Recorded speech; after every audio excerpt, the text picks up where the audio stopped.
All right.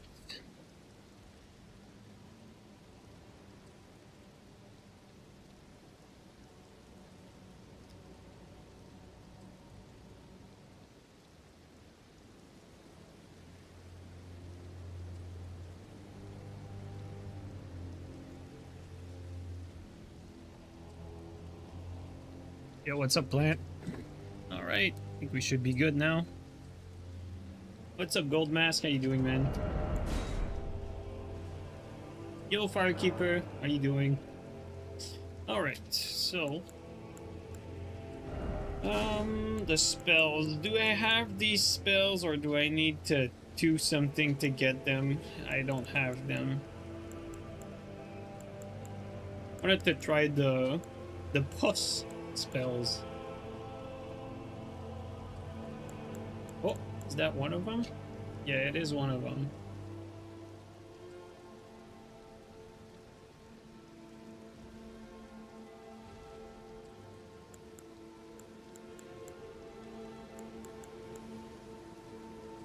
Vortex of Putrescence.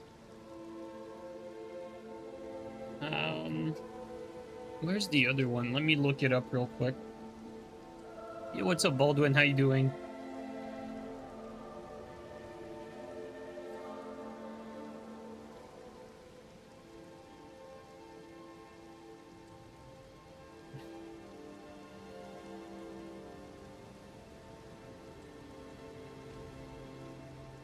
You'll take 936p over 720. Well, 936p is what I've always used. It's actually the recommended resolution by the top streamers, mind you, and that's what I've always used. That's what Peeve uses. That's what pretty much all the content creators use. It's 936p for Twitch. Because of the Twitch limited bitrate, like 936 is gonna look better than 1080.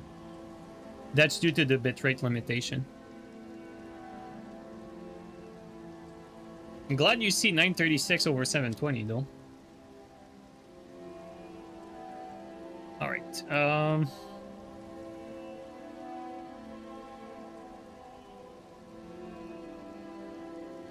Okay, as far as Elden Ring is concerned, I'm looking at spells right now, trying to find that putrescence. See where I can find it.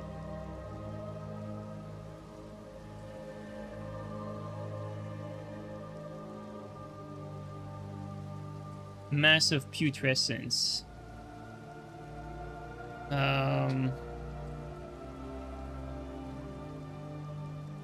From the Fisher Waypoint Grace, up on the small gap, and drop down the ledge to the left, found behind some small stalagmites. From the Fisher Waypoint Grace. The Fisher Waypoint Grace. I assume it's this one?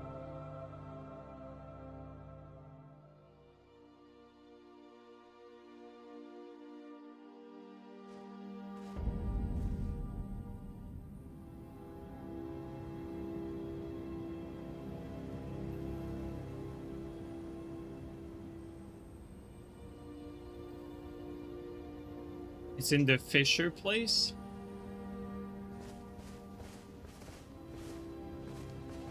Wait, what does it say again? It says...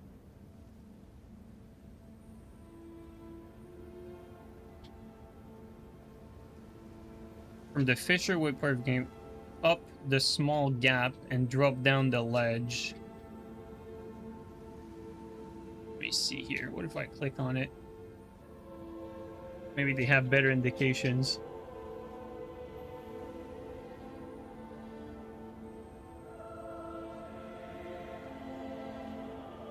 See the video link. I'll know right away, I assume. Oh, this one? What the hell? I am not at the right spot. Okay, where is that though?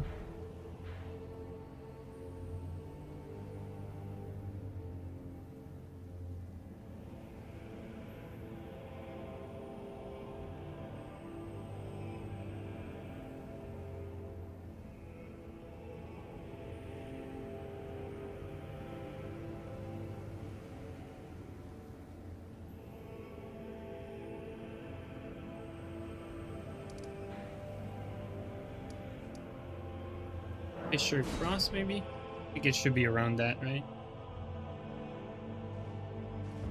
Okay, we are getting closer.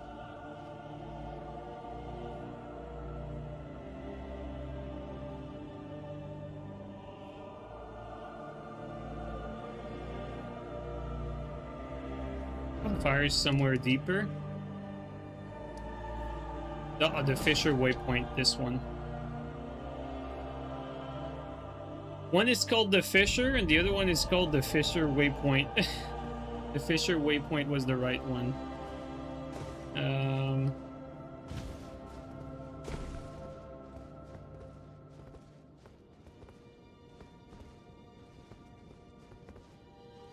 Not sure if it's this way or the other way.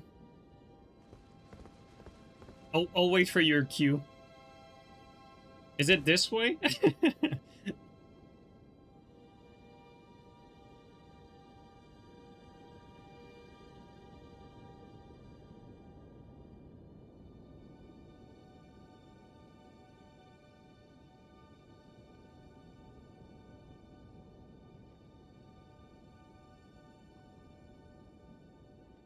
Okay, let's just go see. I definitely want some. Whoa, what the fuck? Woo! Right.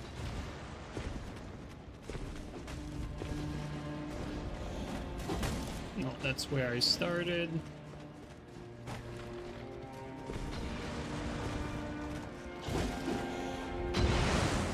A lot of damage.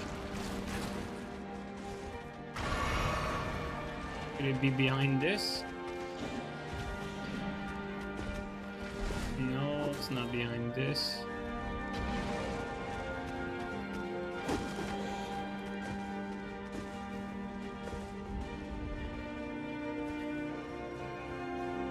That's not the right grace. We went too far. Oh, it's the other way. We're gonna get there though.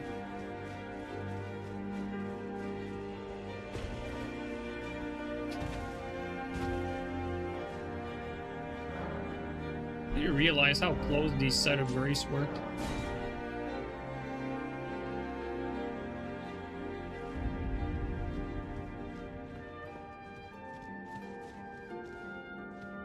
Oh, dropping here. I see it now.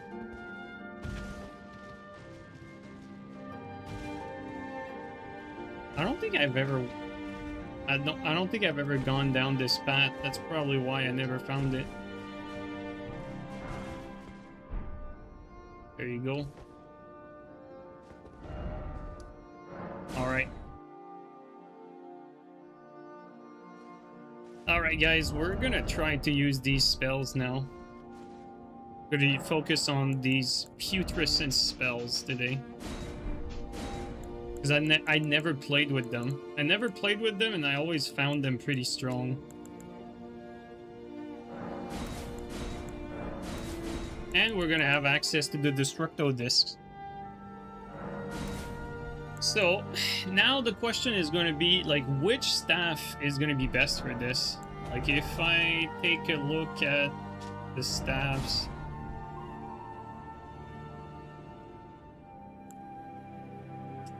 we want one that scales with Int and Fate.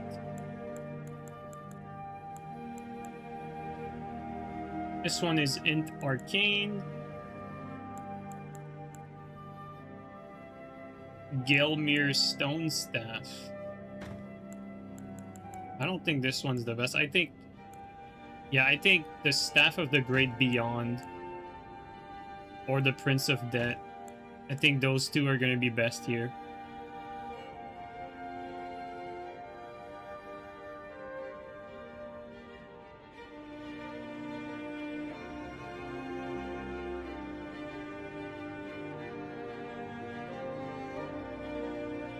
Okay, I think that's good.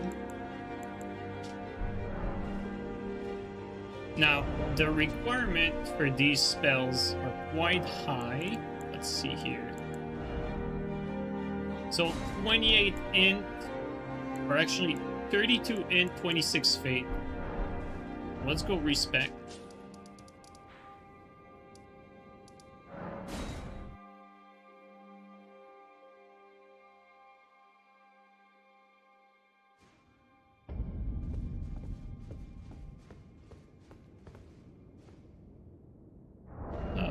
We're gonna, oops. I don't even know how you check the spells in the menu. The spell requirement. Actually, I should know that. No. Well, at least they're at the bottom. Okay, so 3226.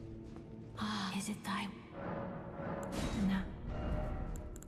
3226. We're gonna start with this. We're gonna get this to 58. Endurance to... Honestly, I think I'm gonna keep my endurance to minimum for now.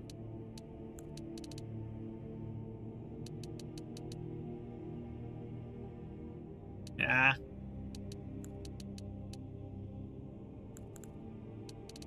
You fuck it, I'll respec anyway if I need to. Oops.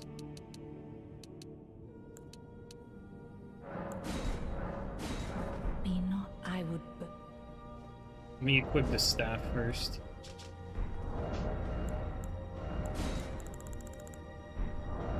Don't want to see the damage for the staffs.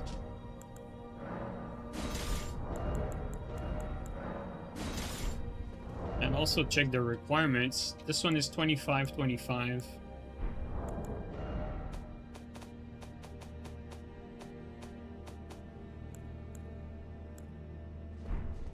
Okay, let's go again. Art thou now? No. Yo, Soda, how you doing, bro? Honestly, I think I'm just gonna put some point in mind. I'm not gonna put points into endurance yet. Let's go 32, 26. We're gonna level up higher than that, but it's just... for now.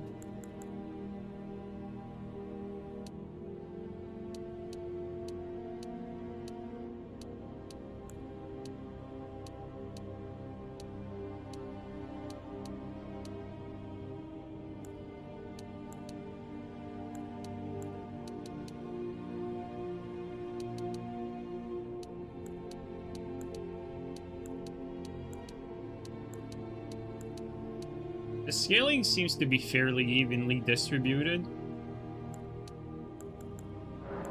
My...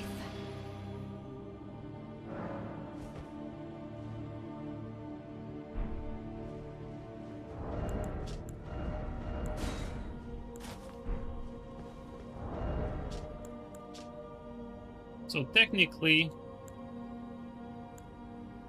I was looking at the damage of this staff. We don't even care about that. So Staff of the Great Beyond is actually the one that has the better scaling with the B and B.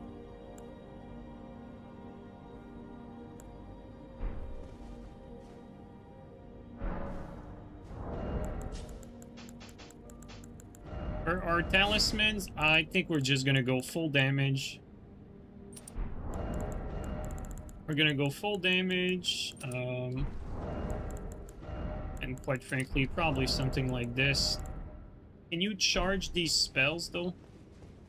Let's see, first of all, like, how much FP it costs. Can you charge them?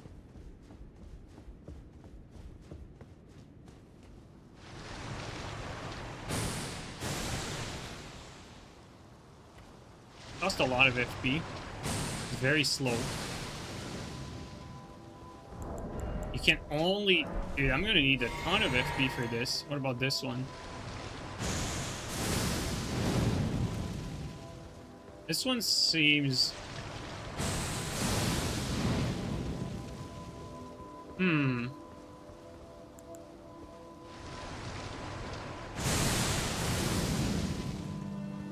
Yeah, we're gonna need more FP, more mine than that, I mean. Dude, you know what? I'm thinking of the Burger King helmet. I think we might go Burger King helmet for this one.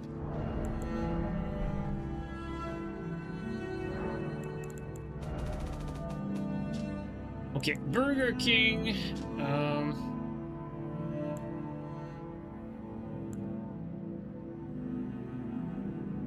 Great lead. Increase intelligence. No. Wasn't there one? Or was it a scarab? Yeah, it's this one, never mind. Slightly reduces FP cost, but more damage taken. Do I want to go this route? What is this one? Bro, are we going this route today for real though?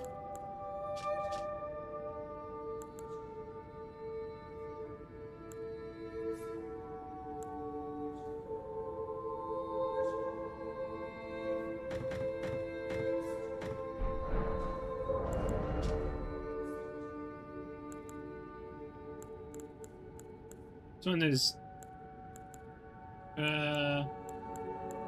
3 point. Dude, this one is 6 points.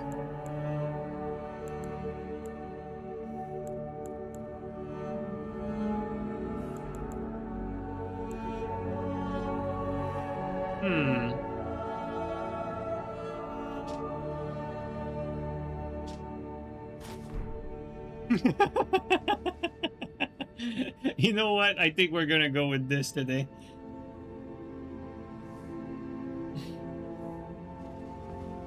Blue Hood also increases mine. Oh yeah, I think we would be better off with something that increases mine. Let's see. Just checking what this one does.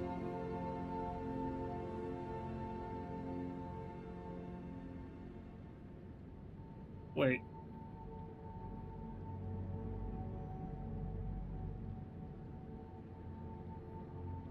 Wait, does this do more damage for more FP consumption? I'm gonna grab them. Okay, which one is it?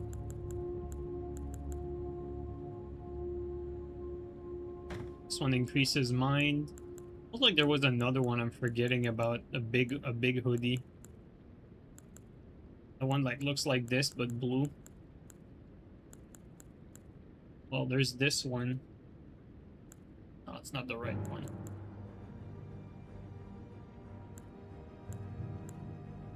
We're gonna start with those. And we're gonna start with these. Oh, the Great Hood? Oh, you know which one I'm talking about. I'm a caster. You know what? I prefer this one. This one's better. This one is the real deal. One's the real deal, and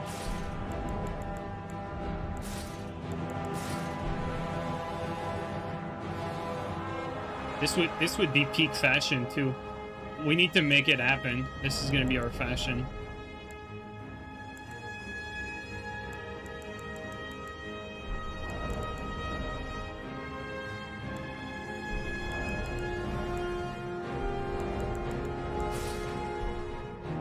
Just like that. That's gonna be our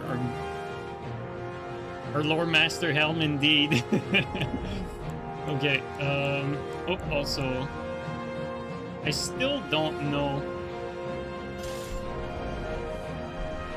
I think the music's a little loud.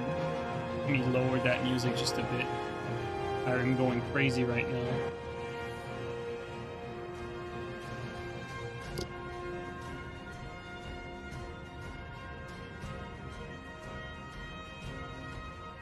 Yeah, it has to be Burger King. It has to. Okay, we have this. You know, that's a good start. I didn't even check. I didn't even check if you can charge them.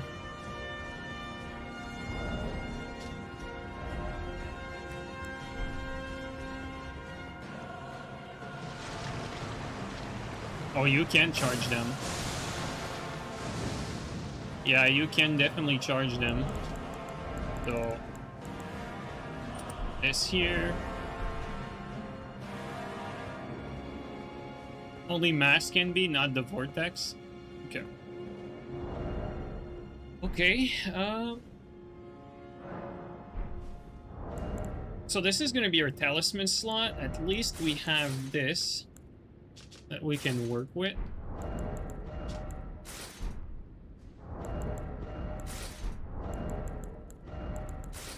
I mean, do I want to do this, though? I feel like that would be even more appropriate. You kind of look like Santa.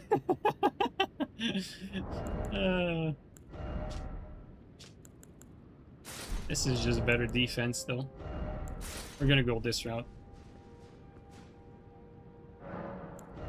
Alright. I probably want to go to at least 26 to make this work. Even then.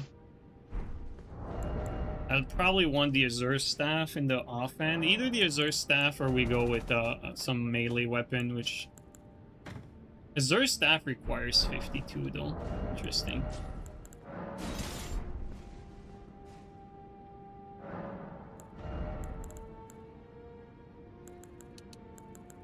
Level up this.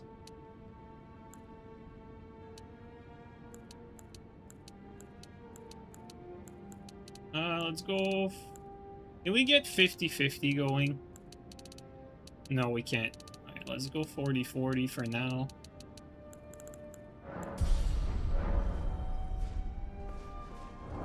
Still too heavy. Still too heavy. God damn it. Still too heavy, and quite frankly, I'm looking at my weapons, and I definitely want, like, a melee weapon to pair with this. Oh, actually, when I level up, I forget. I have more intelligence, so I need 3 more fate.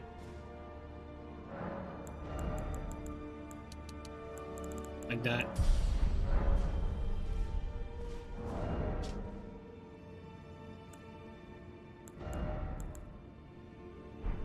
Yeah, I think it's gonna be Staff of the Great Beyond. Okay, so... let's see which weapon we're gonna use here. I mean, our stat spread is so bad.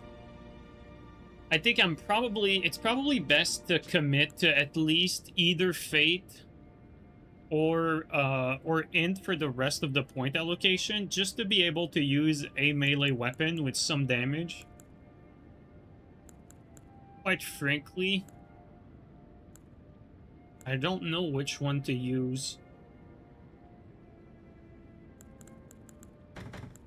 Let's grab this. Ideally, it would be a weapon that's light, you know, kind of like a Kestis. Misericord would not be a bad idea, but ideally, I want something that's light and that has stun. Endax is not a bad call. Ooh, Endax with Frost would be interesting. Frost Endax, perhaps. Or we could do fucking Back-End Blade Putrescent. Just to be Cancer. Oh boy. Ideally, I want a one-handed weapon. Ooh, the longsword that keeps prio could be interesting. Let's grab a longsword.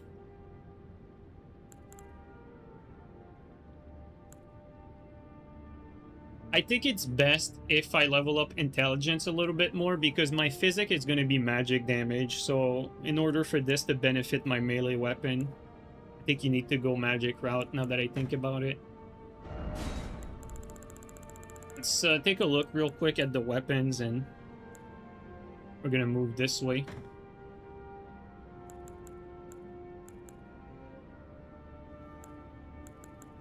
It'd be nice to have something with a Ash of War slot, like not a non-Ash weapon. I think we want an Ash of War on our weapon.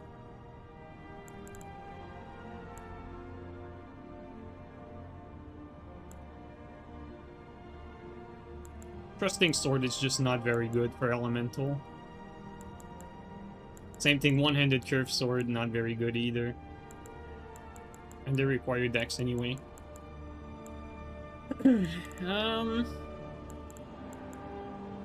Honestly, so far, it's looking like the Hand Axe is the most compelling option. Jawbone Axe is actually interesting too. Probably a little heavy though.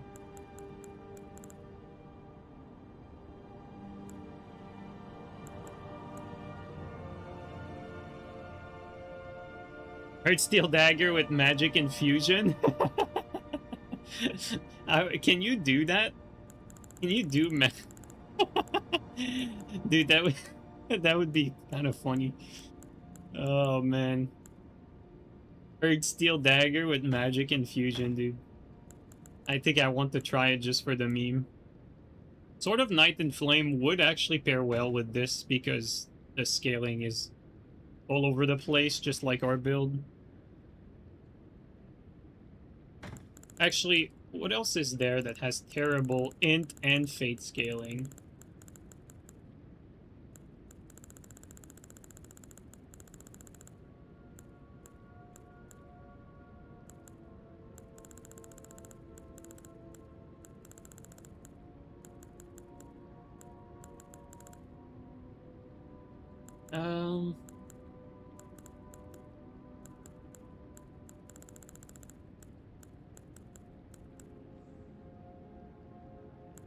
Ronaldo, yeah, we used that not so long ago, and it was very bad, so we're not gonna go back to that. Is there something else? I don't think so. There's not a lot of weapons that have that terrible stat spread where you need both int and fate. Yeah, I mean...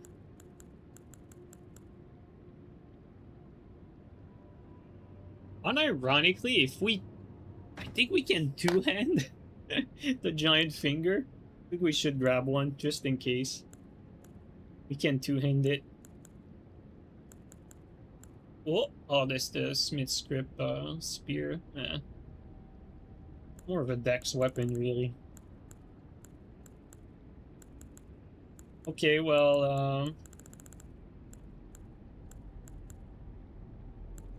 I think we pretty much went over everything. There's really not that much that can be used here. Yeah. Alright. There you go, the perfume bottle. Oh, the Madness Hand. It's always the Madness Hand with a build like that. Always. Okay,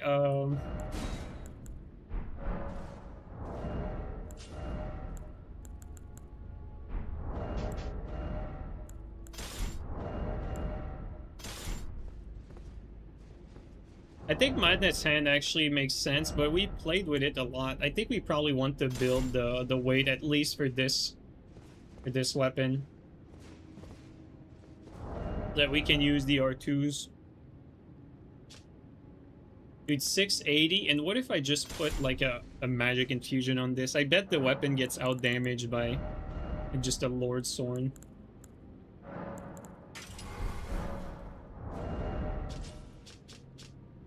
Okay, 569 versus 680 is pretty significant difference.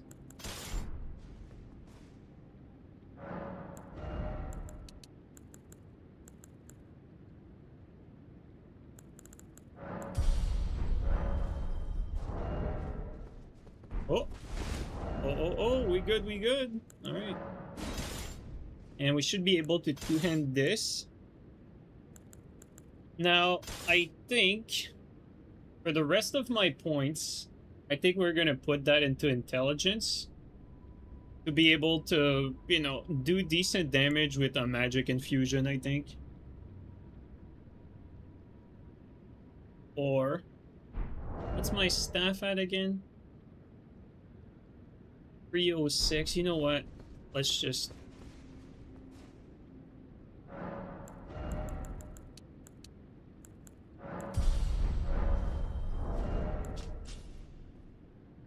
$308. That's not very good for 2 points from 306 to 308. I just do that. Ooh, it stays at 308. If I do this. Okay, it goes to 309. So right now I have 4 more points. I could dump it all into magic. Either I dump it all into magic or I spread it evenly.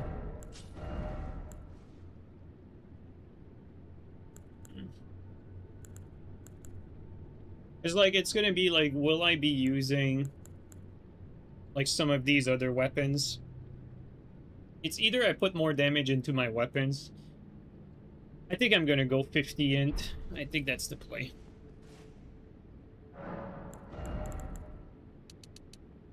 Let's just go like that.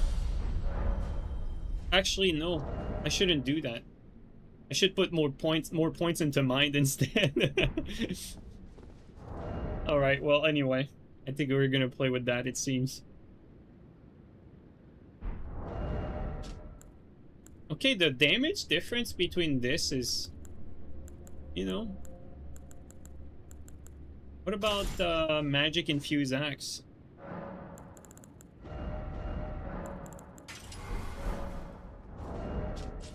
Okay, 620 versus... Yeah, okay. Yeah, that Magic Infused Axe makes more sense.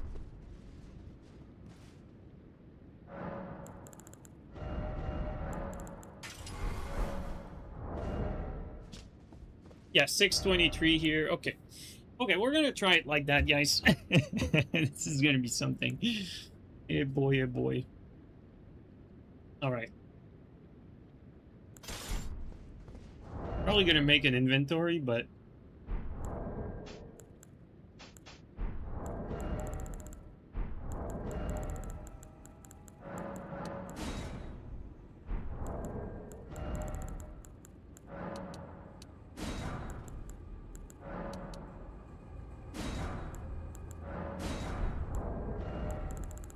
I'm gonna put my magic pots, my frost pots, and my following pots here. I'm gonna change my physic to magic.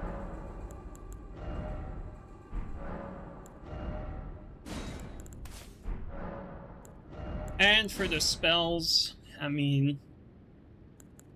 Are there any other spells that could be interesting here that scale with both?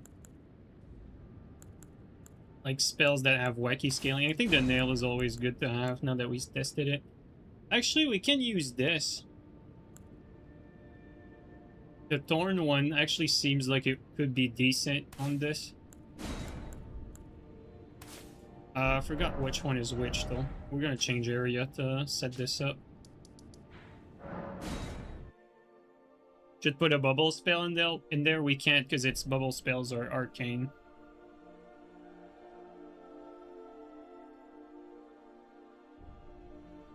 What are some of the strongest weapons to use for the strength arcane?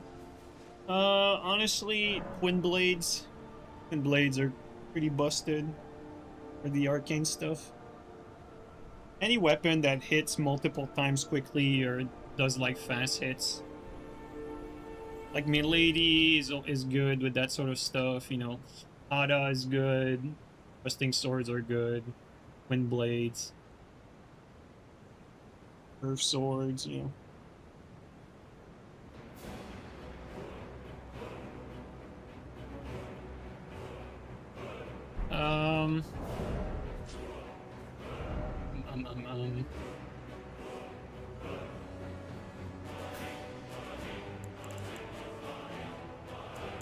My inventory is a little all over the place. We're gonna change it a little bit just to host these things.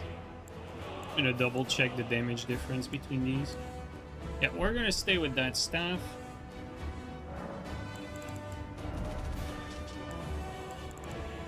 Let's clean house like this. Oops.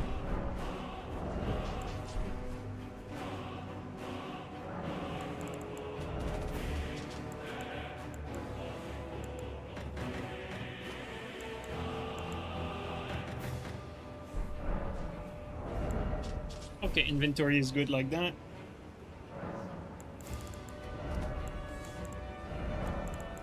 have this magic. This can stay strength, I don't mind. Okay, I don't think I'm gonna make an inventory per se. I'm just gonna grab things that it could potentially use. And that's gonna pretty much be what we're gonna rock with.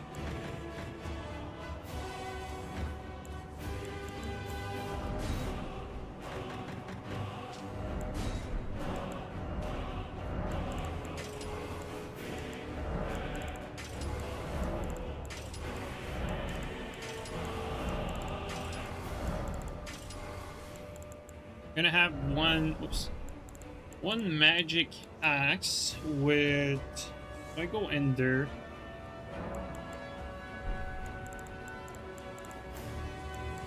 maybe sword dance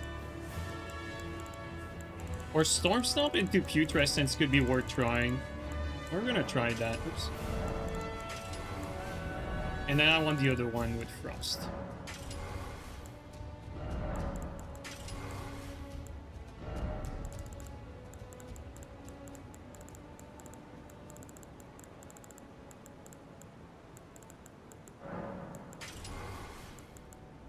Dude, the Earthsteel dagger with freaking...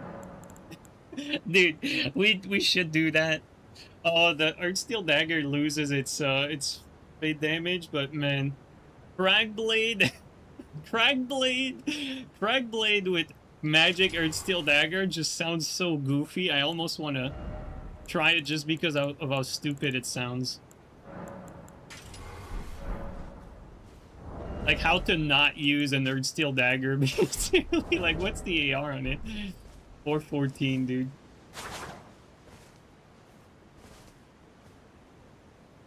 Could add Blessing of Boon for healing. Oh yeah, that's true. We can actually... Oops, I forgot the stats. We can actually use some fate stuff. So we're gonna add this. This.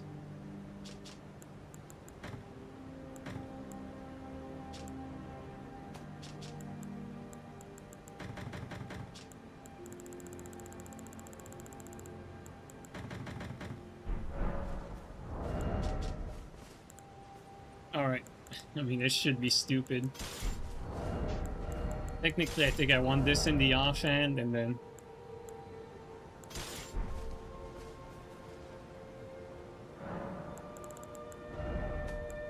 just infuse the rest of these weapons. Magic. Quite frankly, like... probably want something with BHS too.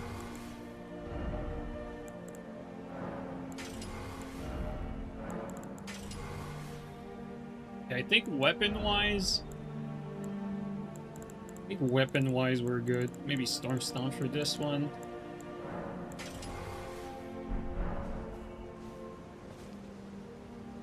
Alright. Man, this is so goofy. Alright guys, I'm almost ready. Give me just a minute and I'll be right back. Let's actually show the stats in the meantime.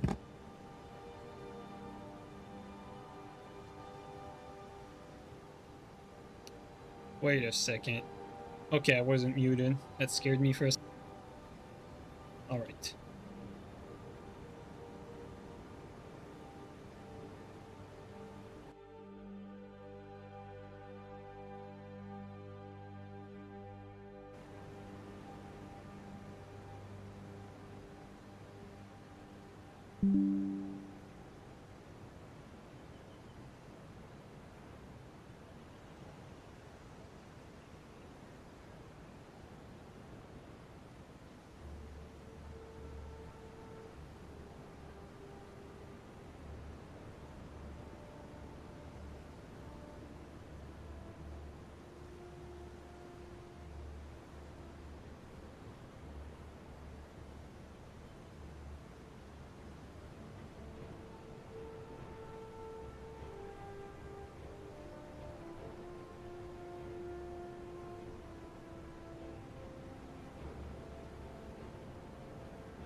Alright, I am back. I am back, and let's grab some spells. Can we use Golden Vow? I think Golden Vow would be great here. Yep, we can. It's gonna provide us for a buff that's meaningful. Golden Vow, invisibility. Where is it? And let's go for, Bestial Vitality. I prefer Bestial Vitality over the other eels because Bestial Vitality is very, like, FP efficient. And for my flask, we're gonna add an extra one. Okay, so this should be good. The only thing I'm missing that I definitely want, and I might actually reallocate just for that, is the Spin Staff. That's... oh no, it requires 60 int. Ooh, that's too much. Yeah, no. Okay, never mind. Okay, let's try this out. Let's see how this build performs. I'm curious to see the damage. I think the damage for the damage for these is gonna be good. Seems so spammable.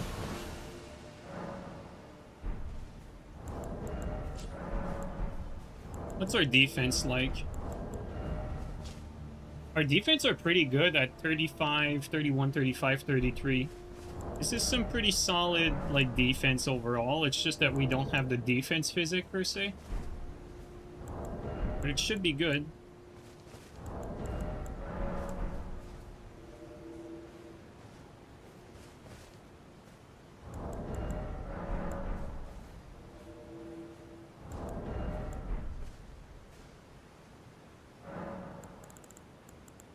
Well, we invade. Oh, I forgot to test.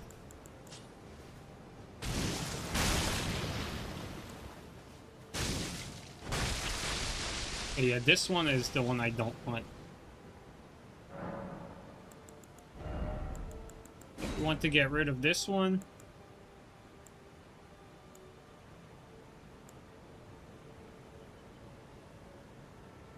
This spell goes down massively, the lightning one, which could be useful.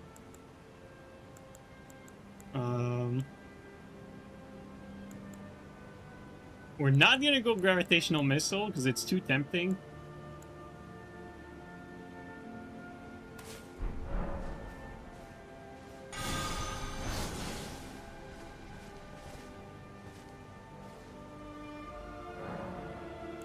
Still play on 125. No, I moved to 150 because no one was playing at 125 anymore.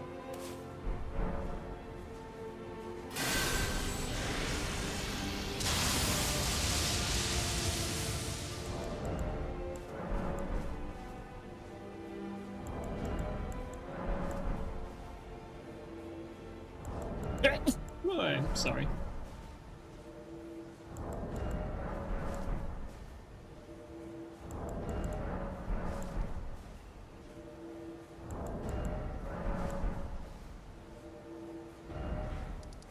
Change area. Invade from here instead.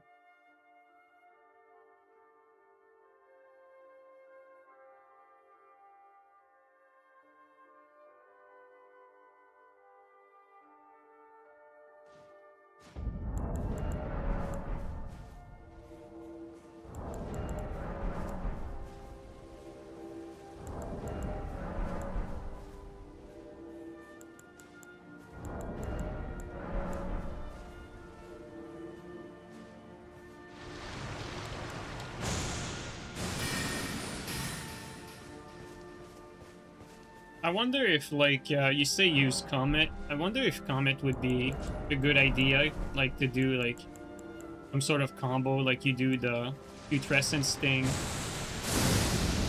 into, like, another spell. Or, like, combo something. Maybe I need to consider that.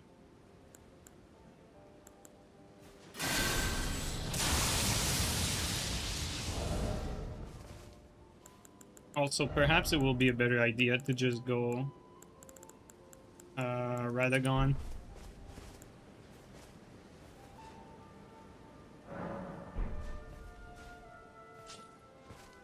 Been told Putrescence into Carrion Piercer is good as a wake up.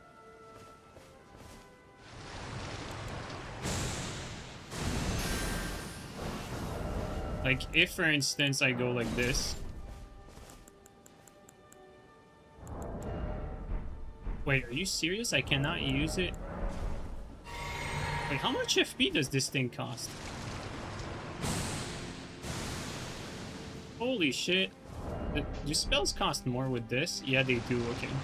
I think we're gonna skip the staff just because like we're so strapped on spell cost.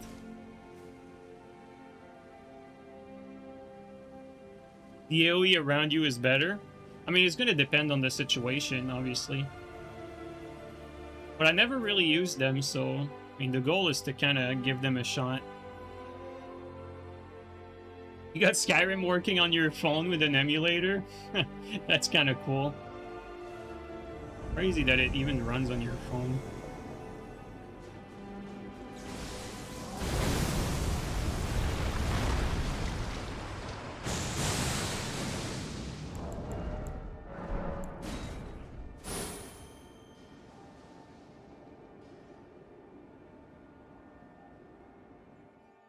That was Ender from Grafted. That sounds a little build like heavy. Like it cost a lot to get that going.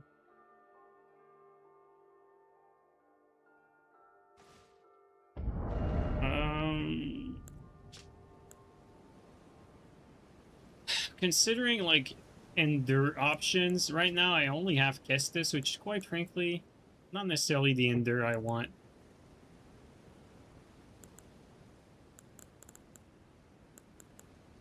I think I'm gonna put Ender on this.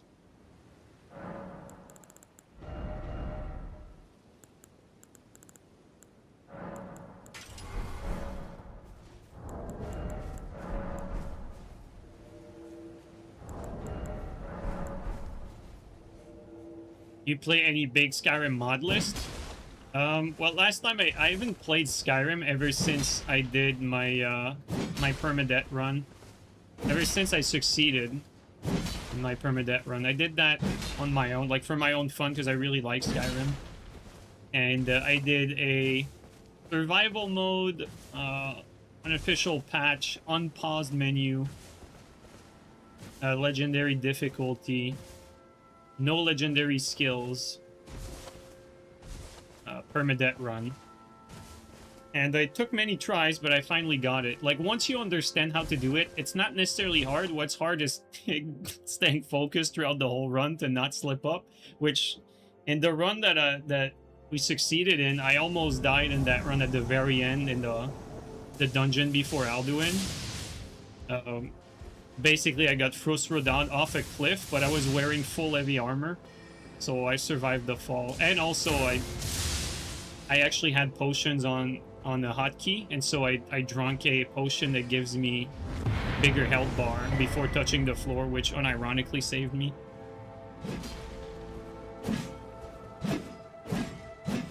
But yeah, I love Skyrim, but I haven't played since then. Like, after you do a permadeath run like that, like, you just stealth archer go bro. Oh yeah, I did that permadeath run with two-handed weapons. I did that with pretty much with the steel greatsword. And quite frankly, after you do that, like, and also like no glitches, obviously, because of the unofficial patch. But even without glitches, like, you can get alchemy, or you can get your smithing ridiculously high in the game without even using any glitches. Like, just like, I went through the DLC, got all the black books, and with the black books, your stats are boosted so much that it's quite strong.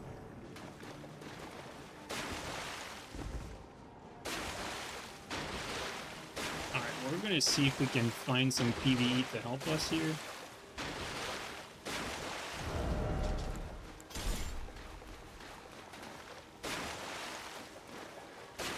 I don't know if we have the damage to kill these guys, because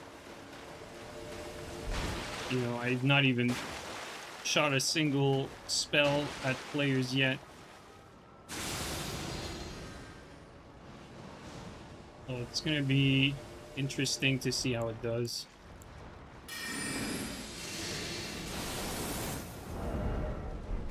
Okay, let's see here.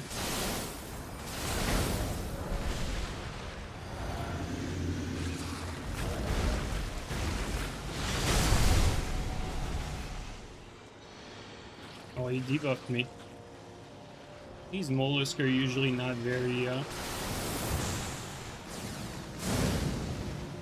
good.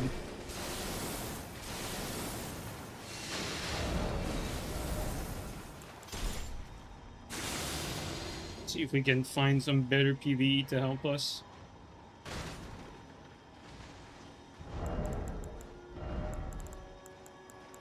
This is not the build to get sniped like that.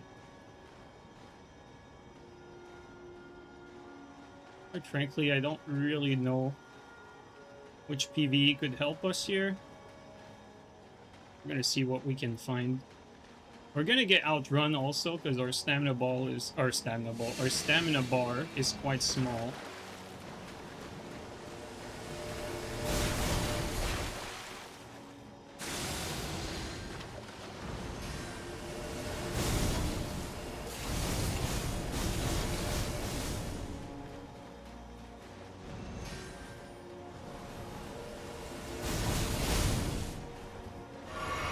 Yeah.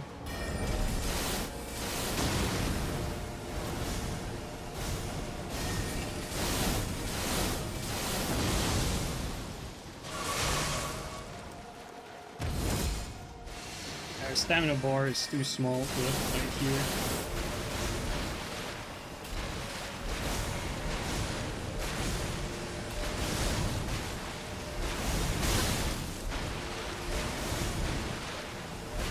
That might be it for me.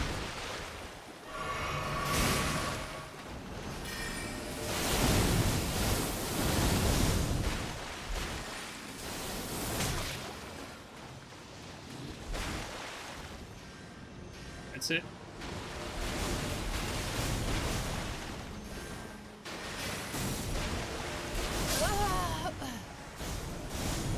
Yeah. I mean, it's gonna be hard to fight this when we don't even know like what we can do with our kit because we have not tried it yet.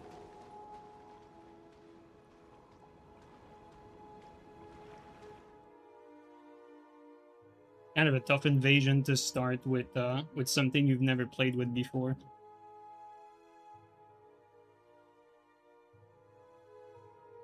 And especially for this build, which I don't have access to any melee weapon that does damage or good damage, or I don't have any stam to outrun a max level player.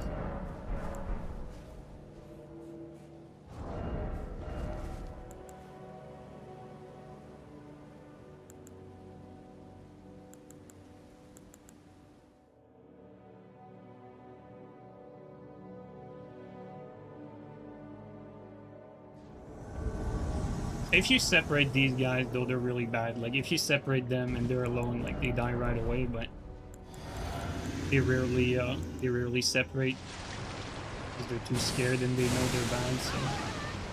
Dude, the damage is actually not very good.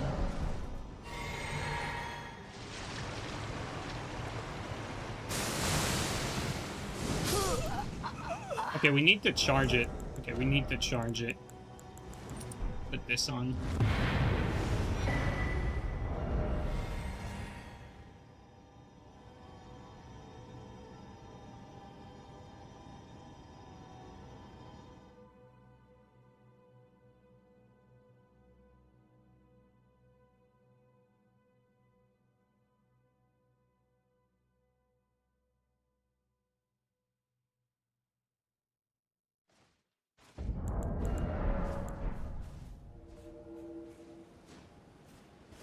Mass doesn't do damage, but Vortex does? Okay, that's good to know.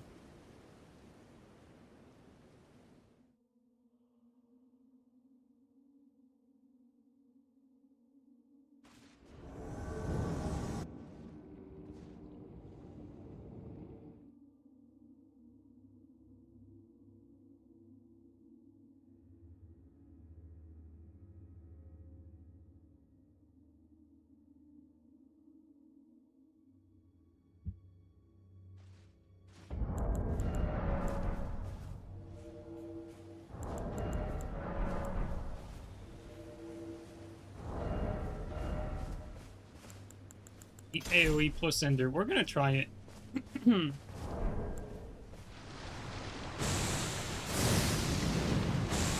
Doesn't seem like you can charge it. Wonder if it would be better to just this maybe. I don't really see the casting speed difference much, to be quite honest. Wonder if I would be better off with what's my 311, and then if I do this, let's see how much I get.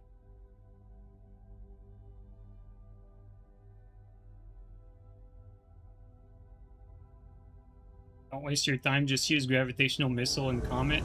I mean, you're totally right. Like, you know, if I cared about winning, I would just use gravitational missile. I mean, we've tried that already. Like, the goal for these or stuff like that is to try new things. It's to not always play with the same thing. And that's also how you figure out, like, new stuff. Like, if you don't try everything, you're not gonna figure out if there's, like, a hidden gem somewhere, you know?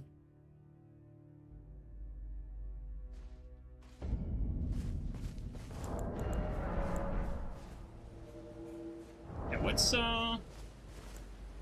at 311 to 315 is kind of mediocre. If I'm being honest. Like, I don't know which talisman could be useful here.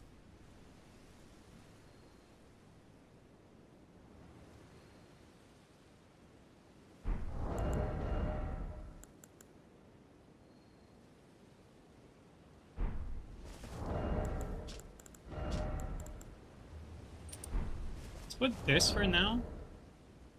Remove that.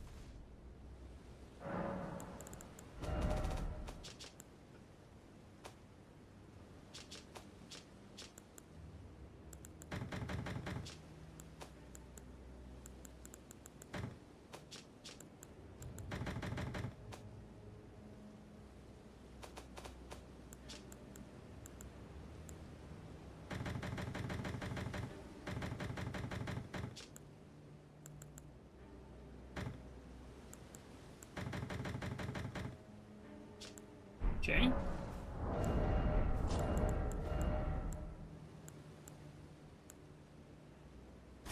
Alright. That should be good.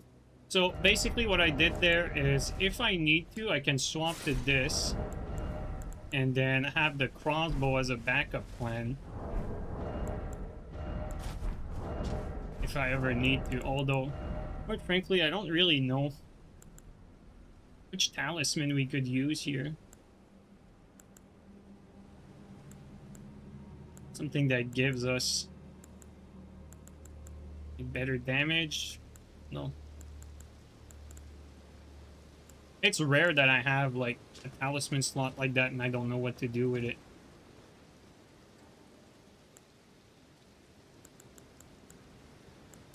Honestly, let's go with this. Slowly recovers FP, why not?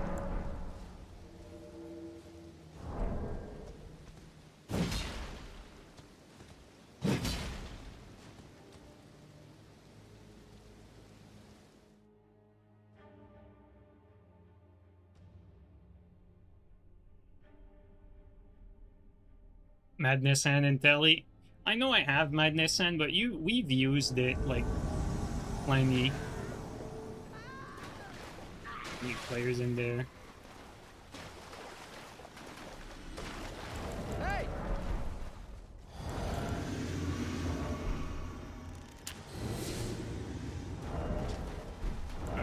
Let's actually use that. Okay, let's see here.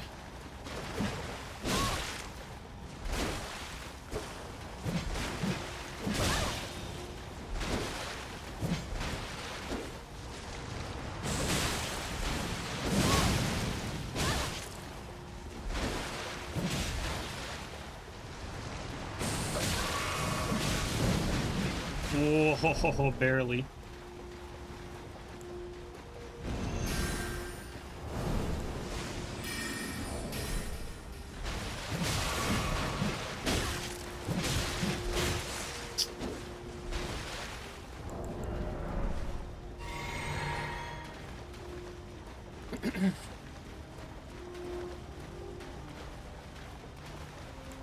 And this build is not very good so far. Like even the putrescence, like yeah, it does good damage, but in the context of invasions, like it doesn't really, like even right now, like against someone like that, like it doesn't really provide much.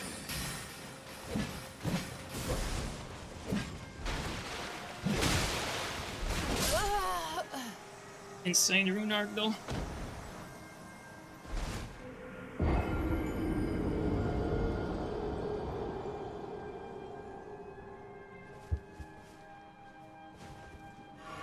I thought we would kill him there.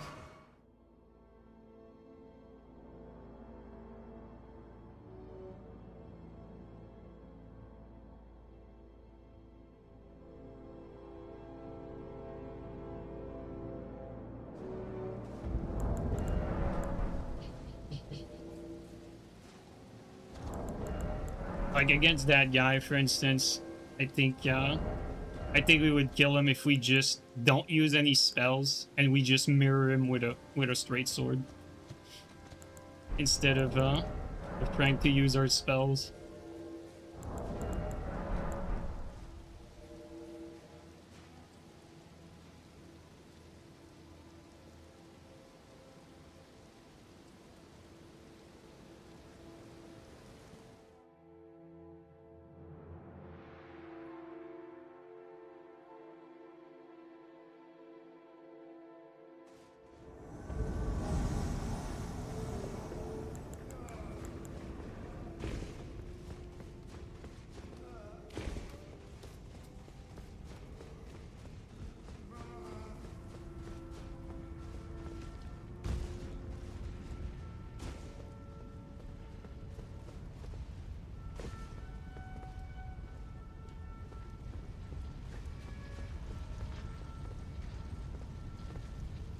Where are they?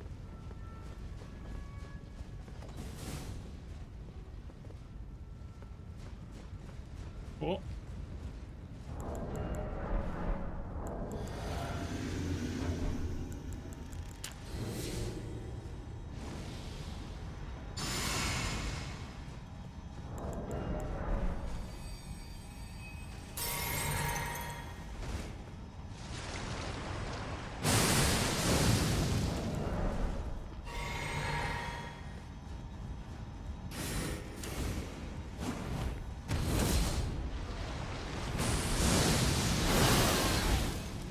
Yeah. That's bad damage, actually.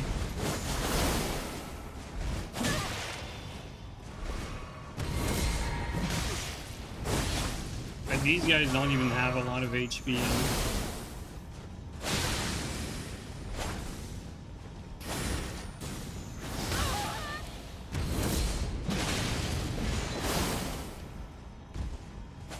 Now this build is actually kind of dog shit.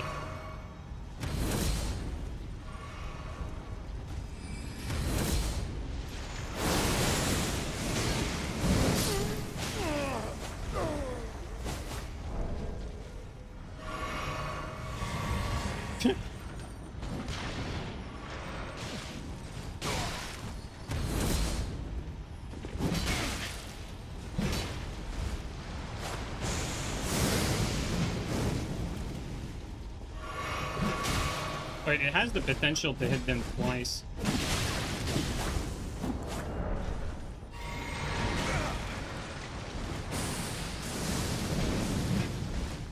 I mean, it does decent damage, I guess, but it's not like...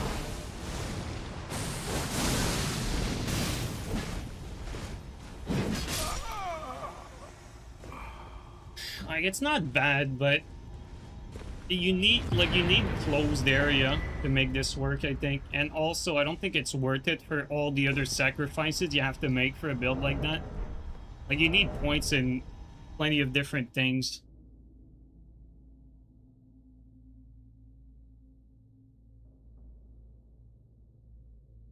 Yeah, it seems like to do big damage, it needs to hit twice. I think that's the condition of like why I thought it did so much damage. It's because for it to do that much, it needs to hit twice, which is... You forgot Radagon icon? Well, I removed it because I didn't really see... Yeah, I didn't really see it as that important, but...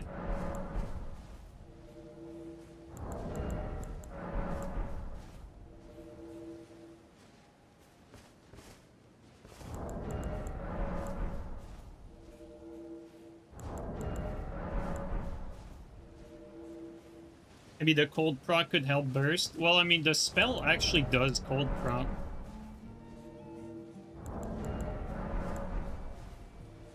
And I think putting my axe cold would hurt my damage too much. Just keep in mind, cold actually scales more off of physical than it scales off of magic.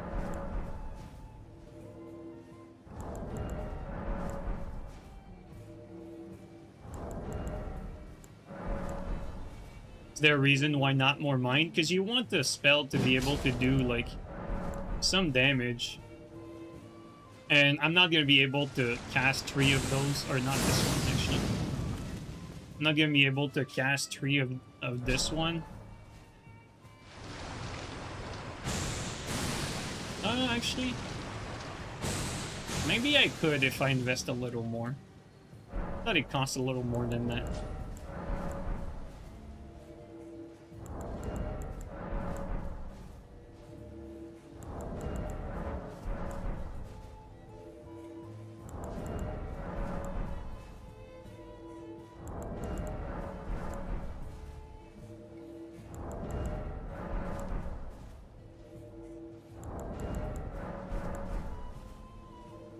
Nostrum might be good on this? Yeah, that's a good point. Let's see. Let's grab a Nostrum.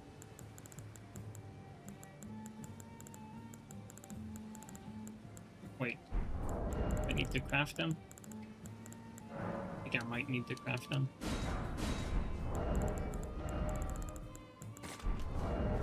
Yeah, like...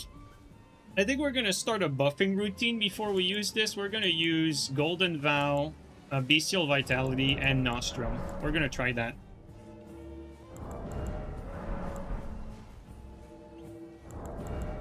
Before we use this thing, we're going to do a spell rotation, or a buff rotation, I mean.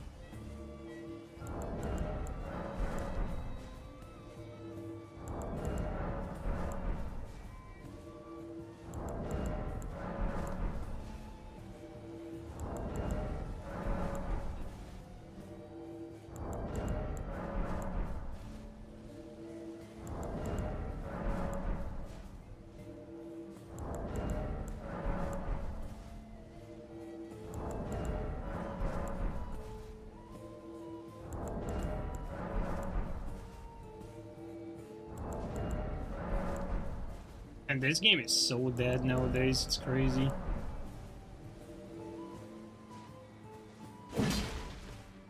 Gonna do the Int Arcane next time? No, next time I'll use a good build for a change. Like, it's been like... It's been more than a few streams where, like, all the builds we've tried recently have been, like, utter dog shit, so... I'd like to use a good build for a change.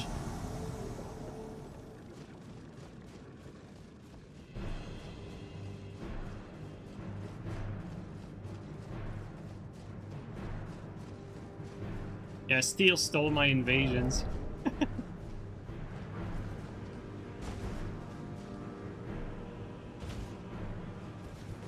Alright, he died before we could buff. Great. Oh no, though. The host's still alive. Alright, let's try this.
Like, the nail is, like, better than the putrescence. Like, it costs way less It hits more. Like, you know, this is why you do builds like that. Like, just trying it, like, basically the nail does more damage than the mass putrescence. Don't get me wrong, like, they don't play the same at all, but, like, as a range option, like, the putrescence, I think, makes sense if you're trying to clear a room. Like, you know, like, you basically throw it in the middle of a closed space like a grenade, and you let it do its thing. But for long-range stuff like that, the nail just seems to be way better. A fight between two intellectuals? Oh yeah, for sure.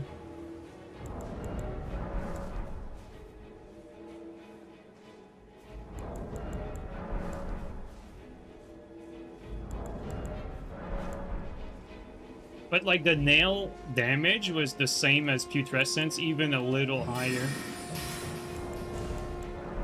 Which definitely says something. But we knew the nail was strong, like that was something we discovered, well, we discovered that. I discovered for myself at least. Was it last stream or the stream before that? Like I had seen it used before, but I never realized like how good it was for a range attack.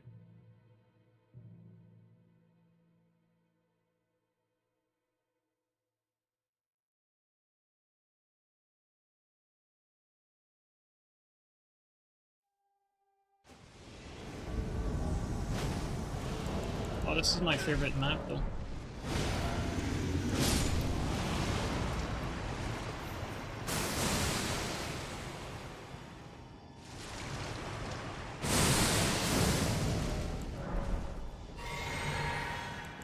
Alright, let's buff routine.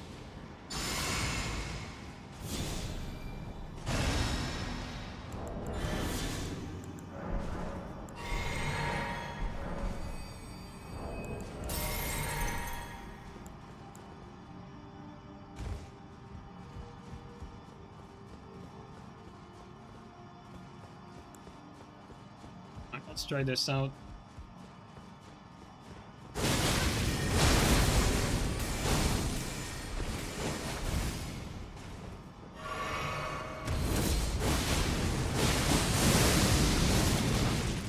Like, you know, we don't even win that trade.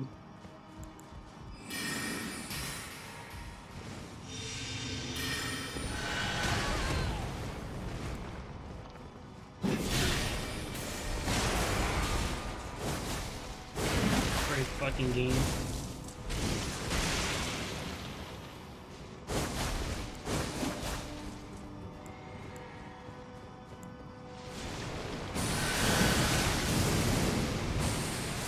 Just keep moving like that by spamming.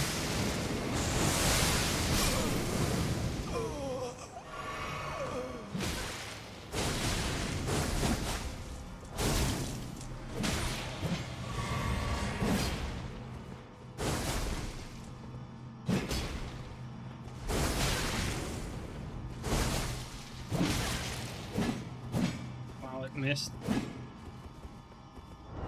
Okay, let's just finish him.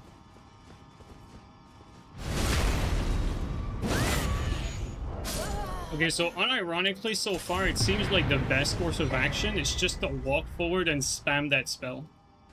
So far, that's what worked the best. You just walk and spam it. But it's not very good, though. Like, it's very spammable and skillless, but... Like, you know, if these guys were a little more aggressive, like, we can't do that. Thank you, Mungus. It's, my new fashion. Hope you like it.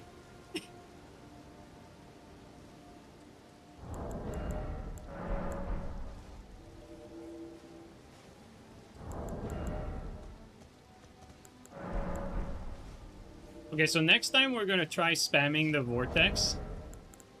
I think the Radagon icon is definitely a good idea to do this.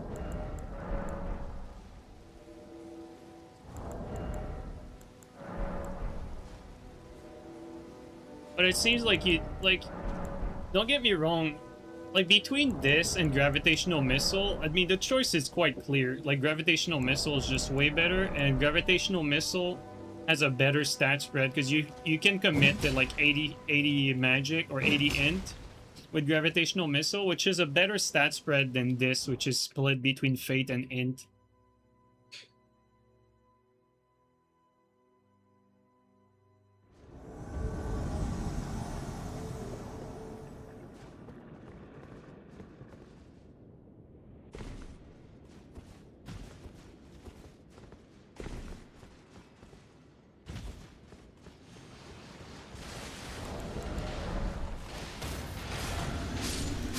Let's actually buff up.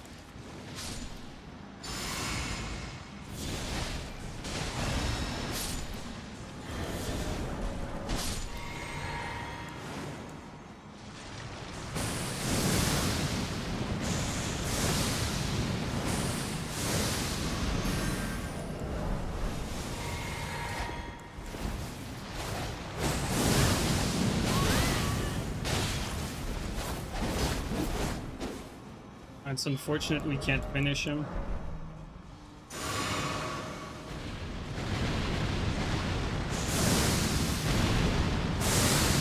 Dude, the frame drop when you shoot that near you at the wall is crazy.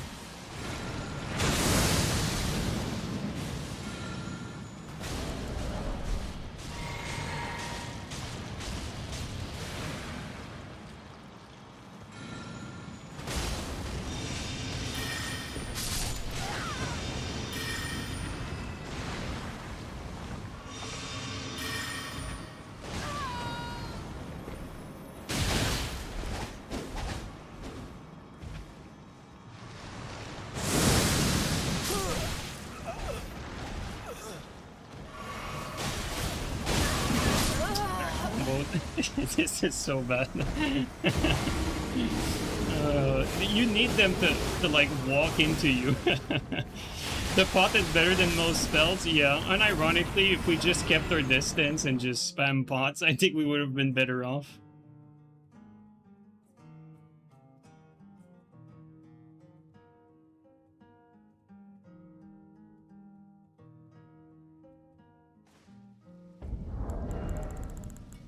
I mean, I'm trying it, you know, like... It's fine if it doesn't work, at least we would have tried it. Endure into it? I definitely will endure, it's just against these guys. If I decided to endure then, like, I would just have speedrun my death, because I would have gotten out DPS'd before I could do anything. Like, the guy had double bleed curve sword, and then there was... you know, his friend there as well. Like, even against just the double bleed curve sword guy, I think I lose that, even with Endure.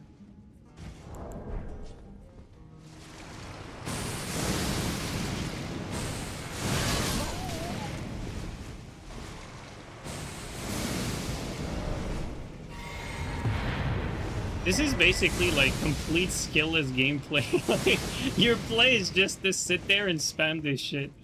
Unless I'm missing something, I don't really see like how you have like any skill expression with the spell, because you can't aim it. It just, you know, it splashes like from you outward and then inward. And so if your opponents are slightly intelligent, they'll back off instead of going into you.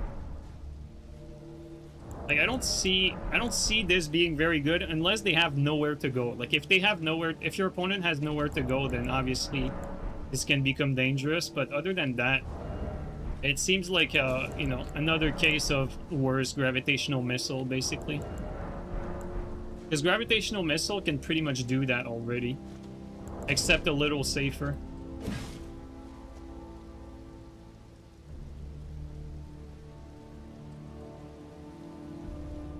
It's literally spam spell and walk up and spam. Yeah, that's pretty much it.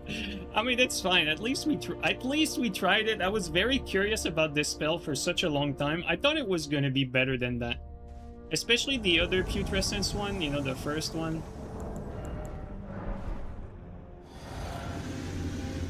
But you know, it is what it is. That's fine.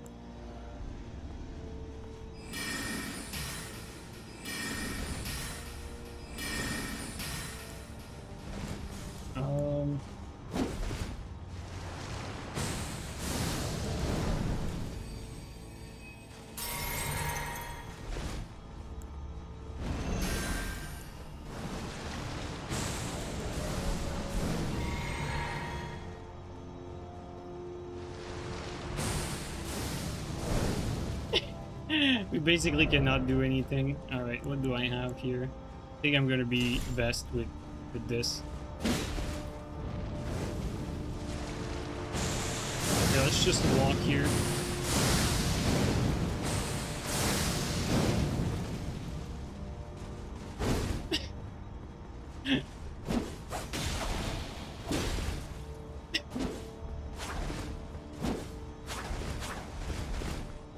This is actually so bad. Like, see, like, this guy here has half a brain, and so all he has to do is walk away. Okay, there you go. We use the other spell.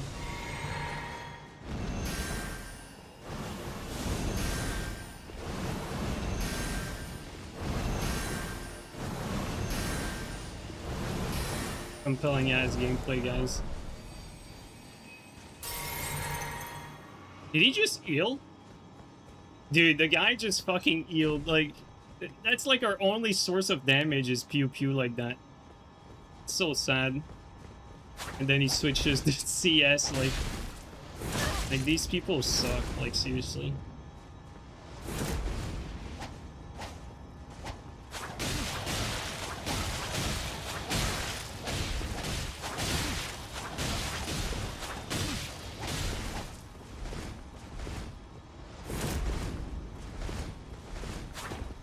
No hit there.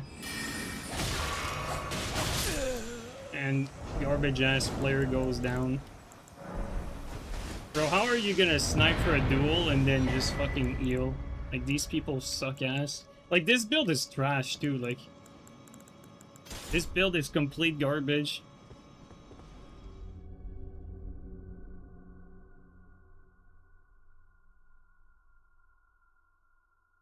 It's basically just walk into my attack, please. The build.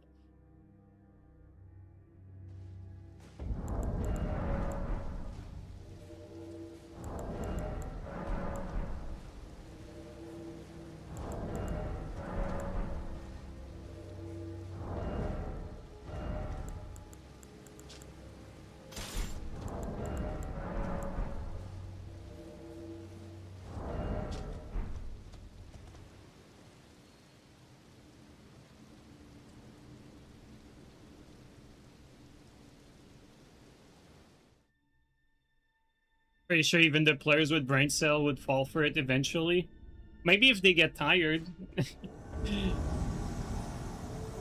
But again, like, anyone with brain cell could fall for it if they're stuck. Like, if you're fighting like that sort of mage, like in a room like this, like there's not gonna be many ways you can escape that.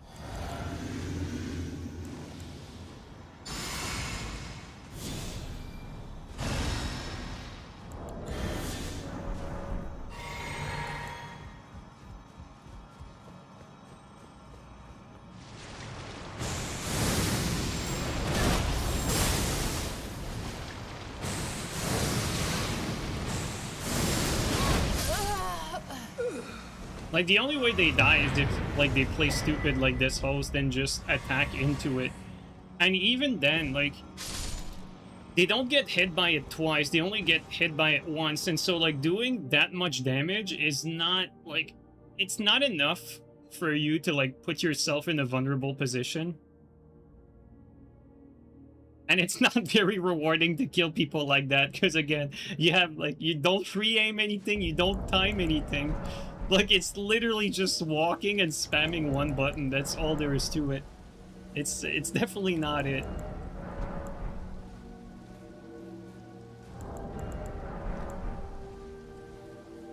Well, if they play stupid is 90% of host. Well, I mean, you're right, but technically you want your build to be effective for that other 10%. That's what it comes down to.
Like, see there? Like, it's just not quite, quite, like, good enough. Okay, one dead. No?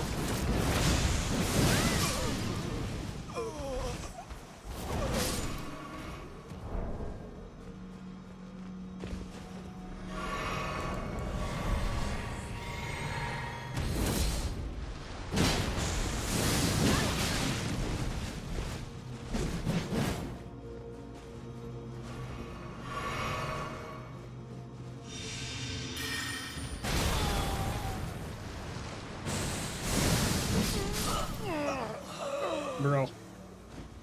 Like, genuinely, guys, like, this is just walking around and spamming that thing. Like, there's really nothing else to it. Oh, boy. I don't know how I feel about that. Like, it's funny, but I think using that spell makes more sense if you're just playing at max level. Like, at max level, I could see it makes sense because, you know, you're not, like, sacrificing anything else because you already have everything on your character. But like making a build around this spell, like I don't see this being very good. Like the only way I could see this like being worth it is if you're over leveled. Because really, like between this and gravitational missile, like you're just better off 80 in gravitational missile instead.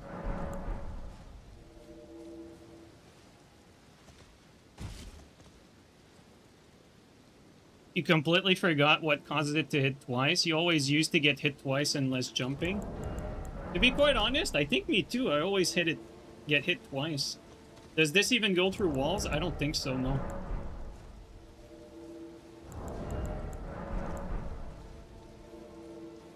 But like if they pressure you, like you hit them, I think what I would need is like probably like do that into like Wave of Darkness. I think that's probably like the way to use this. You use this into Wave of Darkness or something.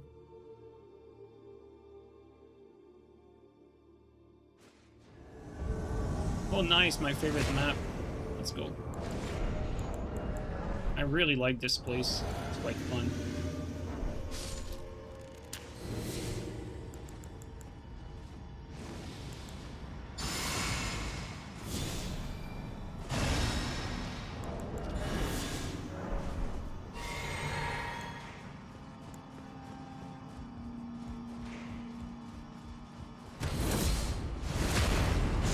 Here we go.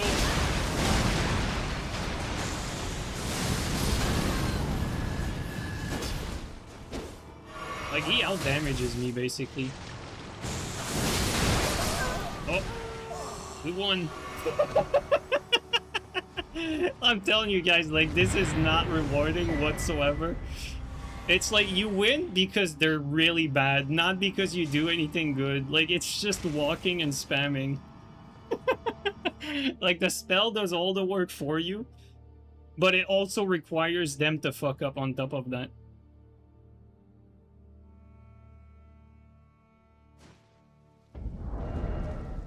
And right now, I'm starting to wonder, like,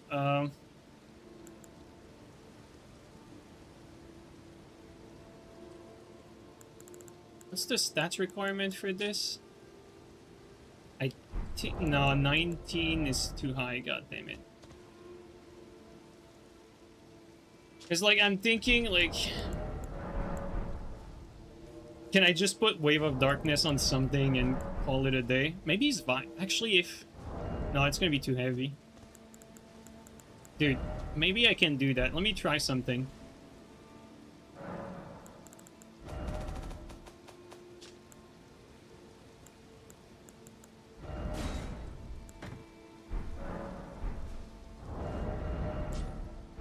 Let's grab a Zwei. This is the type of build people run at max level and think they're the best player at the game. Yeah, I could definitely see that. But I mean, to be fair, like, a lot of people play these skillless games, like these MMOs, where it's just about spamming shit. And, like, they think it's a strategy, and they have the better strategy, so they're the better player. You know, a lot of people, like, view it like that. Okay, what did I want? Zwei. Let's see here.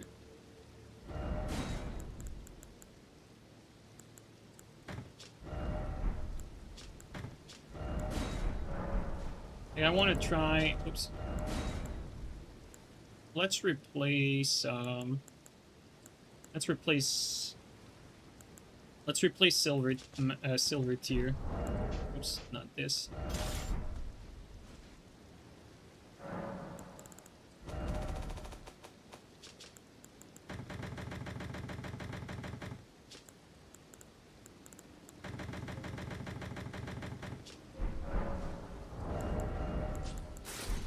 Okay, so we have 19. Can we use Vi? Yes, we can. Oops. And for the Ash, we're gonna try Wave of Darkness. And we're gonna use... otherwise, we're gonna be fat rolling. Oh, we are still fat rolling. Okay, can we lower this? God damn it, man. We can't... we can't even have this. God damn it. Dude, we are actually severely overweight. What the hell? We cannot use this mix at all. Let's see. This is not gonna work either. Yeah, Zvi is too heavy, man. God damn it.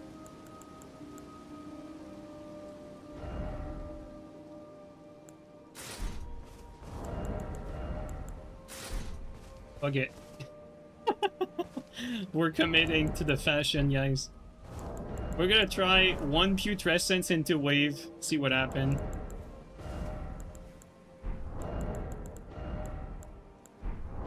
And because we're already overweight, we're gonna change things a little bit.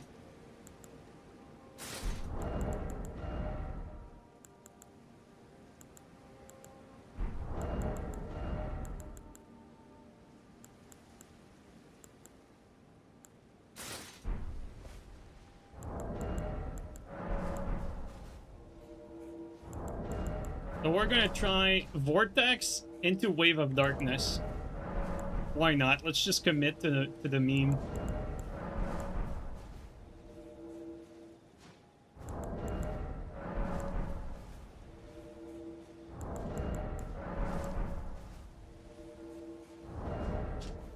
Right, our Wave of Darkness is not even gonna do like that good of a... Like, it's gonna do good damage, but not that good, because this is not like a good magic build. Like, we have like 47 int here if we remove our magic helmet.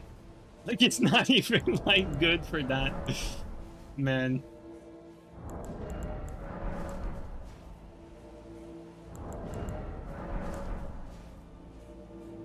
We basically like need them to walk into our attack and then stay there.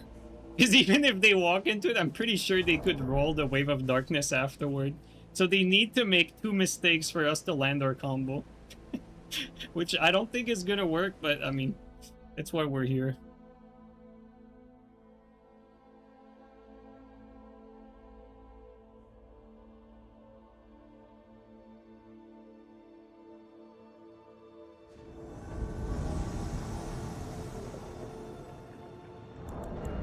I mean, this guy is just ealing in duels, like, and running away from our shitty spells. Should probably block him. He's latent on top of that, and he's bad. Like, it's just a waste of time, really.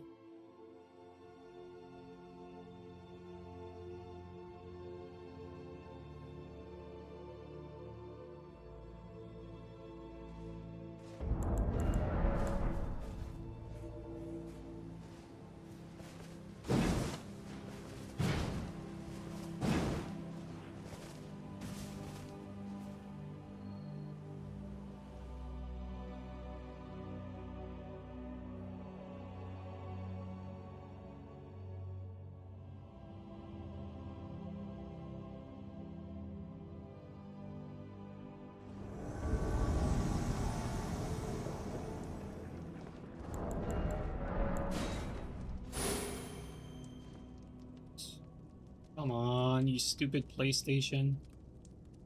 I was not able to block it because of the stupid PlayStation prompt.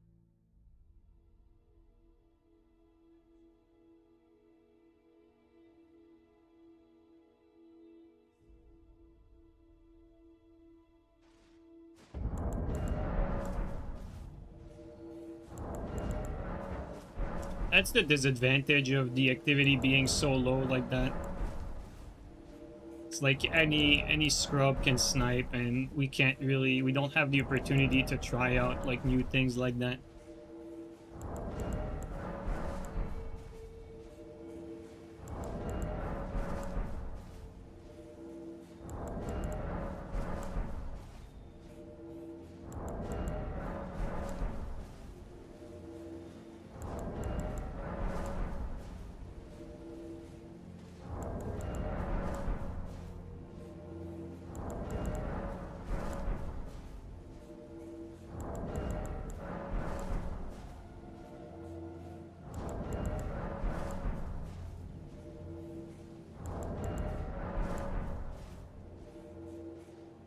And the game is really fucking dead. That's crazy. Like, you know, I joke about that, but I wonder if, like, the Steel's mod really has a negative effect on the game activity like that. I wonder if that's actually what's causing the game to be so dead. Like, people that have the mod just actually steal invasions from others. I mean, the timing is actually... You know, it started happening exactly, you know, like recently. That would make sense, you know, like more people get that. But I mean, I don't have any proof of that. It's just logic, but it could also be because there's legitimately like less people playing the game too, you know. But probably a mix of both, to be fair.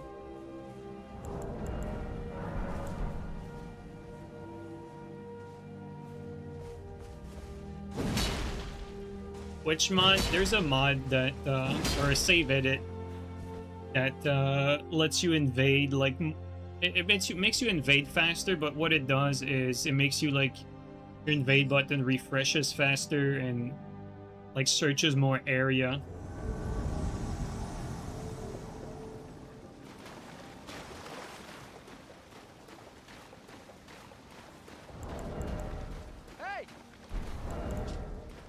Let's equip this here.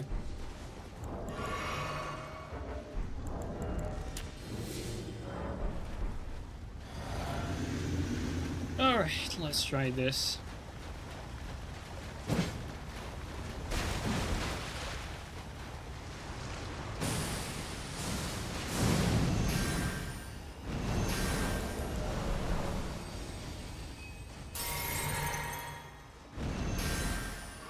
Bro, what is wrong with these people?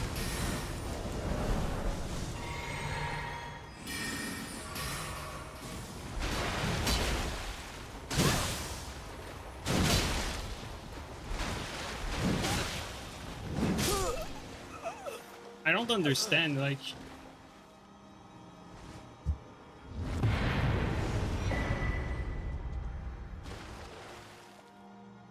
I don't know why he's doing that.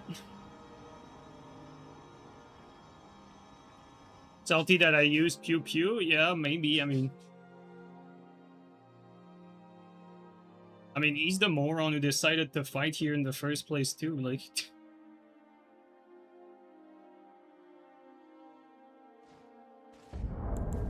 Like, these, like, empty spots with, like, infinite way to run are not, like, good dueling areas, like, at all. Like, it's crazy the amount of people that snipe for duels, or don't snipe for duels, maybe they just fish for duels with the tongue. And they always pick the worst possible spots. It's like, you know, first step, Lernia. If it's not first step Lernia, it's gonna be, like, some other wacky spot with stairs and, you know, like... Anywhere but, like, a closed room with a square space. It's like anything but that. Hey!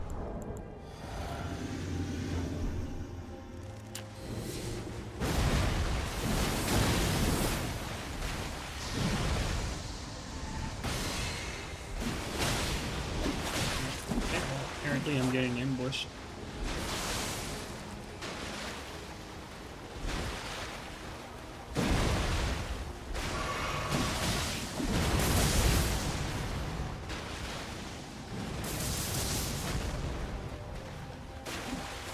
Steel! Over here!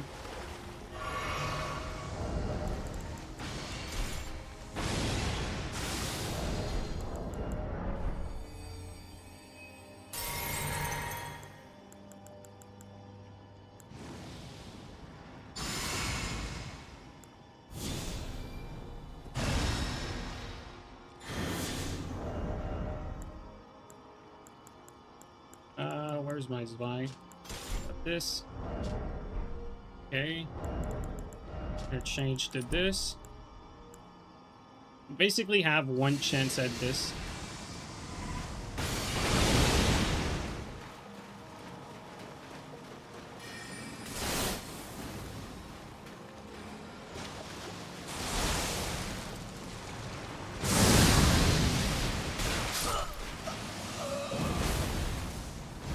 There are so bad. Okay.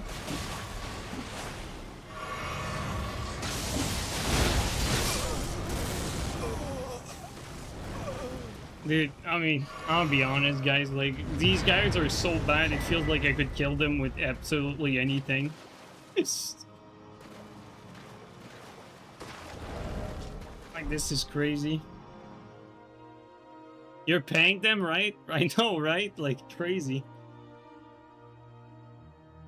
Like, the thing with what I'm doing is, like, there's no plays involved. Like, there's no spacing, there's no timing. Like, there's absolutely nothing that I'm doing that another scrub would not be able to do when I'm just walking and spamming this. Like, there's nothing to it. Like, actually nothing.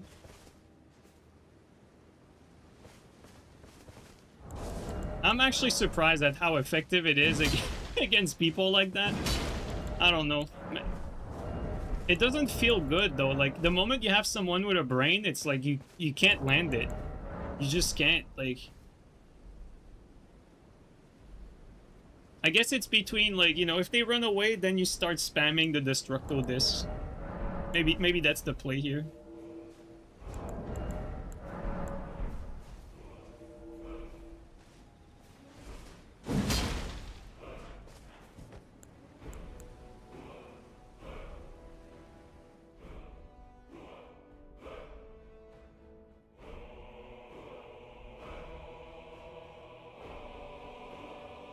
I think it's because it comes from behind, it's hard to dodge. Yes, but, like, when you're in open field like they are, like, they can just, like, not, like, rush me like crazy. You know? And they would never get hit by it. Oh, timing is real here.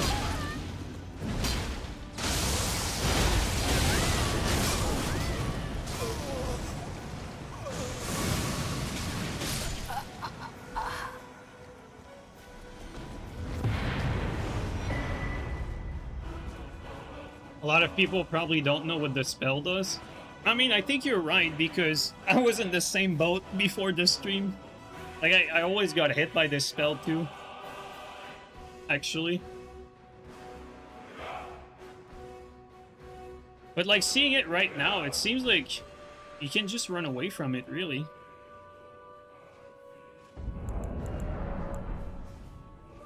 Yeah, you're totally right. They probably don't know how to play it.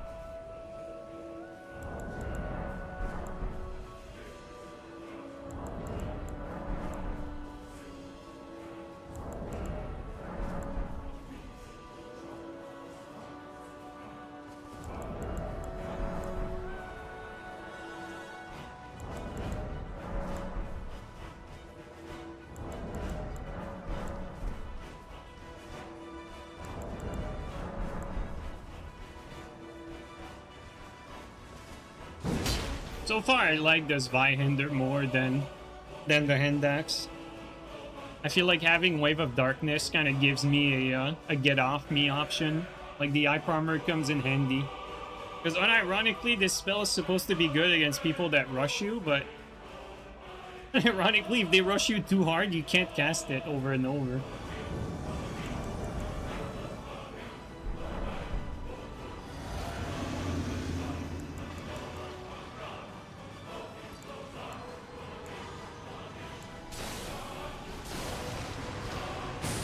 Can be too far.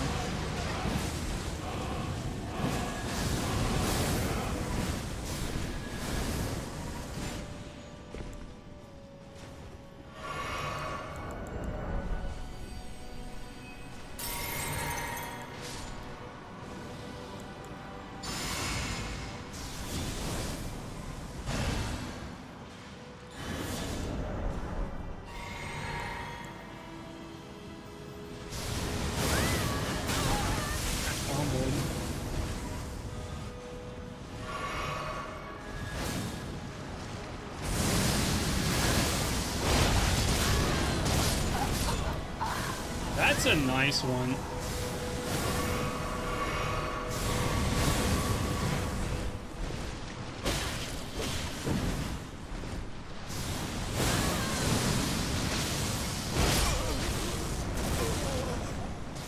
Again, though, like, you know, yes, we killed the host there, but this host had to do 2 mistakes in order to die. Like, I feel like this is gonna... I feel like this is gonna make people believe that this is good just because people just do a ton of mistakes one after the other. But the host there, like, he could have avoided the first spell, and he also could have avoided the Wave of Darkness if he didn't spam out of it. So he had to make, like, 2 major mistakes in order to die.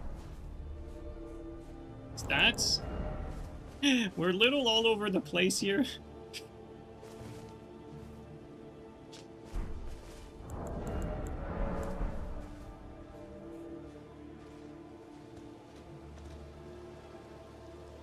The Fingerprint Nostrum, though, I think actually gets my damage to a significant enough level to where I actually do decent damage. But I think without the Nostrum, my damage suffers.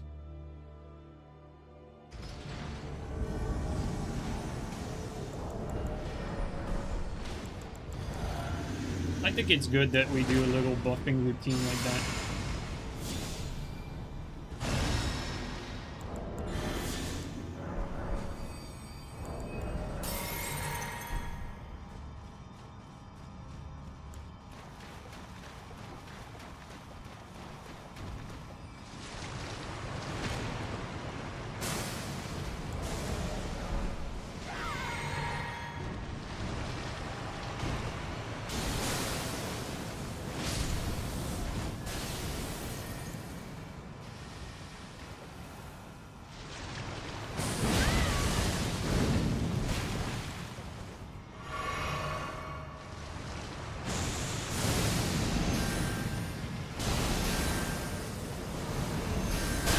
Okay, I misjudged the release for that.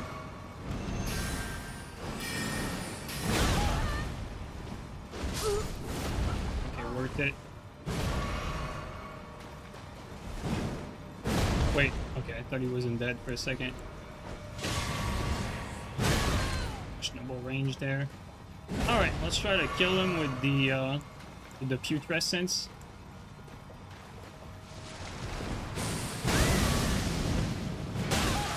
It didn't hit him. Bro, what? It didn't even hit him.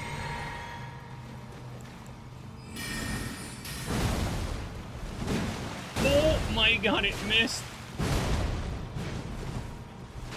Yeah, let's just kill him normally.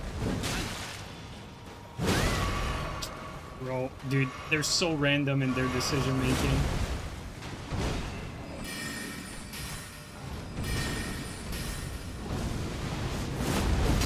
Just get this over with. The random R1, like, after my crouch attack was something I didn't expect because it was such a terrible idea. But it worked.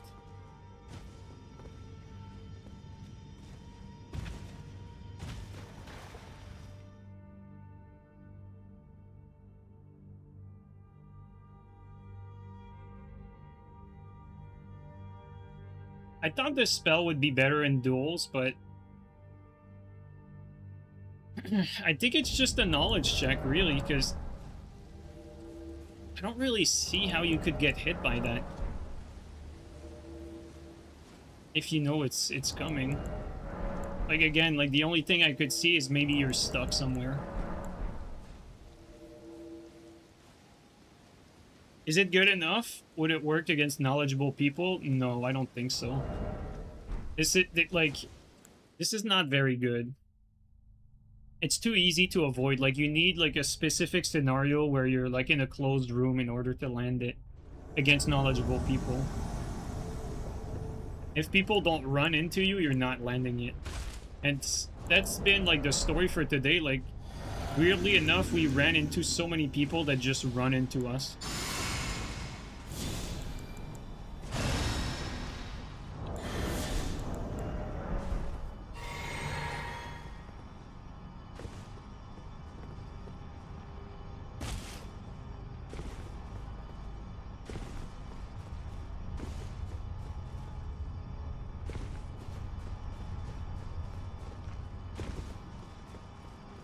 But they were closer.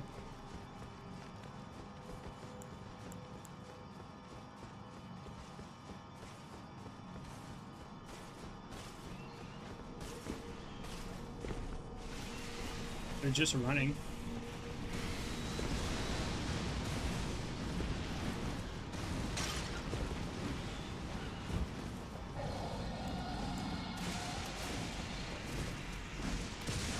Our buff will wear out when we get to them.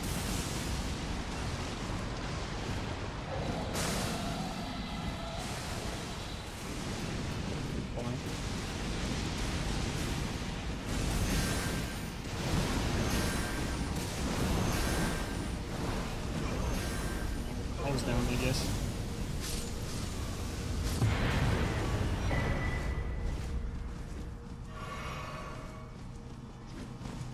The Destructo Disc spell is good though, like that spell is quite difficult to deal with. It's basically Bone Bow for mages.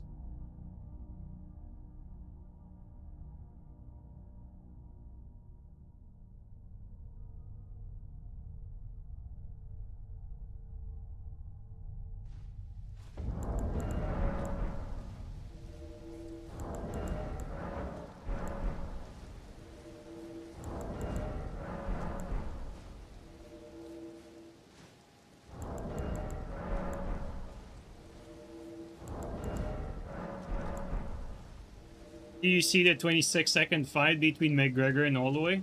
No, I didn't even know that fight was happening, and when I learned it, someone told me that McGregor broke his leg again. That shit fucking does not surprise me one bit. I didn't even know who he was fighting, and I told him, like, before he told me, I guarantee you he lost. And he told me that after that he broke his leg. I'm like, dude, I am not surprised whatsoever.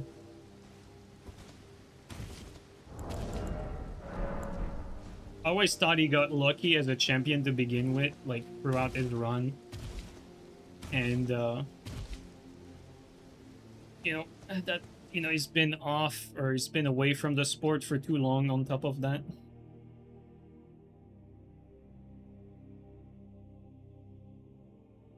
I mean, getting lucky as a champion is a very casual thing to say, but you know what I mean. You don't get a champion by being lucky, but let's just say, like, amongst the champion, he's definitely not my favorite.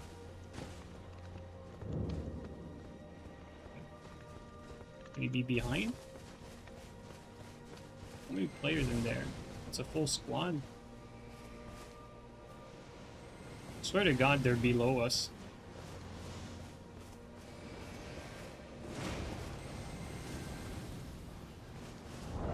And we...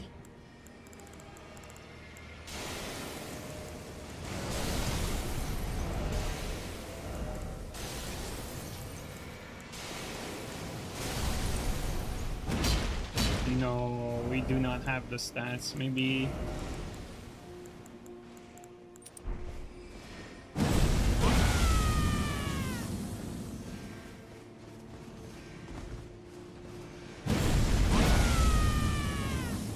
Are they too deep?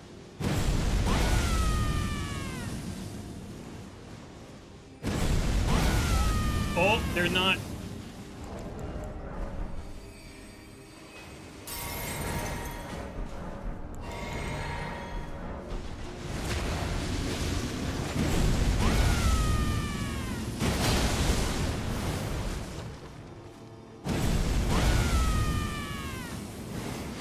I think we're a bit too high here. Yeah, we're a bit too high. Oh. No, we didn't reach them. It was the boss that hit him while we did it, I think.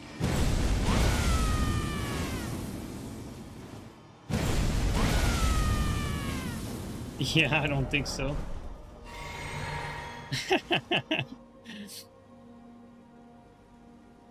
Yeah, they're too deep.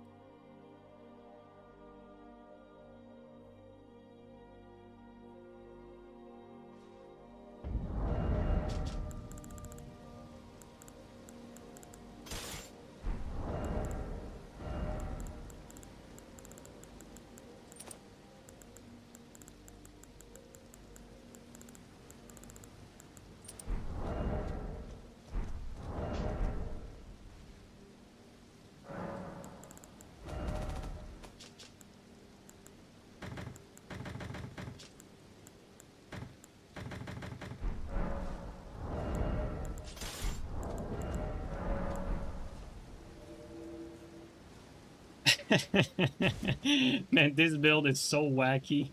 It's so bad.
There you go.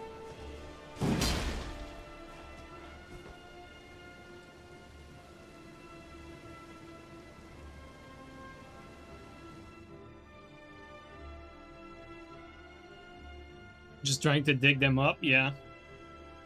Trying to save them, you know.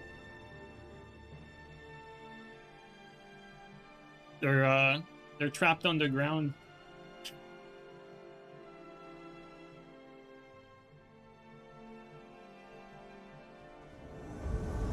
Holy shit, the fog walls, man.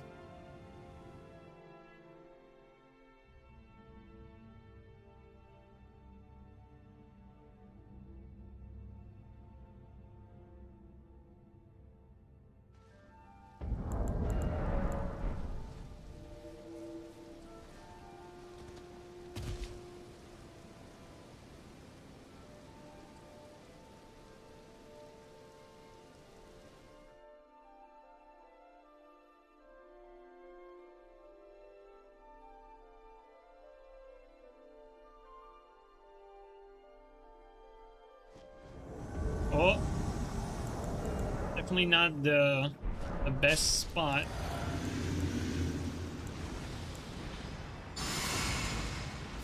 For the putrescence, but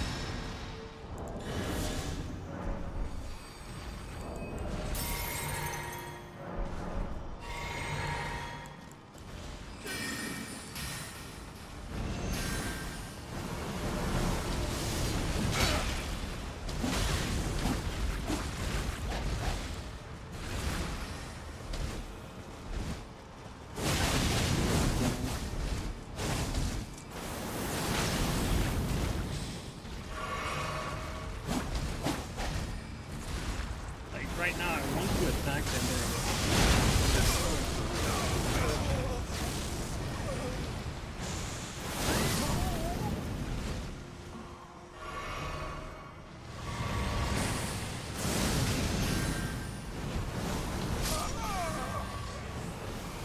I feel like, honestly, I feel like everyone I fight are paid actors. You know, it's either snipers or paid actors. There's no in between.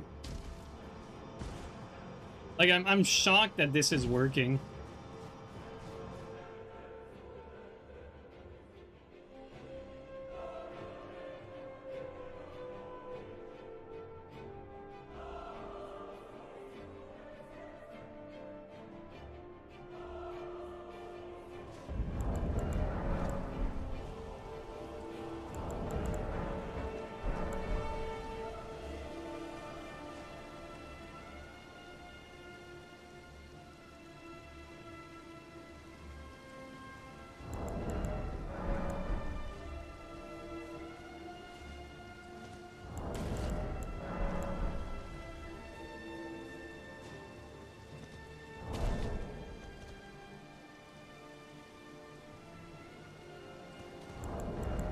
Sometimes bad builds work if you finesse it somehow, but that's the thing, I'm not finessing anything. Like, the spells are just doing everything on their own, I feel.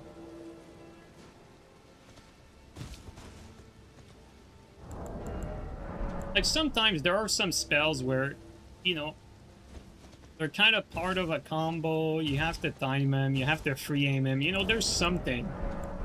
With these, I feel like, you know, They're close to you, you spam this. They're far from you, you spam that. And that's it. That's what it feels like.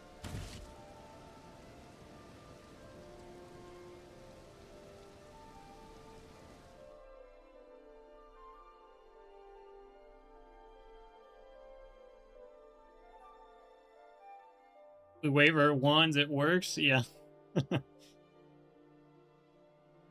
Next time, guys, I'm gonna be using, like, you know, probably like strength build and something more standard just to play with good stuff every once in a while, because now it's been a few streams that where I've been experimenting with different things, and most of it has not been very good, and I'd like to play with something that's good now for change.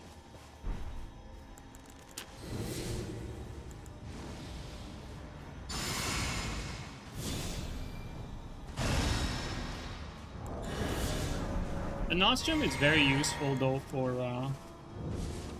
getting a bit more FP out of this.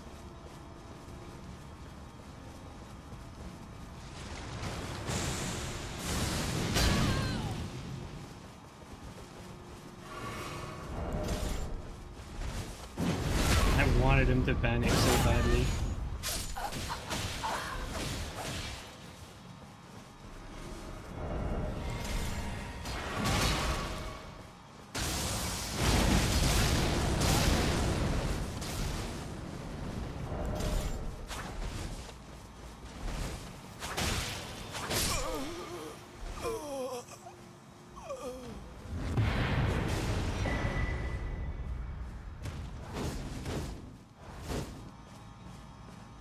I thought he wanted to attack me, but I realized he didn't. Then I attacked him, then he attacked me. That's my fault.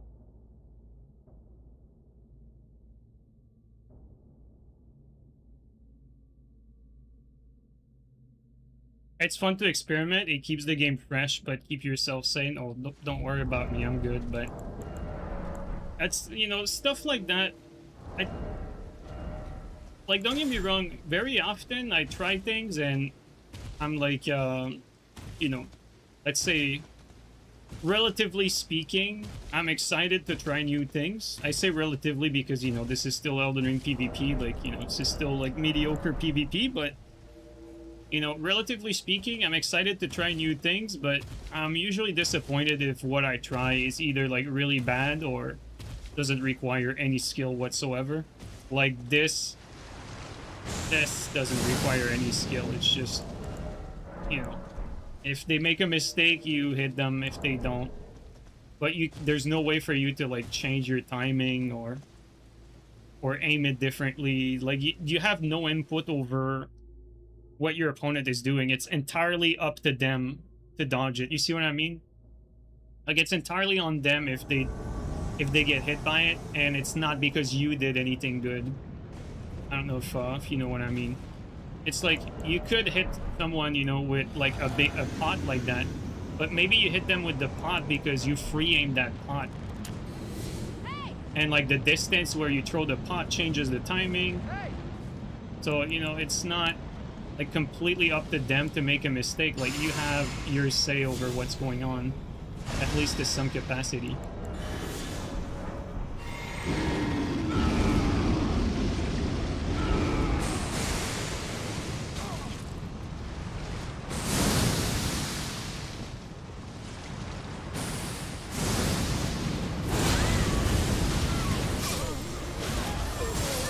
Well, I got comboed, but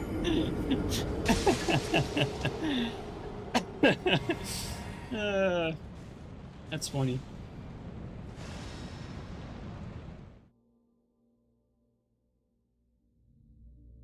I got comboed by the madness from the guy who died. Like, I got madness and then I ate the full Ash of War.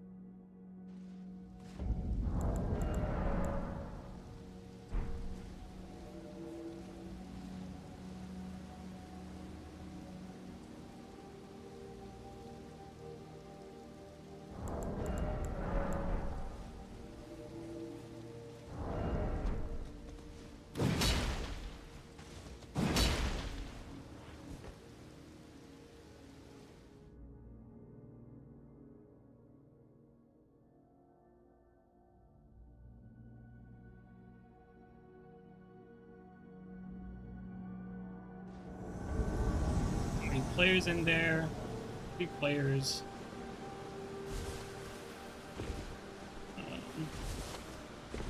3 players, but where the hell do we go? I don't even know where I am exactly. Where are we here? Are we in Lernia? No. Wait, where are they though? This. I think in order to get to them, I need to go here. Just gave me a pretty bad spawn, I think.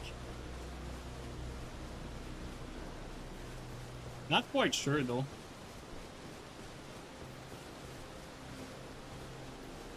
I feel like this could be one of these like invader farming thing.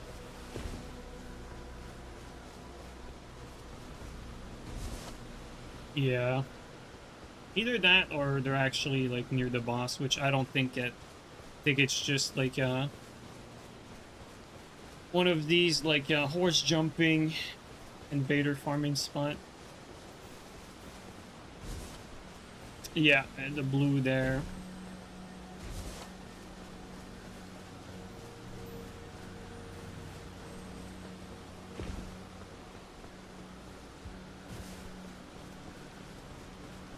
Wait, where is the host at? I'm actually confused right now. Like, he's not even in this area.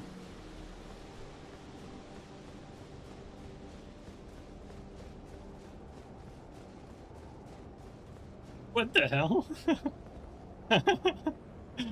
This is so whack. Alright, let's... not this one. Let's try respawning first. You never know. Elden Ring spawn be like that. Oh, it actually did give me the right spawn.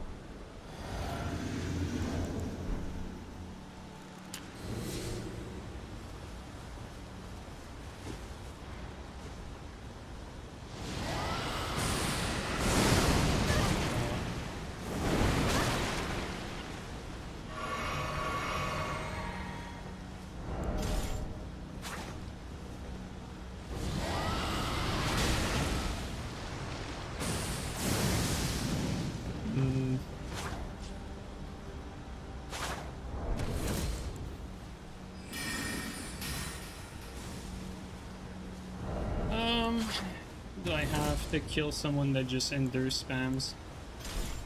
And he is light rolling. Probably have like this.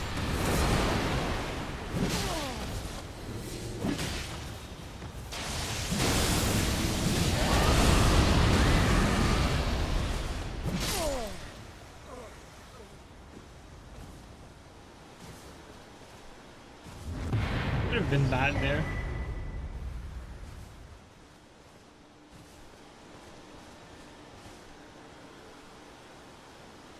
Where are we though?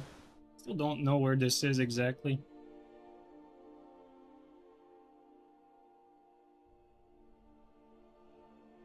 Pretty sure this guy was trying to farm invader. Still don't know exactly where we were.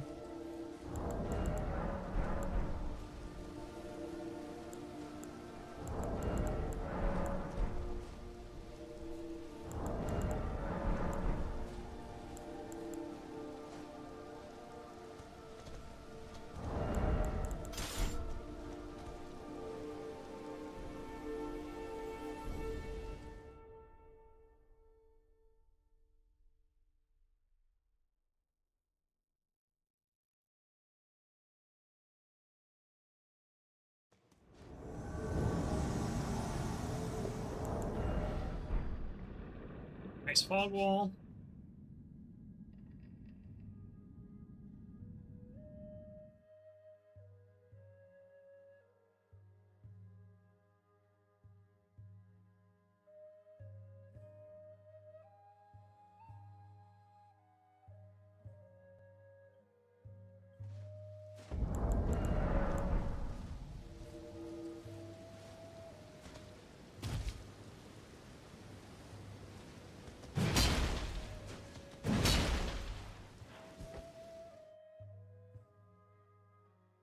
What's your favorite category of spells and incantations?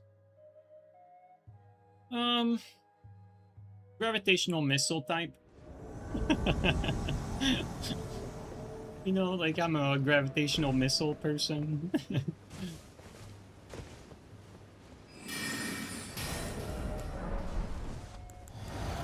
It's gonna be another light roller.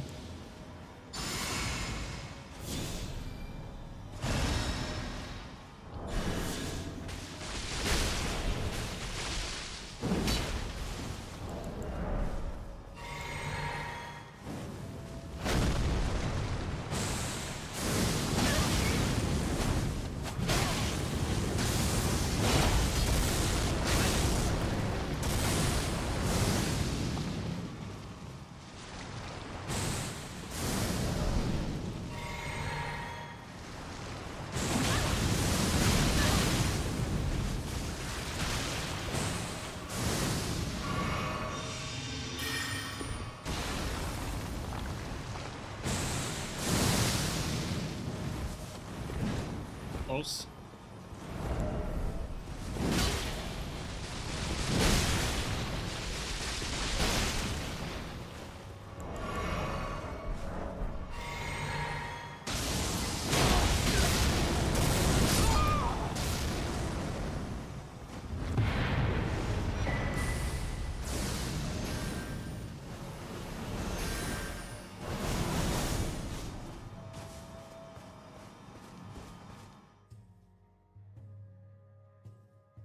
The fuck is the host doing? Like, it's been like the whole stream today. Like, it's basically like, you know, either we get sniped or either we're fighting people that have like absolutely no idea what they're doing. And they make me feel like the build is better than what it actually is. Like, this is not very good. It's just that people run into shit so much that, you know, it makes it work somehow.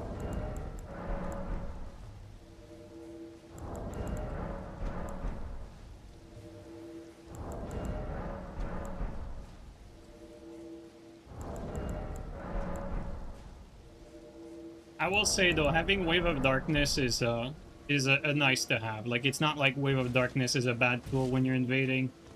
Wave of Darkness is always a nice to have.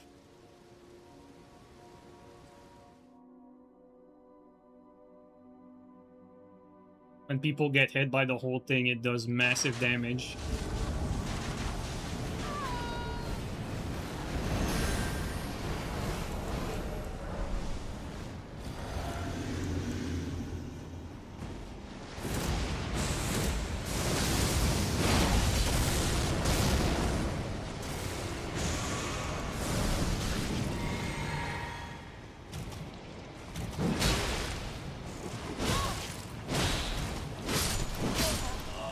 It's unfortunate. He missed because his lock-on fucked him up.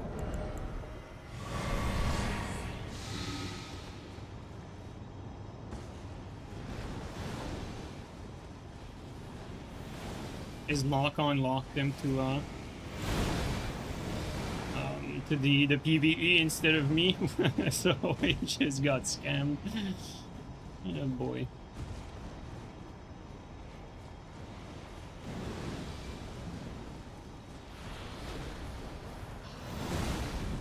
Oh, I arrived just in time for the whole dying, I guess.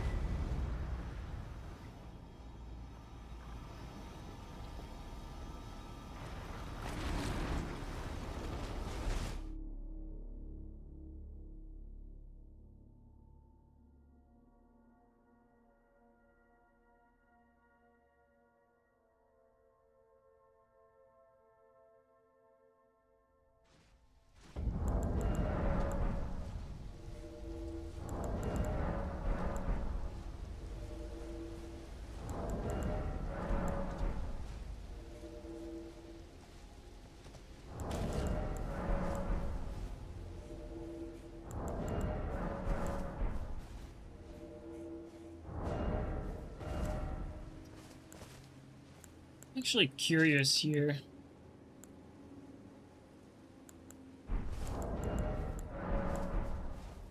If you blood infuse a Para, I wonder if the scaling is best with strength. or with Dex.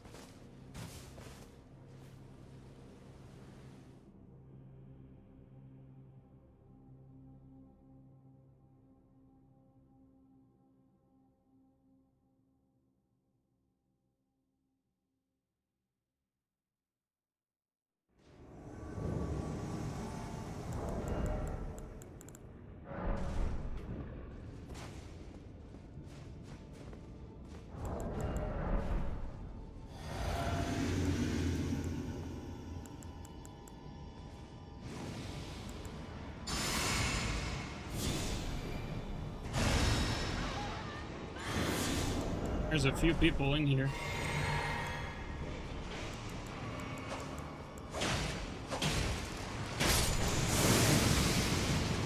Oh, they can block me.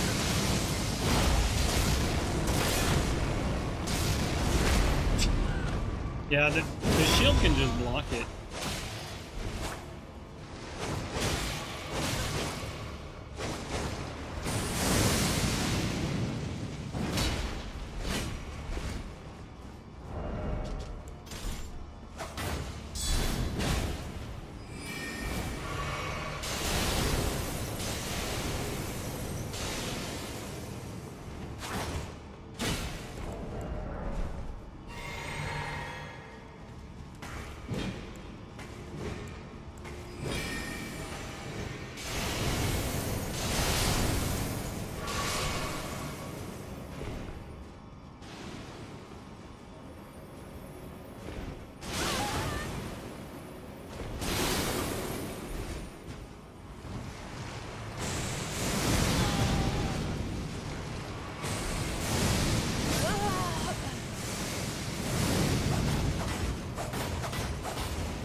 That's good to know. Like, you can counter this just by blocking it.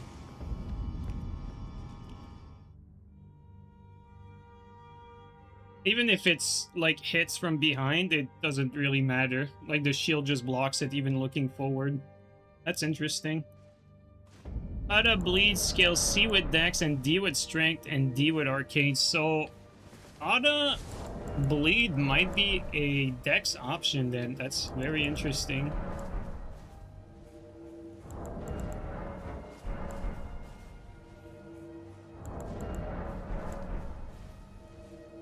Because Pada actually does more damage on Strength than Dex. Normally, like Strength infused versus Keen infused. Well, this is quite funny that Dex does more damage with Arcane. Or with Bleed, I should say. For the Pada.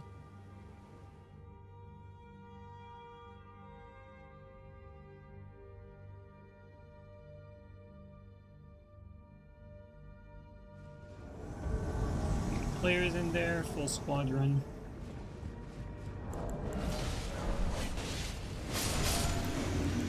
Let's take our time and buff up.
The Valkyrie comes here to save the day.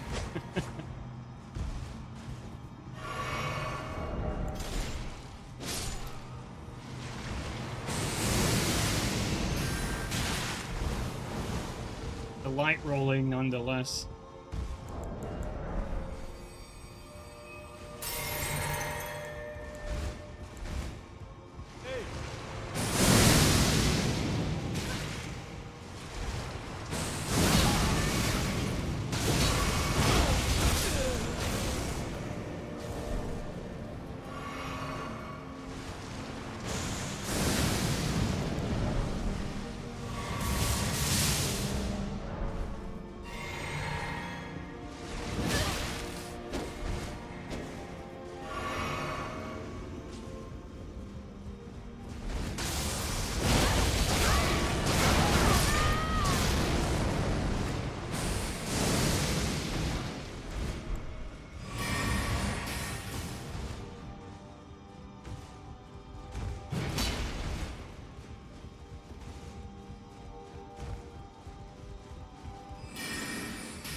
I don't want to BS him here.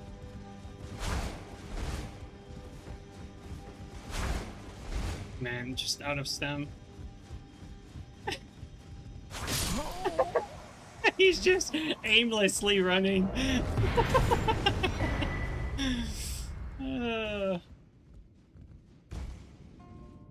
He's actually like aimlessly running. Oh man.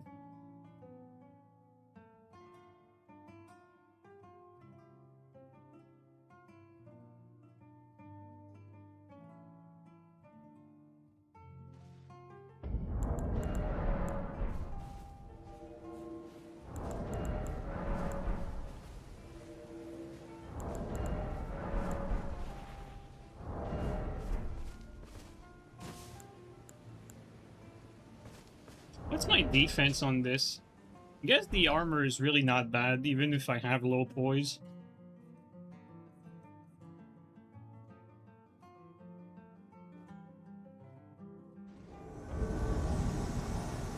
How many players? It's a lone host.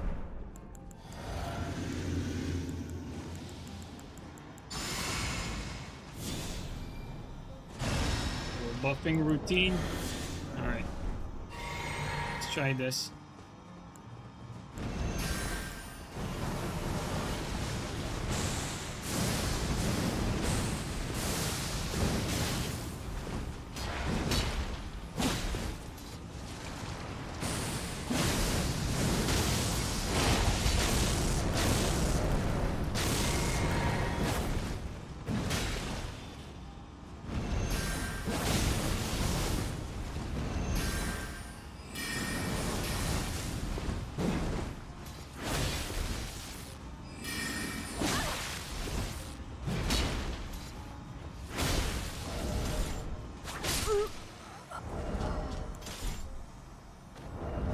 I feel like a walking fortress. Even though I'm not really that tanky. Like, that's what it feels like, is you just walk around and you spam shit. You know, because a fortress is gonna have, like, cannons and everything, and it's gonna just stand there. That's what I feel like with this. You just walk around and spam stuff.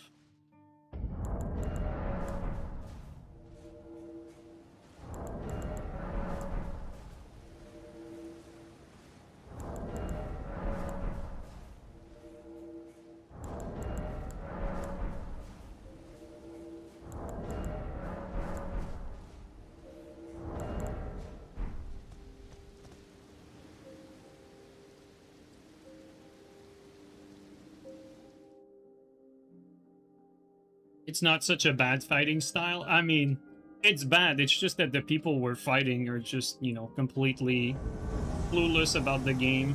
That's what it comes down to, because this is not good. It's just the people we're fighting make it look like it's good when it's really not.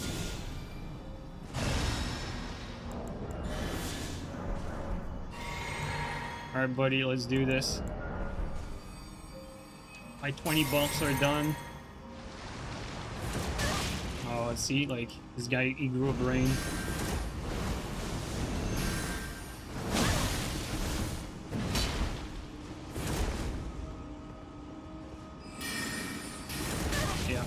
can't throw anything there. Like, see, look at my health. Like, he grew like half a brain cell and then...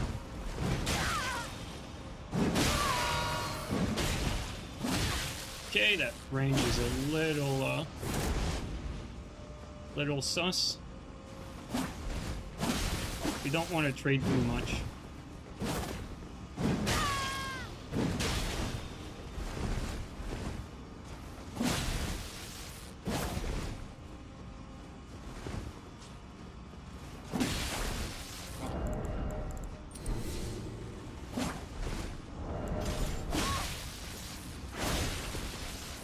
That's a little unfortunate. Oh, I ate my input on this one. There you go. Like losing to this guy is just proof of what I said. Like, the guy grew like one brain cell and then our build like fell apart. Even though the guy is awful, like I just was limited to just using the Zvi on a build that's like the furthest from optimal possible. Like, it's just a waste of points, like a walking waste of point if you can't use your spells.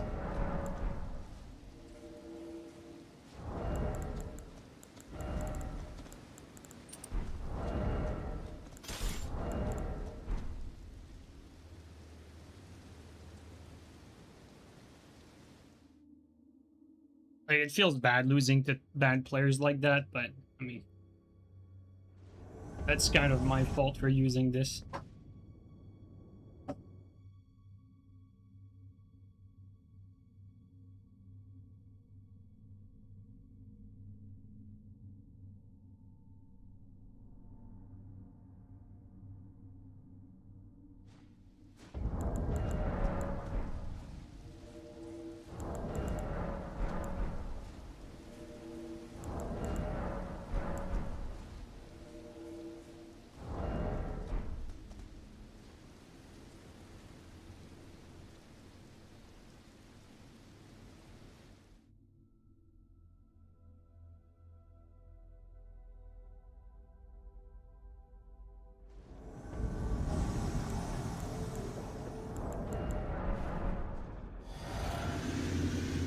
We're gonna get fog walled.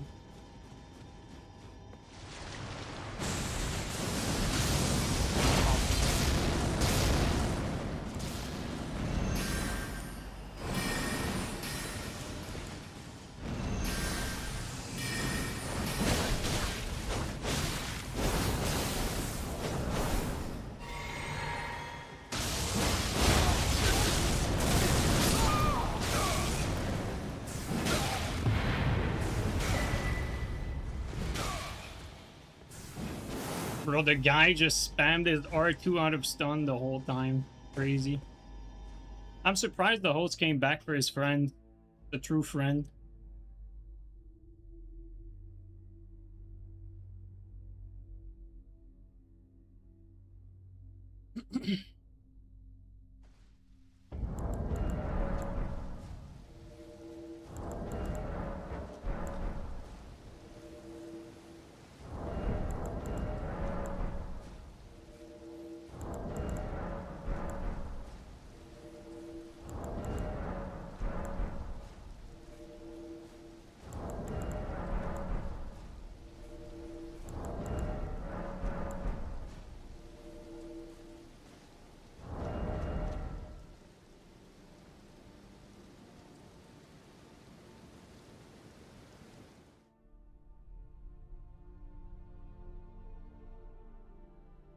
I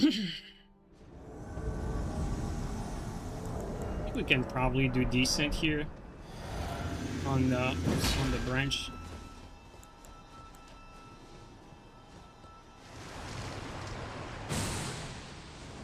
Oh, come on, game.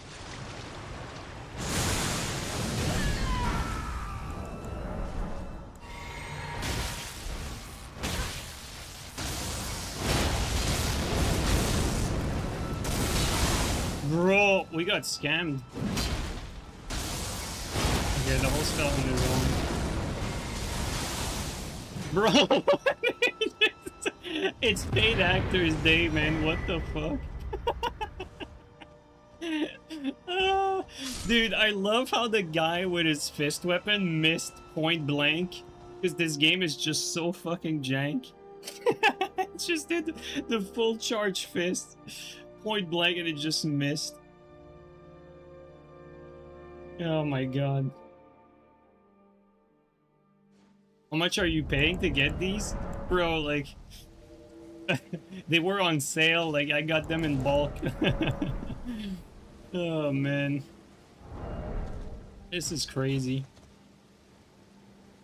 Like guys, like I'm telling you, like it's gonna mislead people. Like this build is legit bad, but people are gonna be misled into thinking it's good because our opposition today is just so mediocre that anything I throw out, they figure out a way to run into it, basically.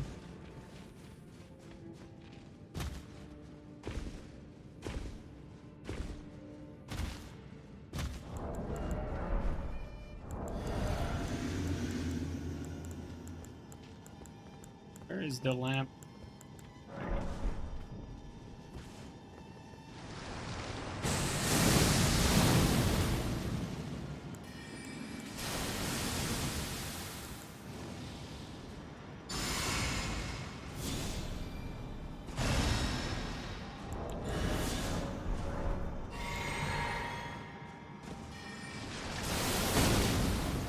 Fuck off. We can't do that.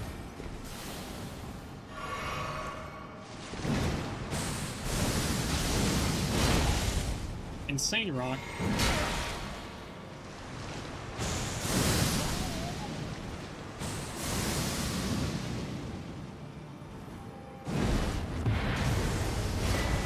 Bro, we cannot use wave here. The ground does not allow it. This is so jank, man. This game is so inconsistent.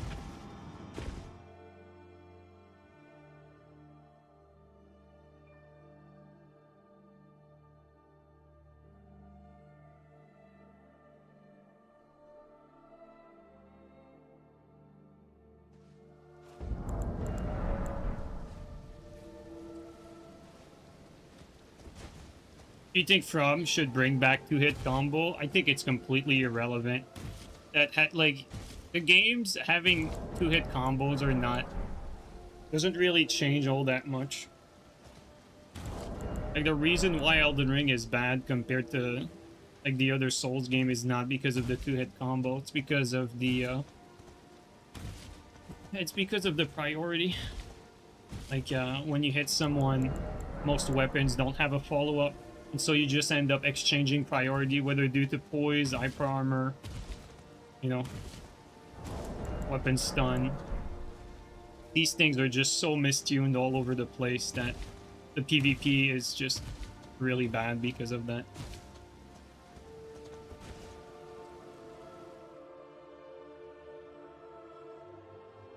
Like in previous Souls, like if you hit someone, it was on them to be on the defensive and to time their dodge, basically. Like now, it's not really about that anymore.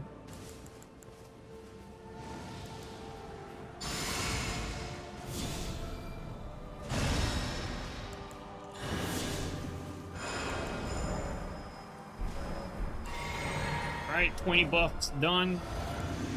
Let's get it.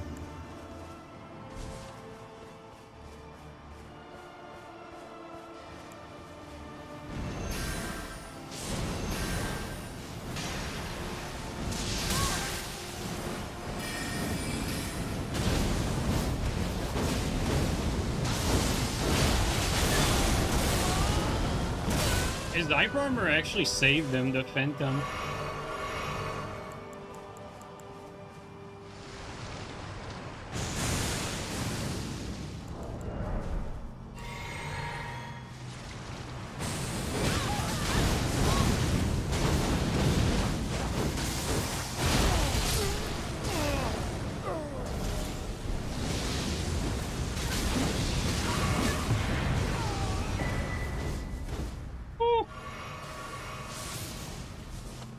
Almost got scammed there, but survived by the skin of our teeth.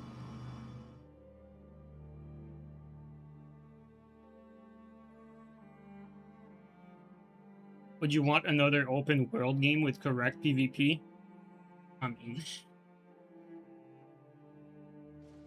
I don't really think that matters all that much either, to be honest. Like, I'd say no, because realistically, it's much harder to make an open world game that works than a linear game that works.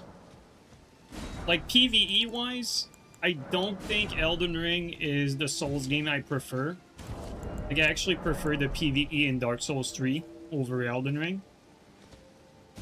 Don't get me wrong, it's not like the PvE in Elden Ring is bad, it's just that the the first playthrough for Elden Ring is great, but subsequent playthroughs are painful, because there's just too much, like, running from one area to the other. Like, it's just empty space. Like, the world is large for the sake of being large, as opposed to being filled with stuff. Like a Skyrim, for instance, is filled with points of interest. And here, it's like, this game was made with Torrent, because it was just, like, too long to walk from point A to point B. So they just introduced a horse to fix that issue.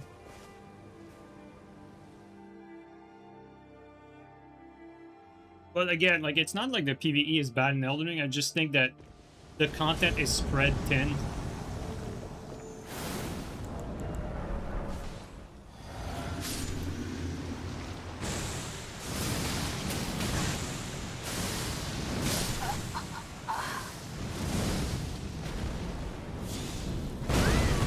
This guy does so much. Oh, that's it. He got clipped by the other.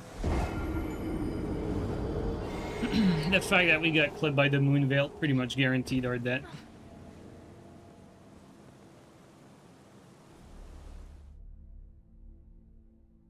That's just unlucky? Yeah, that's just unlucky.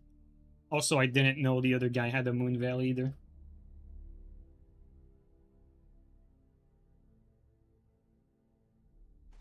Because they're, like, at that particular moment, you cannot panic roll against the fireball caster. Because if you panic roll, you get killed.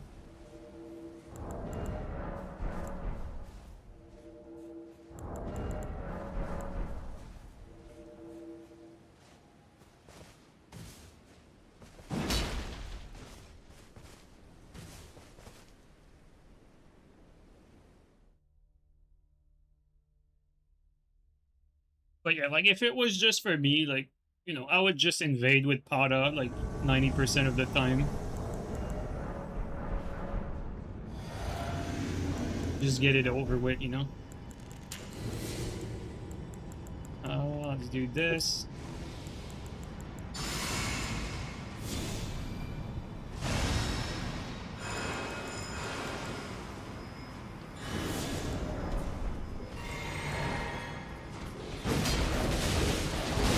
Buddy, I did not even have time to do anything. He just ran in there, completely ignoring the PvE.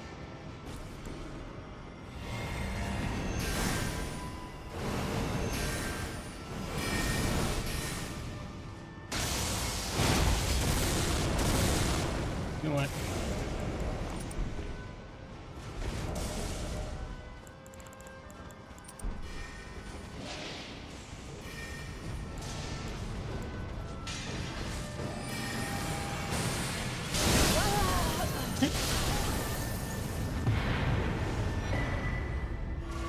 He almost got me, though. But we got him.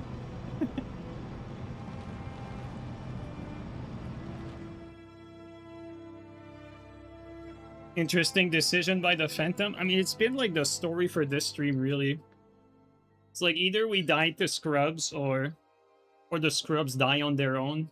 Like, we're just, like, in the background doing, like, spamming stuff the whole time. Like, no matter the invasion, we're in the background spamming stuff, and then either we get killed because our opponents have a brain cell and a half, or either our opponents don't have a brain cell and a half and they find a way to get killed.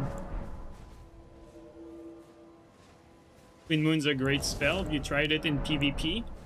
I haven't played much with it. I mean, it is very slow. It's very situationally dependent. Like, there are some situations where, you know, it can win you an invasion if you're in a closed area. But most of the time, it's very difficult to land. Artorius, thank you so much for the donation, man. Hopefully, FromSoft will make something similar to DS3. Make better PvP in this game, because this game That's my blood pressure up like crazy. Yeah, I mean, this game is definitely frustrating for the wrong reasons. It's just very inconsistent, all things considered. But thank you so much for the support, man. I really appreciate that. You basically made that whole stream worth it. Really appreciate it, man.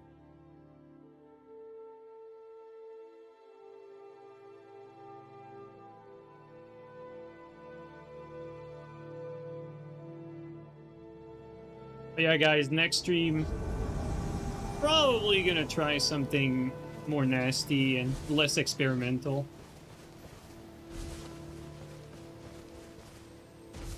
Two players.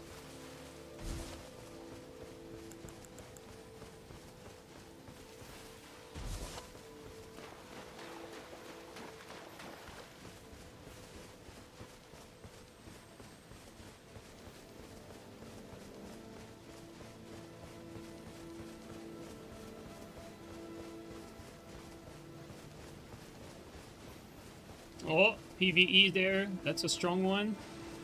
The Bloodborne grab. There you go. We have time to buff. We could attack him, but...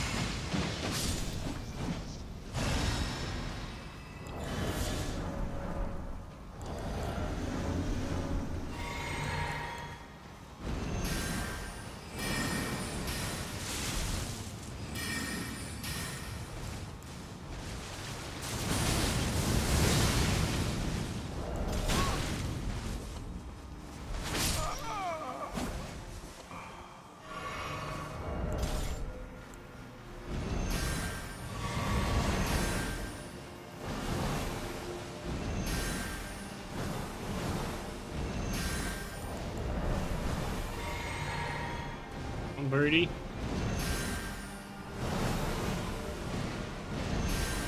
Uh-oh. Uh-oh. Eee! The house is getting into dangerous territory now.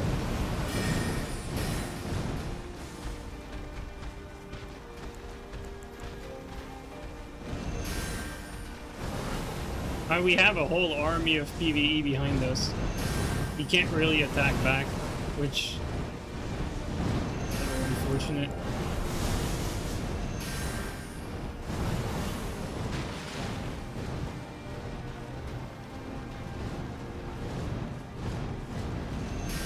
Oh, the bird. If the bird could stop chasing, it would probably help the host, or motivate the host, I should say. Oh, he's gonna... Dude, look at this. He's gonna jump off.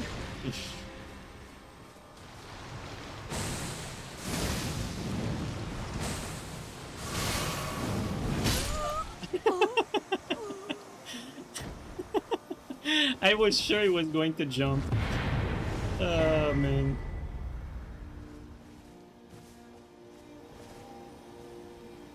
Bro, these paid actors. Yeah, boy.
the battle of the pew-pews.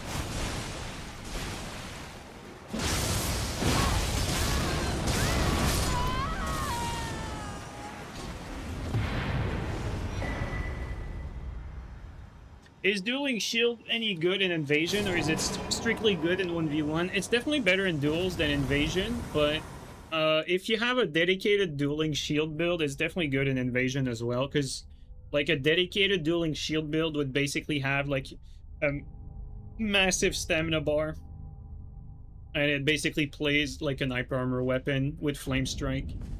That's basically it for whoever asked for the stats. Here you go, this is our disgusting stat spread. It's just so all over the place, it's not even funny.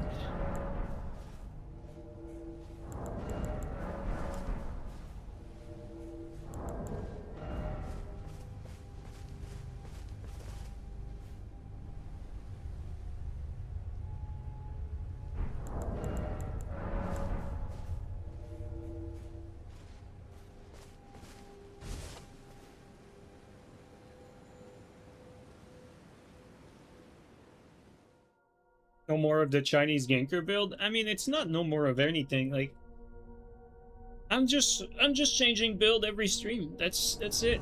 Unless like the build I've not played with everything on the build, then I might keep it for another for like 2 streams. But for the most part, it's just you know, you make a different build every stream and you try to make it interesting for people so that they see things that they don't normally see.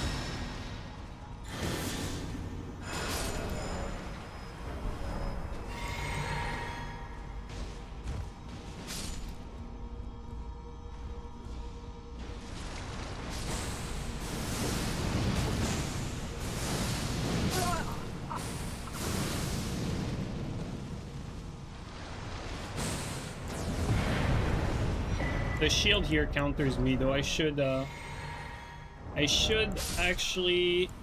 set this dry leaf up to do magic damage just to deal with shields.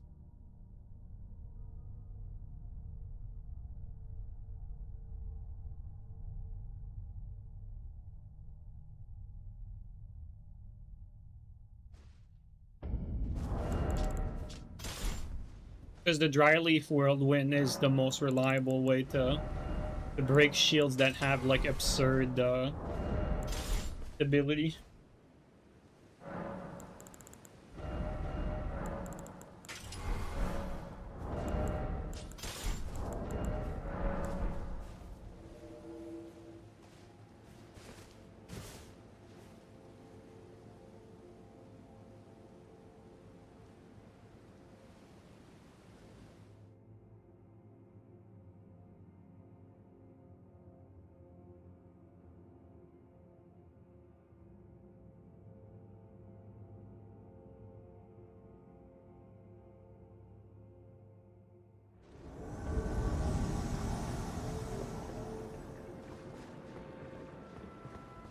Okay, can I jump here? I don't think I can. I think this is exclusive to single player.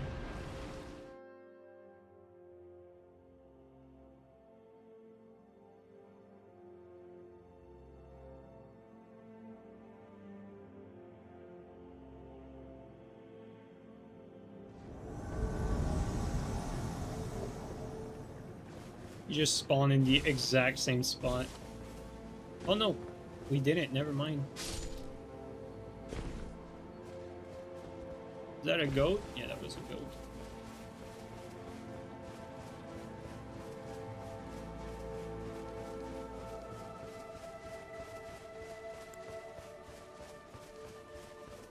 Is he alone? Yeah, he is.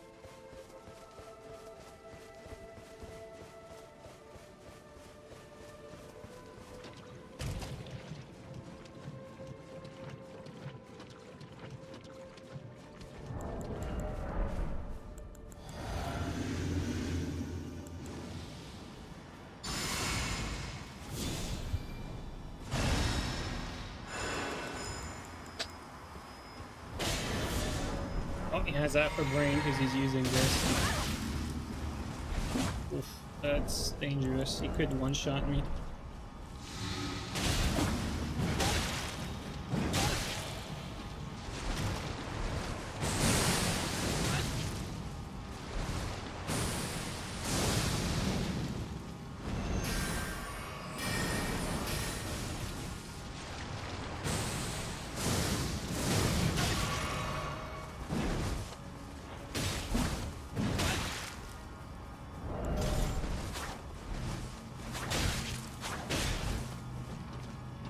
out of stam.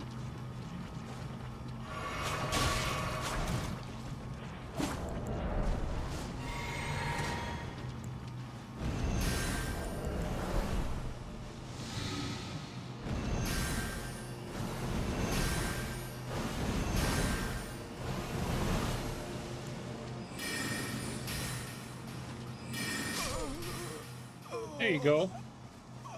Our distance spam is quite varied though. Like, just having the spectral ring into glintstone nail is quite useful.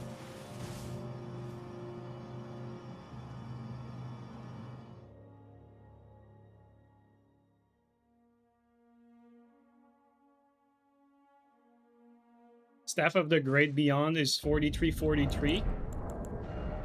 And do we have 43 Fate? We have 44 Fate. Anything beyond that is booty. I think we misallocated 1 point in Fate.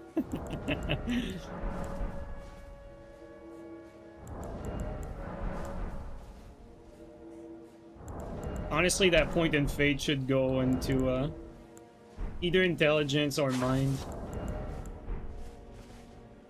Given that we have the Nostrum, though, we could have a completely different stat spread and rely on the Nostrum.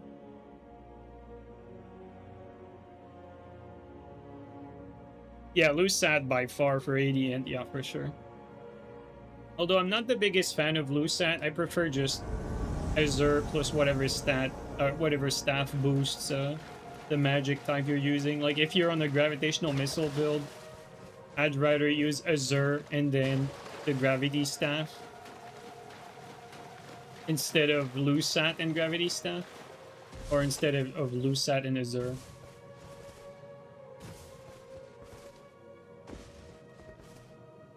But to each his own, you know.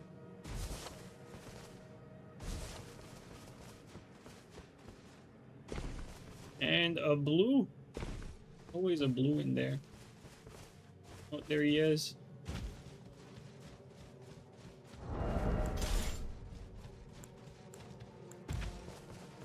He's getting swarmed by rats. That's kind of funny.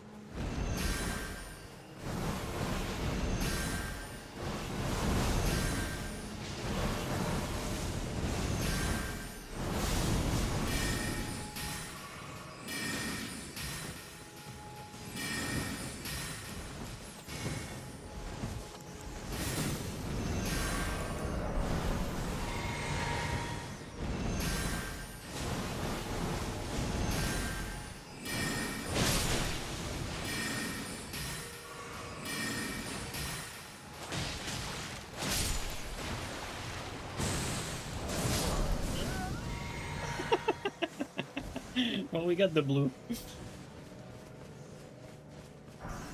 This build is just spamming shit. That's all there is to it. Yo, Ross, thanks for the raid. Welcome in, guys. Oh, here he is. Oh, he's by himself.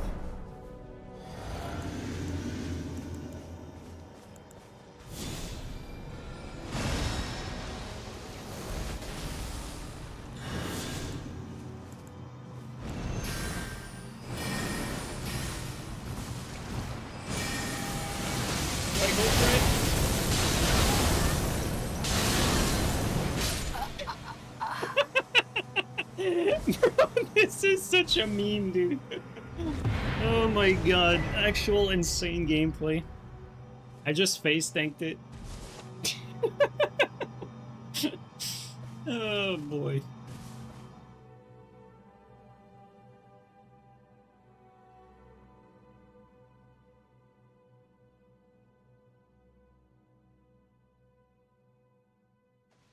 It's just trading blows. Yeah, today I've been playing extremely brain dead. Because that's what the build is. Like, you just walk around and you spam this. If they're close, if they're far, you spam this and this. That's it. That's the whole thing. And if they get too close, then you Wave of Darkness. They get too close. But it's like, pick your spam. I would say it's bad, but the people we're fighting are legitimately like so bad at the game that this has been working way too often. But this is not good. Like, it's super easy to deal with.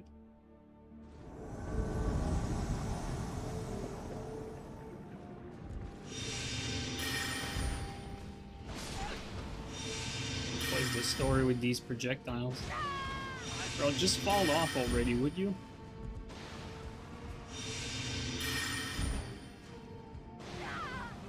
Thank you, finally. We keep hitting them, but no one falling.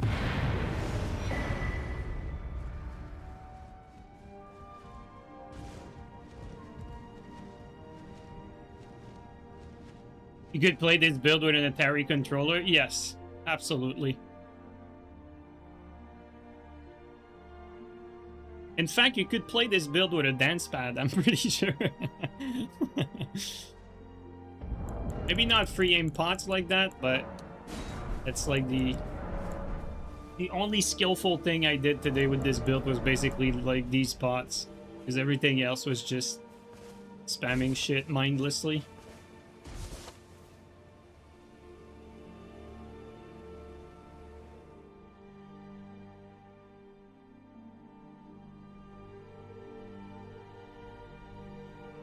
Yeah, I always make builds with Vagabond, not because it's good, just because I can't be bothered to have every starting class.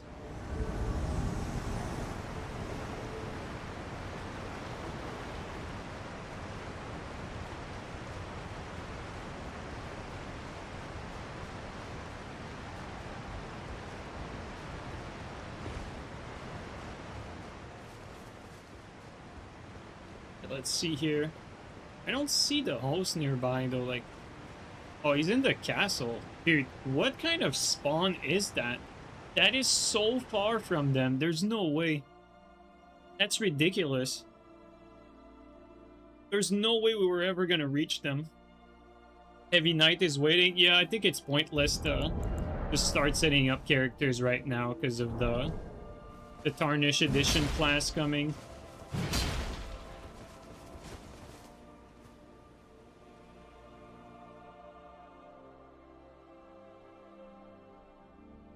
And even then, honestly, I'm starting to wonder if I'm even gonna bother to make a new build. Like, I'm so, like, I care so little about this game that I don't even know if I'll put the trouble. I might just stay with Vagabond and just, like, accept, like, a few points disadvantage just because I can't be bothered to make a new build. Takes too long.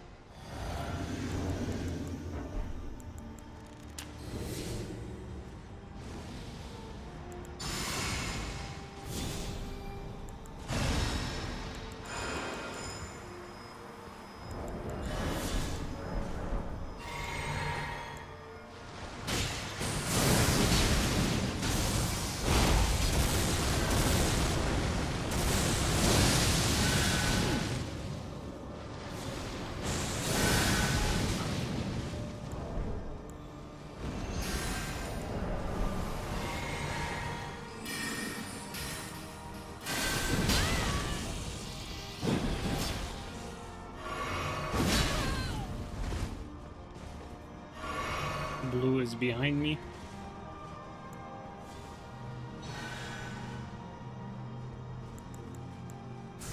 Nah, I thought the blue would push.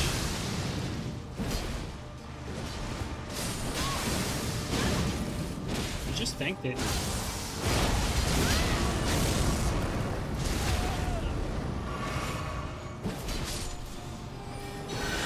The fact that he could turn there allowed him to to not get backstabbed. I think we're just gonna keep pushing here.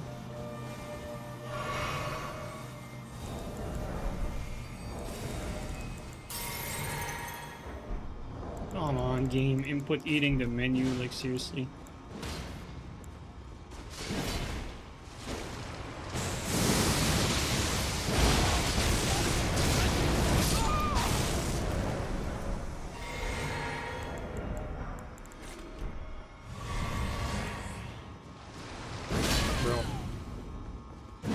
really picked his timing.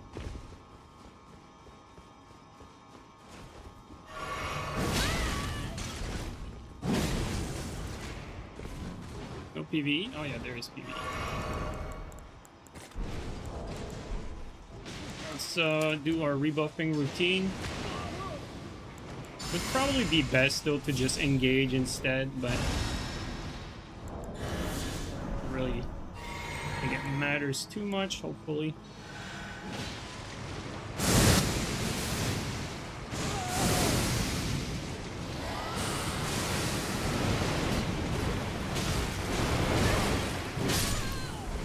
Timing is real.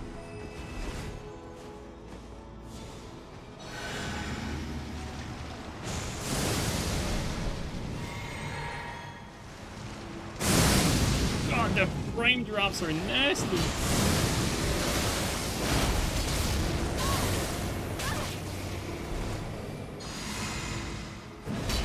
Yeah, that's too close to a wall.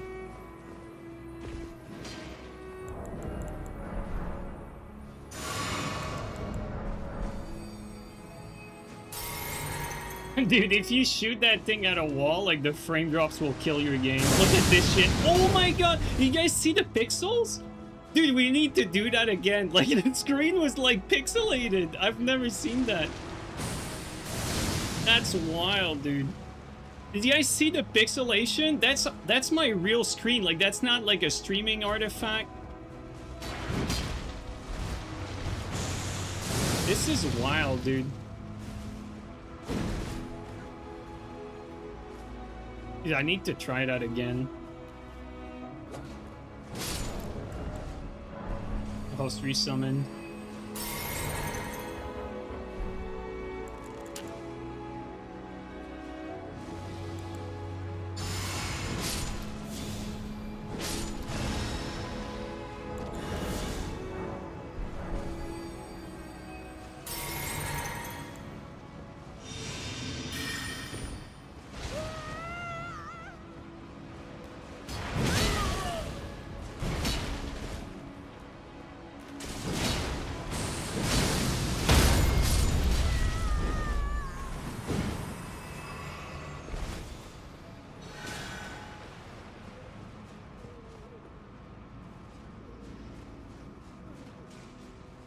Dude, we cannot see anything.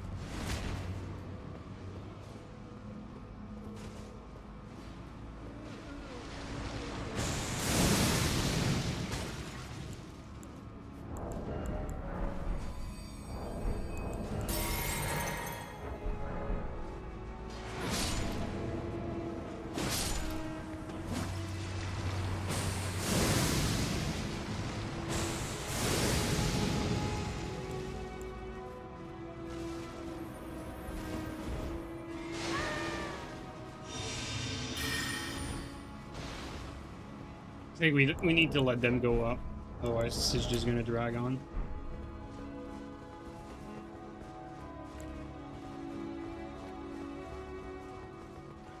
Probably he does like good damage when I don't.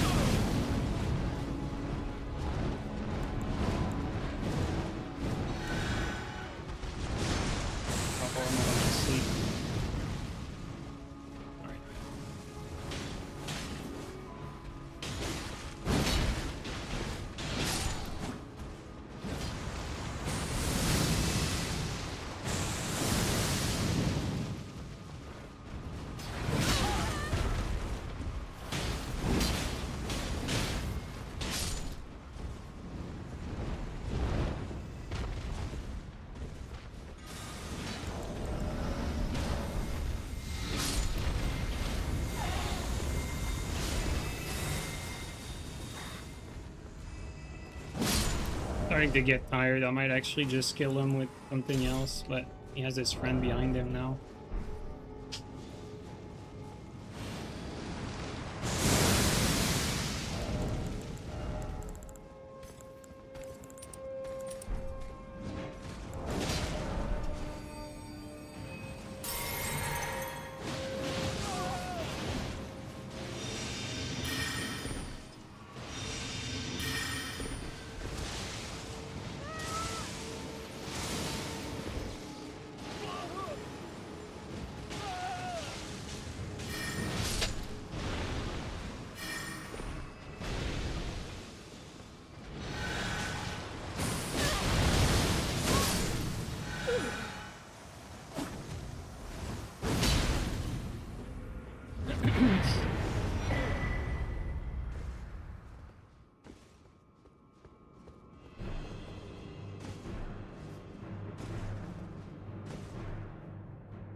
So LC, thanks for the resub for 15 months. Really appreciate that. Thanks a lot, man.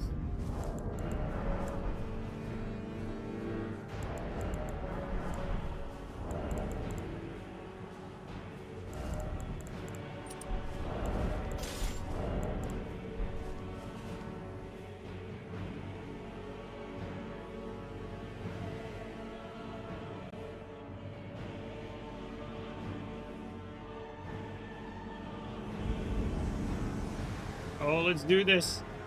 My time to shine.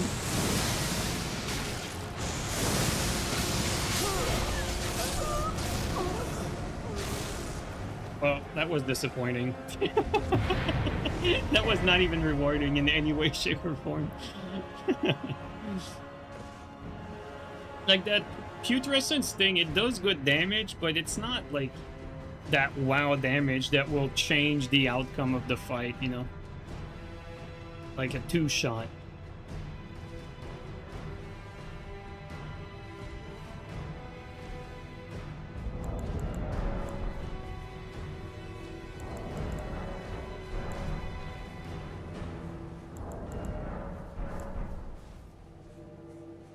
I wonder if my damage would not be better just with a normal magic build and just dump points into Fate.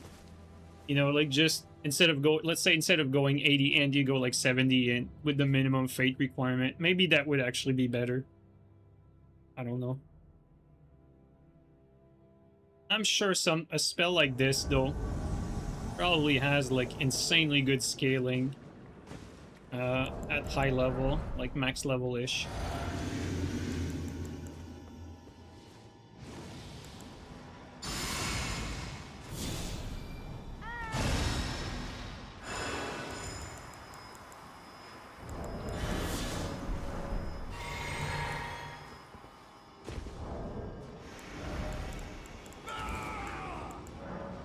Okay, let's just grab 10 of these.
This is like the perfect area to spam this spell. Like stairs, like they're basically like stuck in a tiny room. This is like your optimal situation to hit people.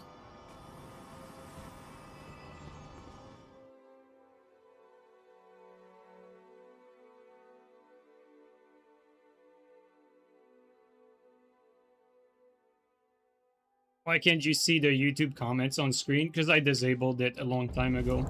Like the thing with Twitch is that I have like more control over the the people who chat on Twitch. Like basically, like if people make alts to comment, like they have to wait a certain amount of time, or they have to input their phone, which prevents them from making alt. Like for instance, I think it's like, yeah, your account needs to be at least 6, or you need to have been following for 6 months before being able to post a comment. Whereas on YouTube, like, you know, like you had people who just like keep making alts over and over and post racist shit on screen.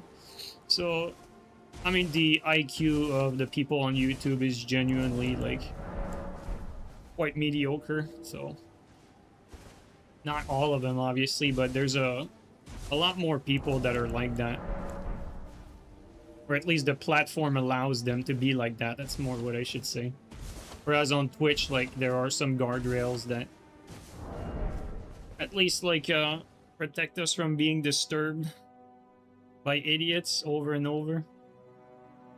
Rumble's even worse. Yeah, I believe it.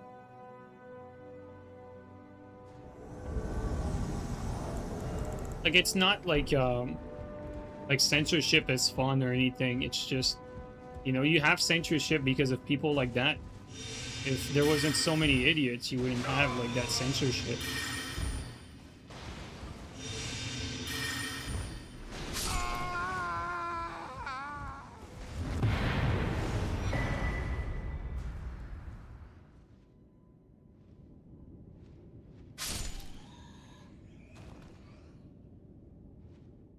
But yeah, it happens quite often on YouTube, but it doesn't happen anymore ever since the chat is not on screen. It's like these people only want attention.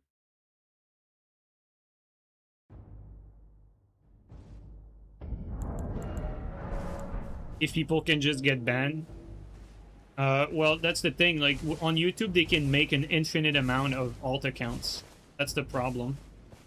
Whereas on Twitch, they can't do that because there's, like, on Twitch, like, either they need to force input the phone or the account needs to have been created for 6 months, or they need to have been following for 6 months, which, like, already, like, the 6 months thing prevent anyone from ever really, like, creating alts to disturb you during a stream.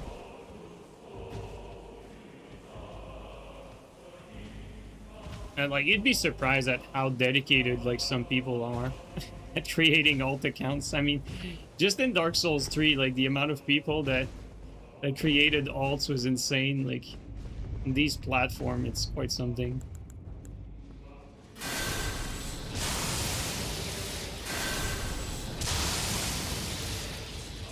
We did hit them, though. That's why I had this spell for that one situation.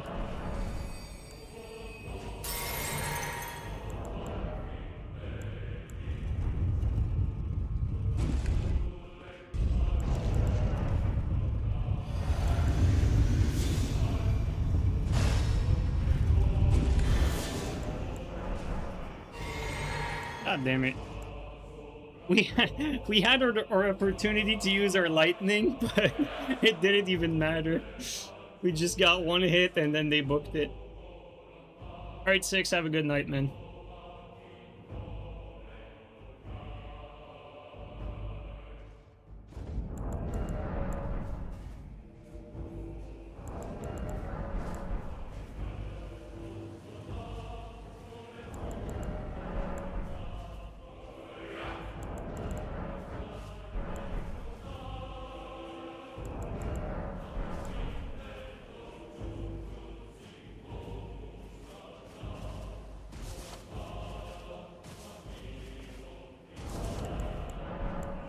Yeah, I've seen that iceberg vid. It's very unfortunate, but I mean, people can say whatever lie they want, you know.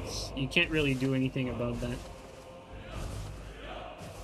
And it's usually made worse when, you know, the lies are mixed in with like a little bit of fruit. That definitely makes it worse because it just gives ammunition to, you know, to people who hate you to hate you even more. But I mean, it is what it is. Like, you know, I've been rocking this channel for long enough. Like, at this point, stuff like that doesn't really faze me. I'm kind of used to it, if I'm being totally honest.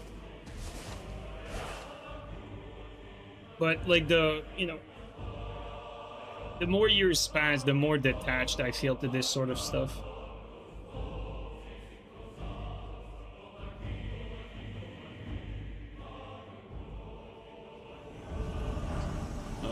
What's going on here?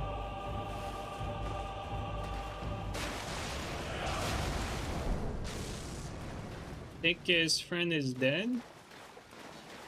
Seems like a 1v1 here.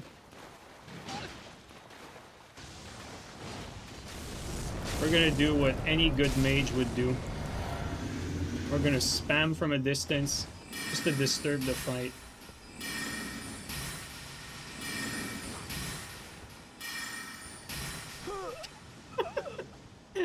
Well played.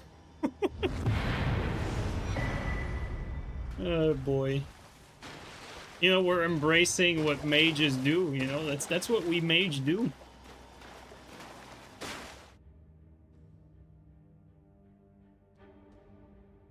Mungus abuse indeed. See, like, the missing piece is that Mungus likes being abused, you know? Like, you can't prevent people from doing BDSM, you know? It's the same idea. It's like Mungus likes it, you know?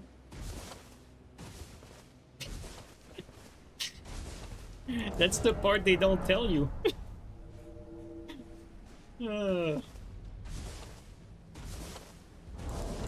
It's BDSM for his soul.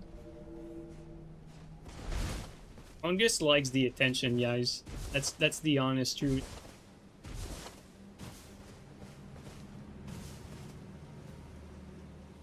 You tell you that in confidence, DM? Yeah, exactly. Guys, Mungus has been here for like probably like 5 or 6 years by now. Like people who think that, you know, I abuse Mungus are legitimately like dumb as a rock. I like to fuck with him though, but that's because I like him.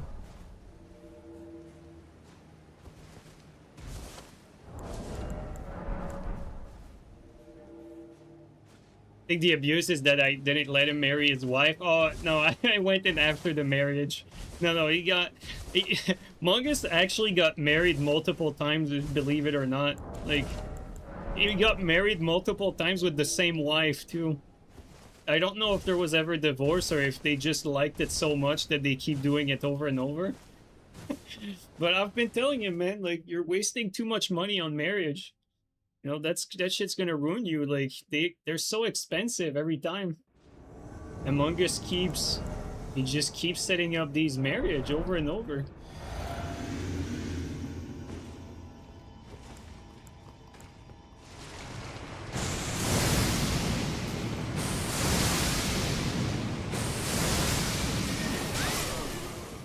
We got one down that's behind us. There we go.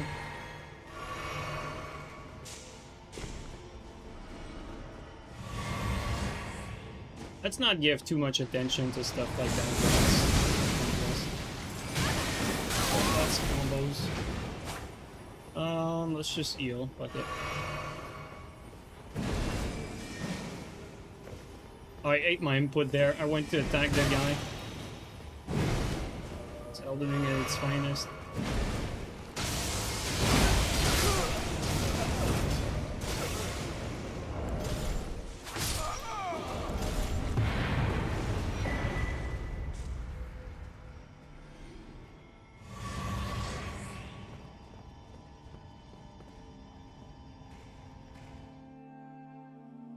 Remember playing seeing Mungus on PlayStation a while back, so definitely like 6-7 years. Yeah, it's definitely possible. I mean, there's a few people in the community that have been here for quite some time. Like Chirico has been there since forever as well. Like Chirico has been with us for a long time. I mean, Gabri, Castle, those guys I consider my, you know, some of my close friends though. Like I really like these guys. You know, Nash. Alright, there's a Vale as well. There's a few people that I met in Dark Souls 3 that I really, really appreciate them. They're good people.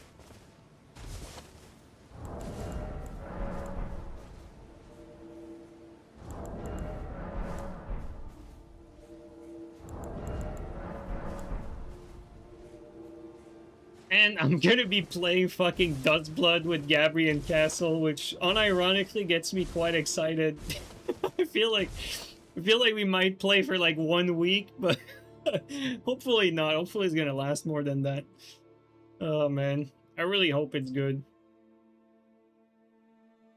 We met on Grindr. What is Grindr? I bet it's like some sort of like sex app or something like that, just by the name, if it actually exists. If you made that up, that's a great name.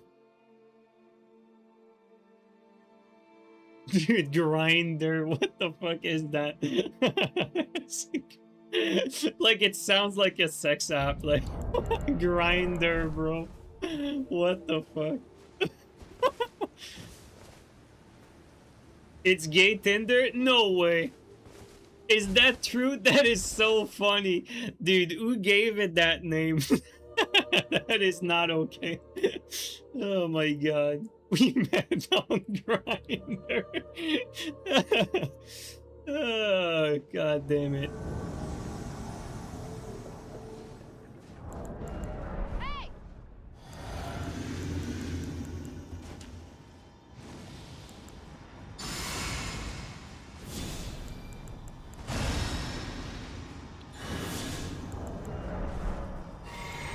Alright. Outspace with my really bad weapon.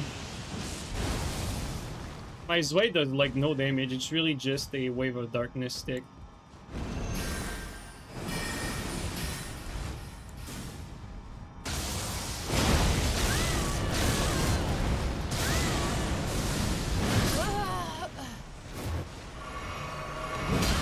Whoa, the host damage is wild. That hurts.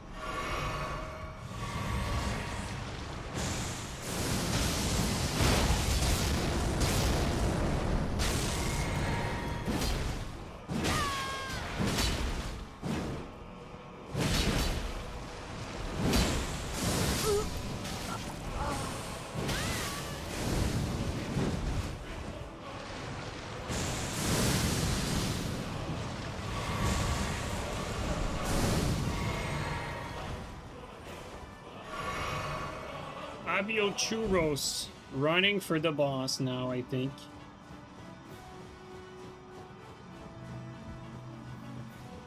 It would seem so.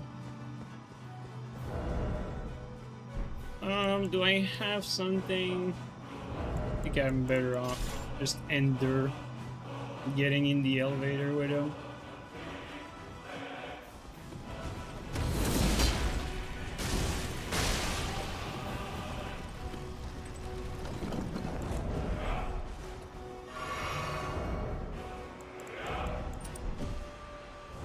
Is he gonna DC? Yeah, he's gonna DC. Bro, these people are insane.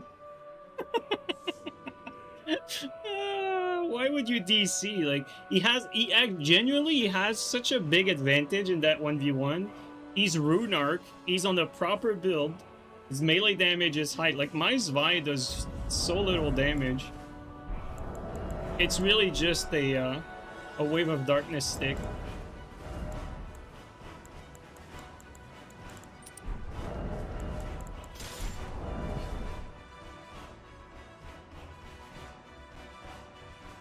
Yeah, Duskblood is apparently 8-player, which is kind of disappointing. You'd hope for a higher player limit than that, but, you know, it's the Switch 2. You can't expect a fucking 100 players in the lobby, you know? There's no chicken dinner in Duskblood, that's for sure.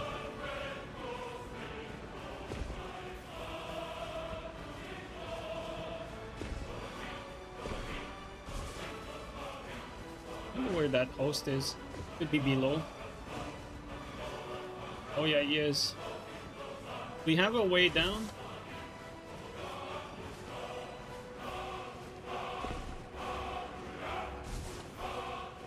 I think we're gonna get fog walled. Yep. There was no way to get to them. 8 is actually crazy. I mean, it depends on the size of the map. Like, you know, like 8-player in Pontiff is a good amount, but like 8-player in fucking Limgrave, I don't know, man. We'll see. Just hope it's not like Lords of the Fallen net. It cannot be like Lords of the Fallen because it's not like it's not the same. I don't know how to explain it in layman's term, but it's not the same networking topology, which means that basically like it's not the same type of networking. Like Lords of the Fallen basically made the wrong decision when they programmed the game. Like, they used a way to program the network that is just plain wrong. So, like, you know, like a noob mistake type deal. And so no matter what they do, like, it will always be latent because they just made it wrong.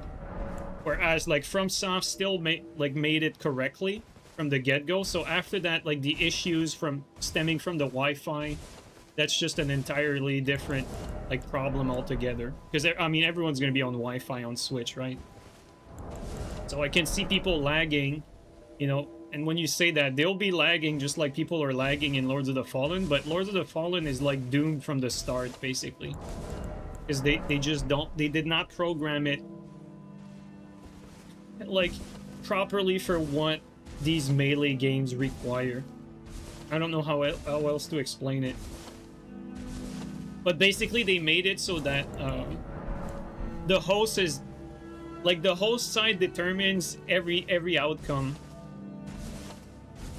So like basically, like if the host hits you on their screen, then they hit you, and then if you hit the host, it doesn't matter if you hit them on your screen. It's if the host got hit on their screen. So everything that happens in Lord of the Fallen favors the host. That's the issue. Whereas, you know, like FromSoft makes it like a true peer-to-peer where, you know, you need to get hit on your screen for you to get hit. You know what I mean? So that's like ultimately the issue, and why like the first Lord of the Fallen can never be good, because the host is, it's built into the game that the host has an advantage. That's the issue. And because of that, it's gonna feel like you're gonna get rubber banded when the host hits you, because the host is like the deciding factor for everything that happens in the game. Didn't they use networking or something that sucked from UE5? Yes, that's like the base UE5 thing. It's not that it sucks. Like stuff like that works for certain types of games. You know, like. It's not bad for everything. Like UE5 like is basically made at the, like, you have to understand, like the tools that come with UE5 are made for shooters. Like it's really made for shooting games.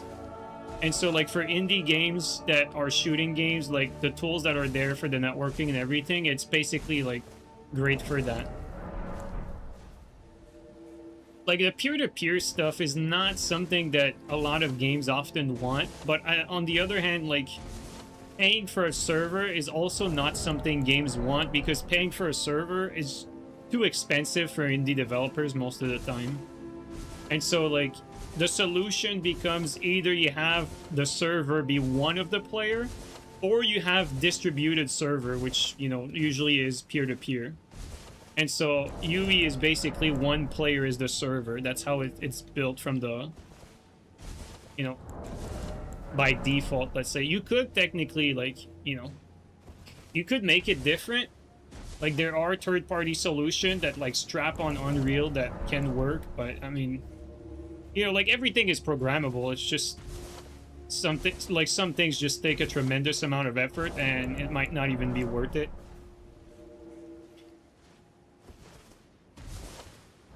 Like for instance, I heard the lead designer on No Rest for the Wicked. He was, you know, the interview that Steel did with No Rest for the Wicked, the designer, as well as the producer from the first Lords of the Fallen. Like they were talking about it, and No Rest for the Wicked guy was talking about how they basically decided which engine they were using from the get-go, because they had like multiplayer in mind from the start. And so they used a solution, you know, they basically used the right networking topology for what they wanted, like right from the start of development, which is not what Lords of the Fallen did. But to be fair, it's not like it's a mistake necessarily from Lords of the Fallen per se, because technically the priority was never PvP for Lord of the Fallen. It's just that I think the mistake was just putting PvP in the first place in Lord of the Fallen, because clearly, like, it was not good enough to even be, like, worth playing at all. And not because the game itself is bad, but because, you know, if the host decides on what's happening in the world, if you're not the host, the fights are kind of pointless. Because you get, like, you know, what happened is gonna happen. Like, you're gonna get rubber banded because it doesn't matter. Like, the host, like, decides what's the reality.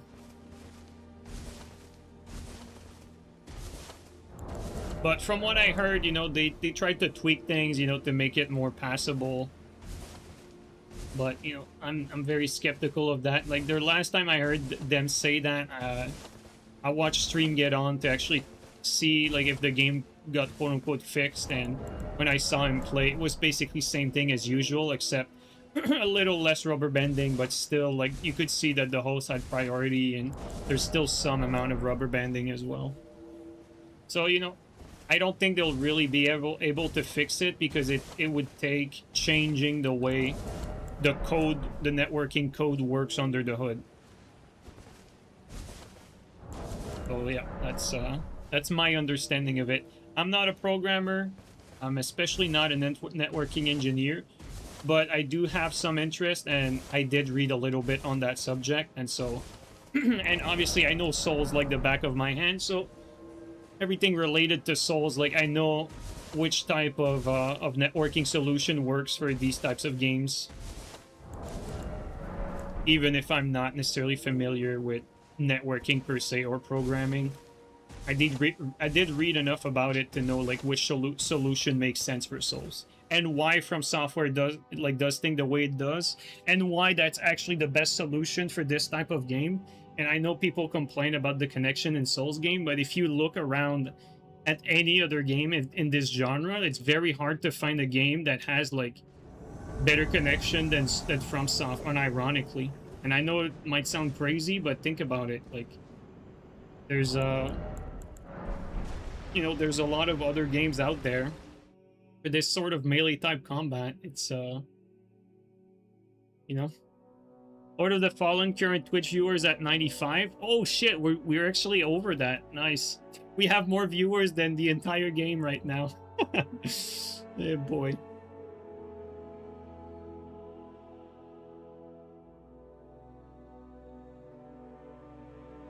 Neo 1 had the worst connection ever. Lord of the Fallen and Wulong 2, that's about that. Oh.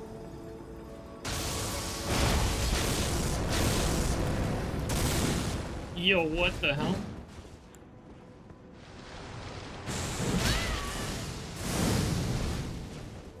Oh, that's gonna be a fight there.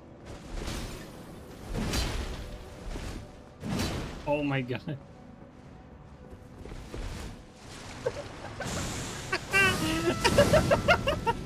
Insane fight, dude. Dude, the paid actors today are insane, man. So many paid actors today, it's crazy. Oh boy, that's like, if I had to sum up the stream in like one invasion, it would be this right there. Crazy. Kind of like spawn at the same time. Okay, we're a little low on this. What I'm gonna do is I'm gonna back up a little bit. We're gonna set up.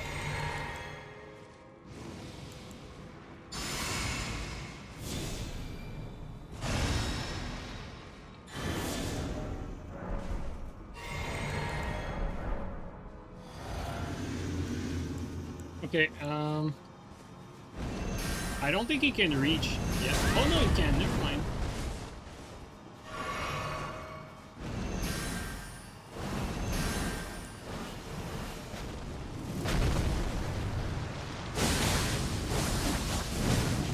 Wait, he took no damage.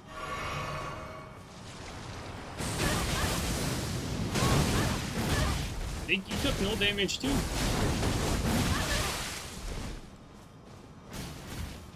I am so confused right now.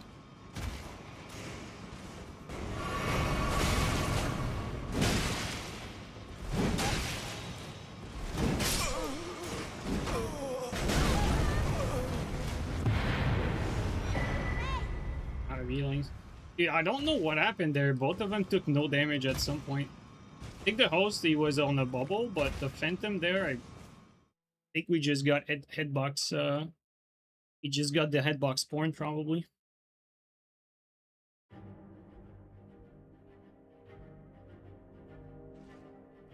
Dedicated servers in general are just like 1 or 2 servers in each region. So there's one in Europe, like one in NA, you know, one in Virginia. Yep. Yeah, that's true. And like I've explained that multiple times. You know, the thing with servers, it's like, if servers are executed at the highest level, basically meaning that, let's say if you have a ton of servers around the world, like, you know, like massive game, massive budget, and you have servers everywhere, then it's the best solution. But if you have a number of server that's limited, like one for each region, which is usually the case, it can be best for some games still, but the problem is that when you have a game that's extremely latency sensitive, like Souls, you add some milliseconds of latency by adding servers, because you're adding a middleman to the connection. Because normally what happens in Souls, like what happens right now, is if I attack you, I'm sending the information directly that I attacked you to your screen or to your side. And so afterward you receive that information, and then whether I landed the hit or not, the information is sent back to me. Like the server here basically is the relay that dictates like what happens between the two players. So the information needs to travel. Like it's basically like a triangle, right? Like me.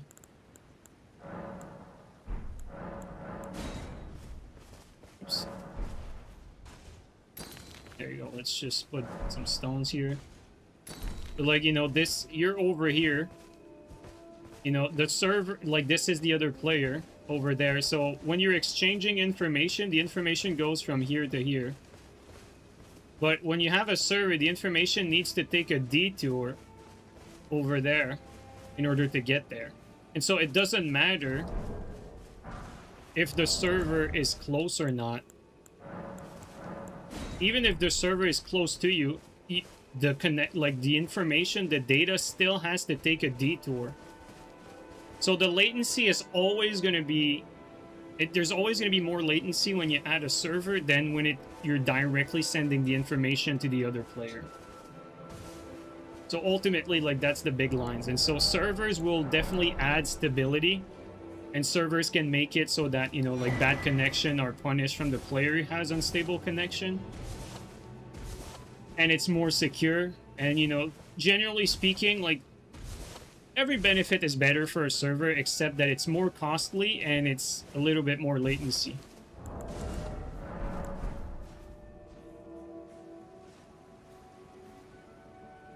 One sec.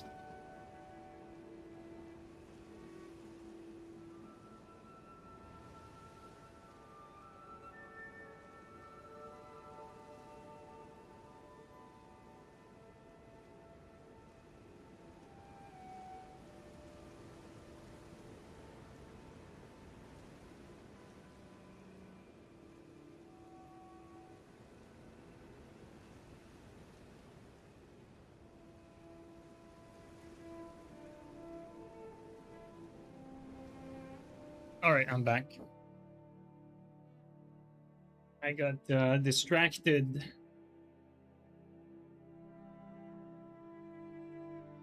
by something beautiful. Or someone, who knows.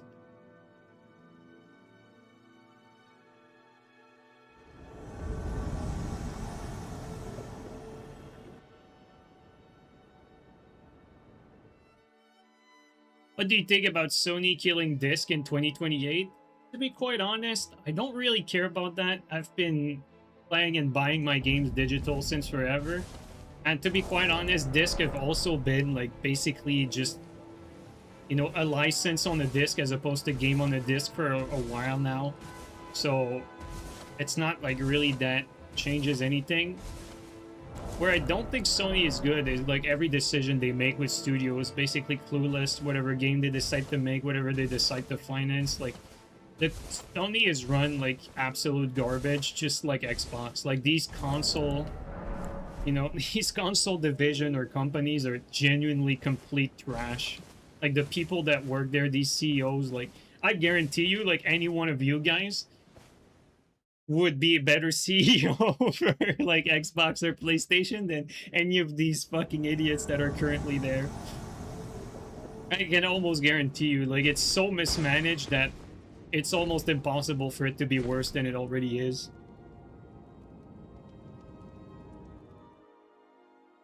It wasn't always like that, but it is what it is.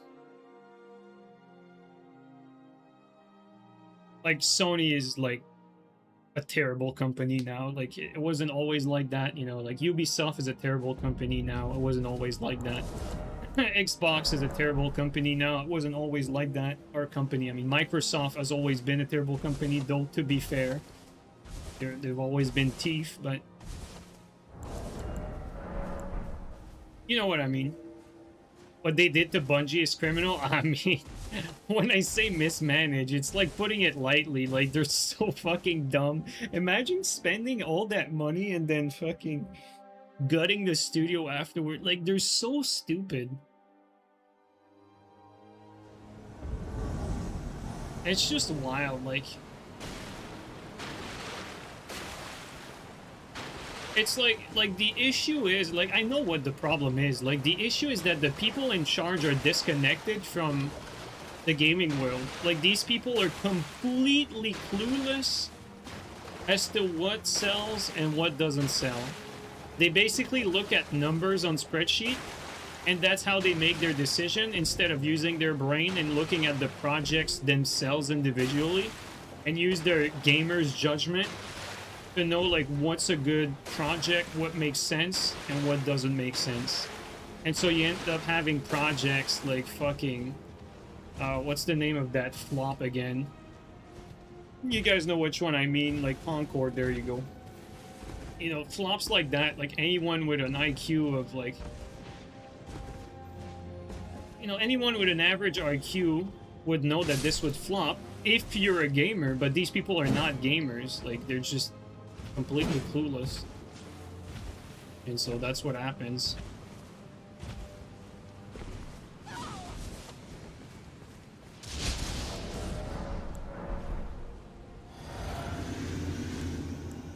Like, it's... I don't want to say that they're low IQ, but... I think I can say that, because at the end of the day, like... You know, they could learn about, you know, the gaming world and make better decisions. That's kind of like your job, right? When you're like a high up that's supposed to be making a decision, you're supposed to be knowledgeable about that sort of stuff. But they're not. They're not gamers. They're not knowledgeable about anything.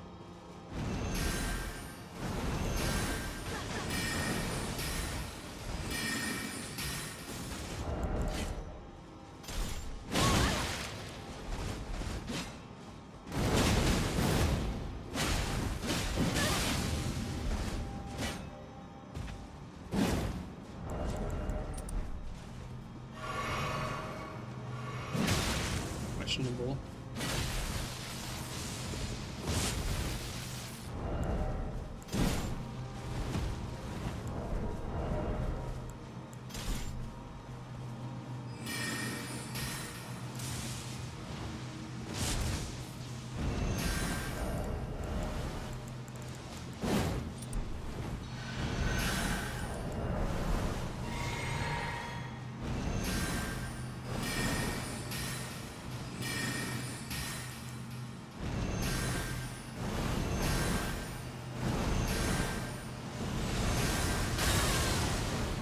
Careful here. Bro, how did he miss that? That's crazy. Max level with his his little shield. His max level shield is doing the heavy lifting here. Oh, that is way too far.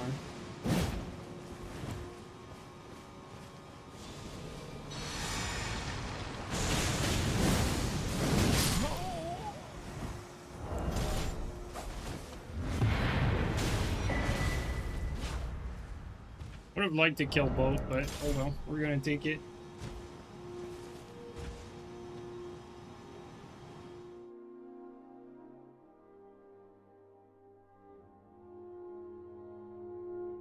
Apparently even the handheld will be close to 1K. That's unfortunate though, but that's just the reality of, you know, of the current world we live in. Like, it's like the Steam Deck going up in price, you know? Like, you know that as far as, like, consumer-friendly company, like Steam is high up there, you know, like Steam makes decision for the consumer and it's paying off. Like they basically have a monopoly over the PC market, not because they've been scumbags and greedy, but quite the opposite. Because gamers would rather buy their game on Steam than anywhere else.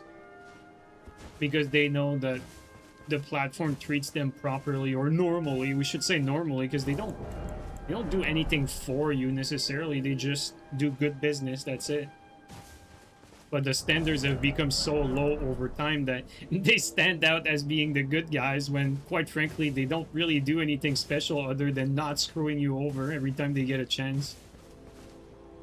But yeah, it is what it is. But yeah, the no disc thing, again, I don't really care too much about that. Because it's, to me, like, it's not news. Like, it's already been like that. Like, disc have been, like, basically just licenses on disc for quite some time now. So it's like, the disc was, like, not even, like, meaningful in any way, like, anymore.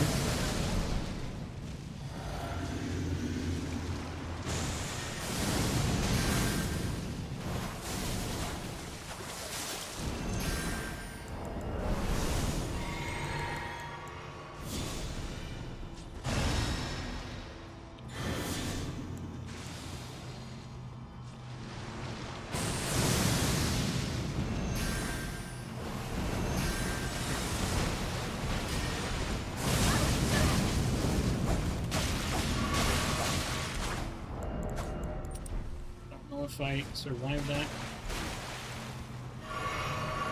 It's close.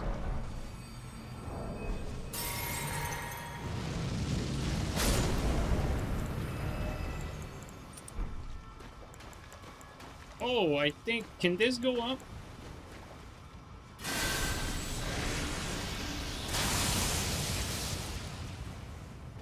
don't know if this can go up.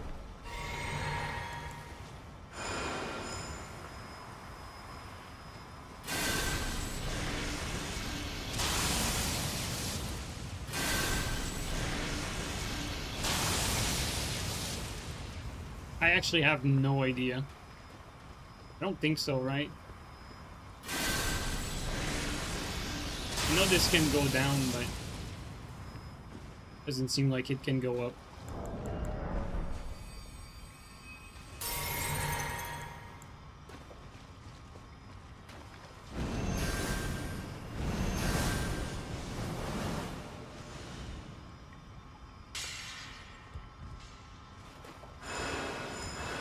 Everyone saw the end of physical coming. Yeah, pretty much. Like, it shouldn't be news to anyone.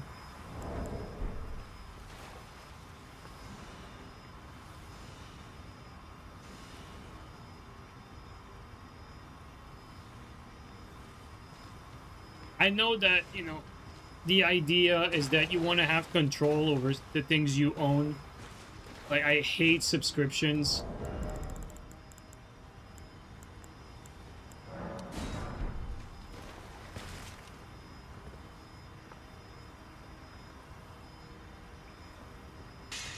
This is quite annoying. We're just gonna sit there. It's like we're at a standstill.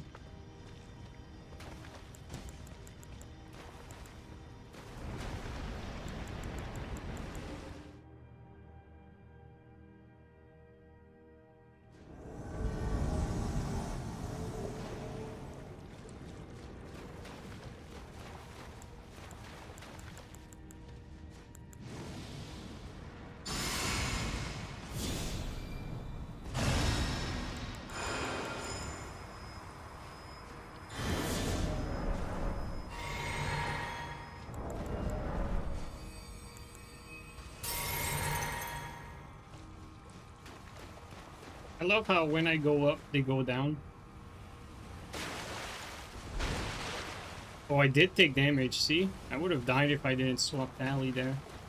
Dude, they went actually pretty deep.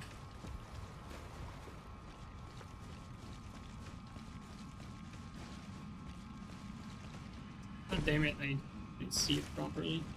I wonder if they went down.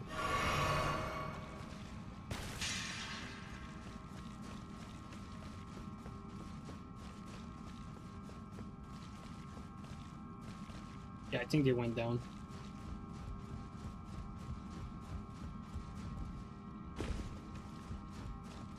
These slugs are gonna be a problem when it's gonna be time to back up.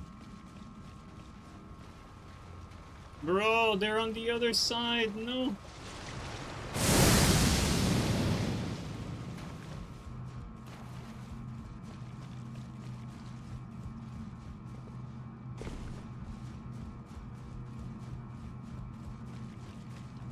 We're gonna have to rebuff, man. But actually, we're out of blue juice, so we're gonna have to deal with it, I guess.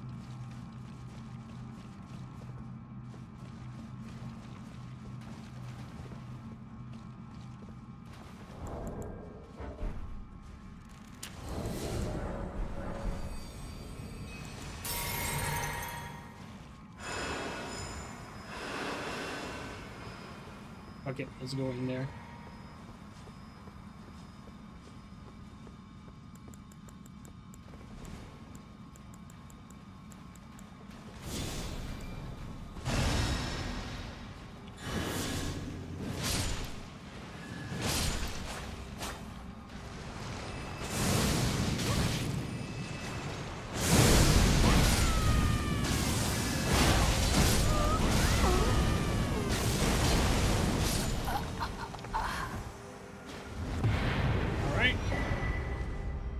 Taken care of.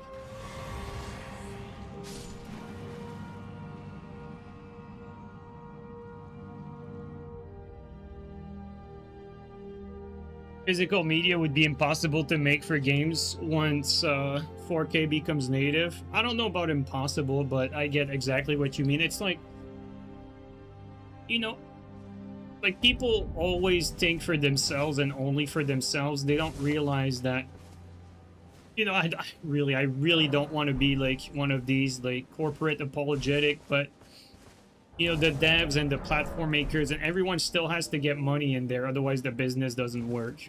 To be fair though, I say that, but I think the reason their struggle is because they're grossly mismanaged, not because of the cost of disc, but you get what I mean.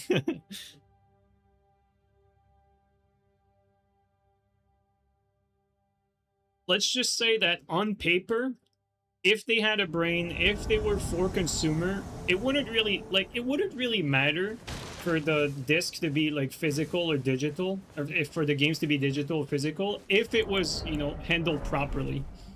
The issue is like the DRM and all the garbage that comes with it. You know, that you can hardly get around nowadays. Like the forced subscription, all the nonsense. That's the real issue. Whether the games are physical or not, it's just that they get a better stranglehold over that stuff, basically.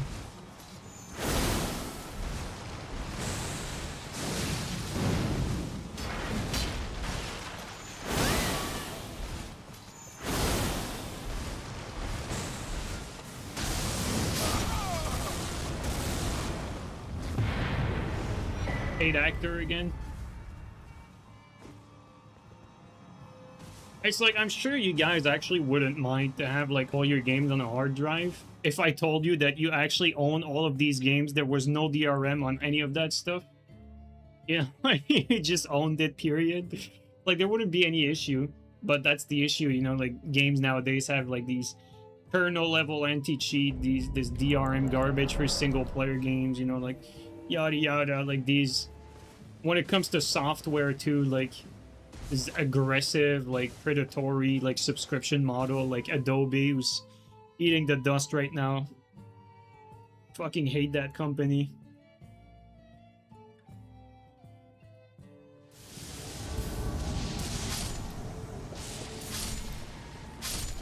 Like, if you're an artist, you hate Adobe. You, like, if you use their product, you know how predatory their shit is.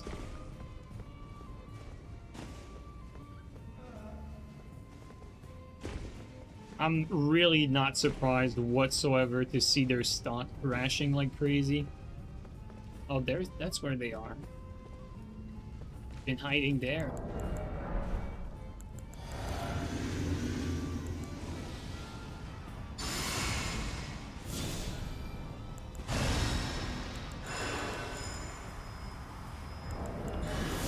Alright, 20 buffs done. Now we get in there.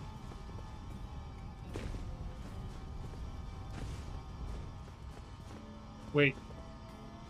We're supposed to be here. I wonder where they are.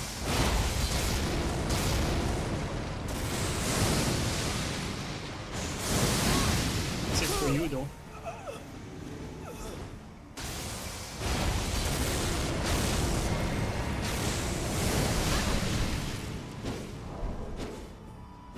Oh, prevented me from using my blue now.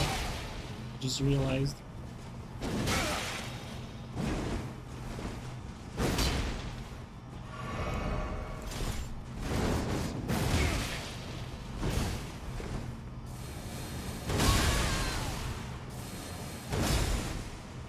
I drink my blue now. Whoops.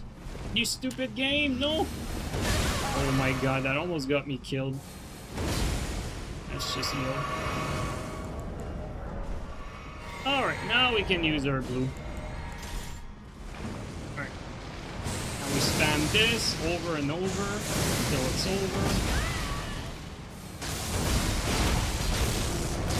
He was able to resist it. We're taking so much longer to kill this guy than it should.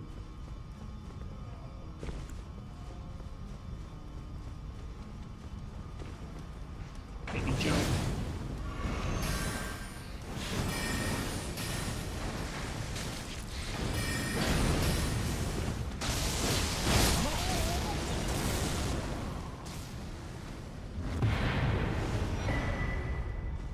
Back in the days, you got a disc with Adobe for $0. Like, I don't mind if a software costs, like, you know, $1,000 for a permanent license. Like, to me, that's fair price. Because these softwares are very useful, but I think what's fair is, like, you pay for the software, you know, maybe you get a year of update, and that's it. If you want more updates, you need to buy another license. To me, that's a fair pricing model. And more companies are starting to go back to that nowadays because no one likes the whole subscription-only way of doing business. It cannibalizes the people that are using the softwares.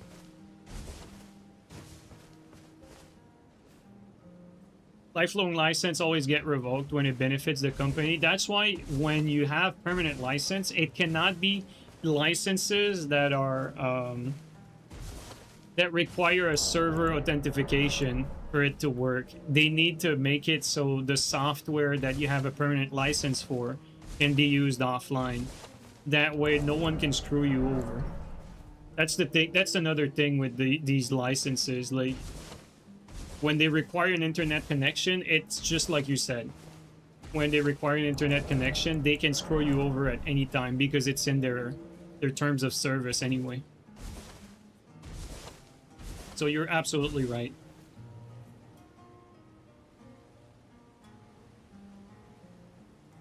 But, you know, we're kind of lucky that these days, like, there's a massive push for open source stuff. No matter what it is, there's a ton of open source software and, you know, application, you name it, that are coming out because of AI, obviously, and people are able to vibe code a lot more, or code a lot more, period, aka vibe code, or code with AI to make it simple. And so you see more program or software development in general.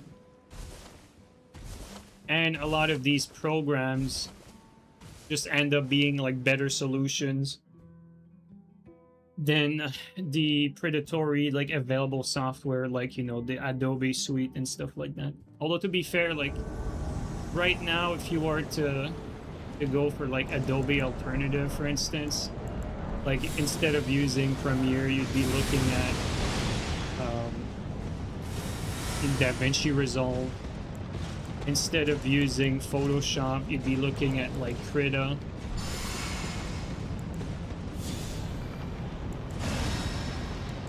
These are not vibe-coded softwares. They've been around since before AI, as far as I know. Yeah, GIMP is kind of trash. I tried it. It's really fucking ass. I hate it. And it's ugly too. Like the amount of hassle it takes to just remove the stupid ugly character that's in there.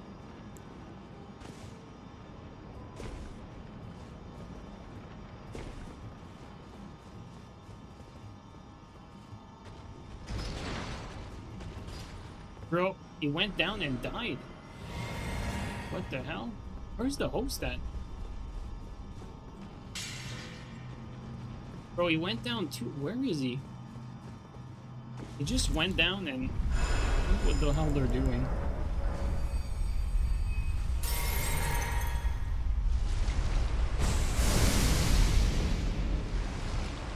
Bro. I mean, we have to fucking give this guy something.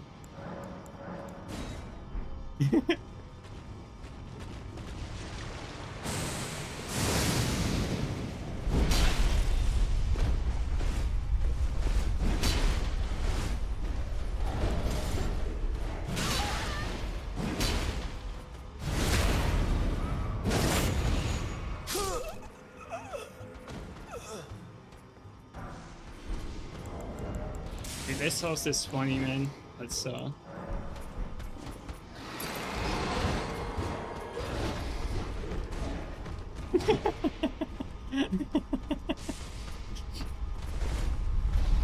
we made a friend, guys, because he's a mage like us. Oh. Paid actors, man. I'm telling you, today is paid actors. Alright, I can't... Dude, it's already midnight. Alright, guys. I'm gonna end it here. My girlfriend's trying to sleep, I forgot. Just too much fun, guys. Elden Ring is just too much fun. Alright, guys. What a weird stream today. What a weird stream. I hope you guys enjoyed it. You know, I think we had some funny invasions today, even though I'm surprised at the amount of success that this build had, but we lost some very easy invasions too, so I think it's fair. Like, you know, if you could have this spell on just a normal 80 intelligence build, this would be a no-brainer worth to have spell. It's the fact that it requires like a ton of fate that I don't think it's really worth it because of that. Obviously, if you're playing at max level and you have like stats and everything, I think it's a no-brainer to have it. Same thing for these the bone bow for mage, that's very useful too, but I like the glintstone nail, I think, just a little more, but I like it even more when you mix the two together. Like, you obscure the nail in the mess of Destructo Disc. I think that works. Anyway, guys, that's gonna be it for me today. Hope you guys enjoyed. Thanks again for everyone who came by. Really appreciate you, and I'll catch you guys up later. Alright, take care, guys. Let's raid someone, and have a good night.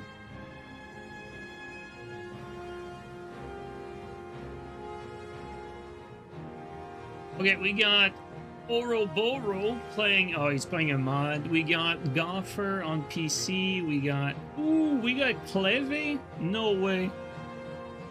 Let's raid Cleve, the homie.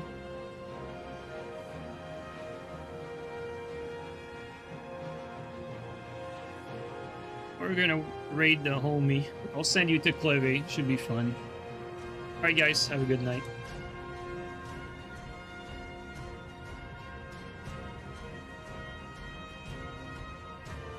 Guys, tell Cleve to add me on Grindr. Don't forget to tell him.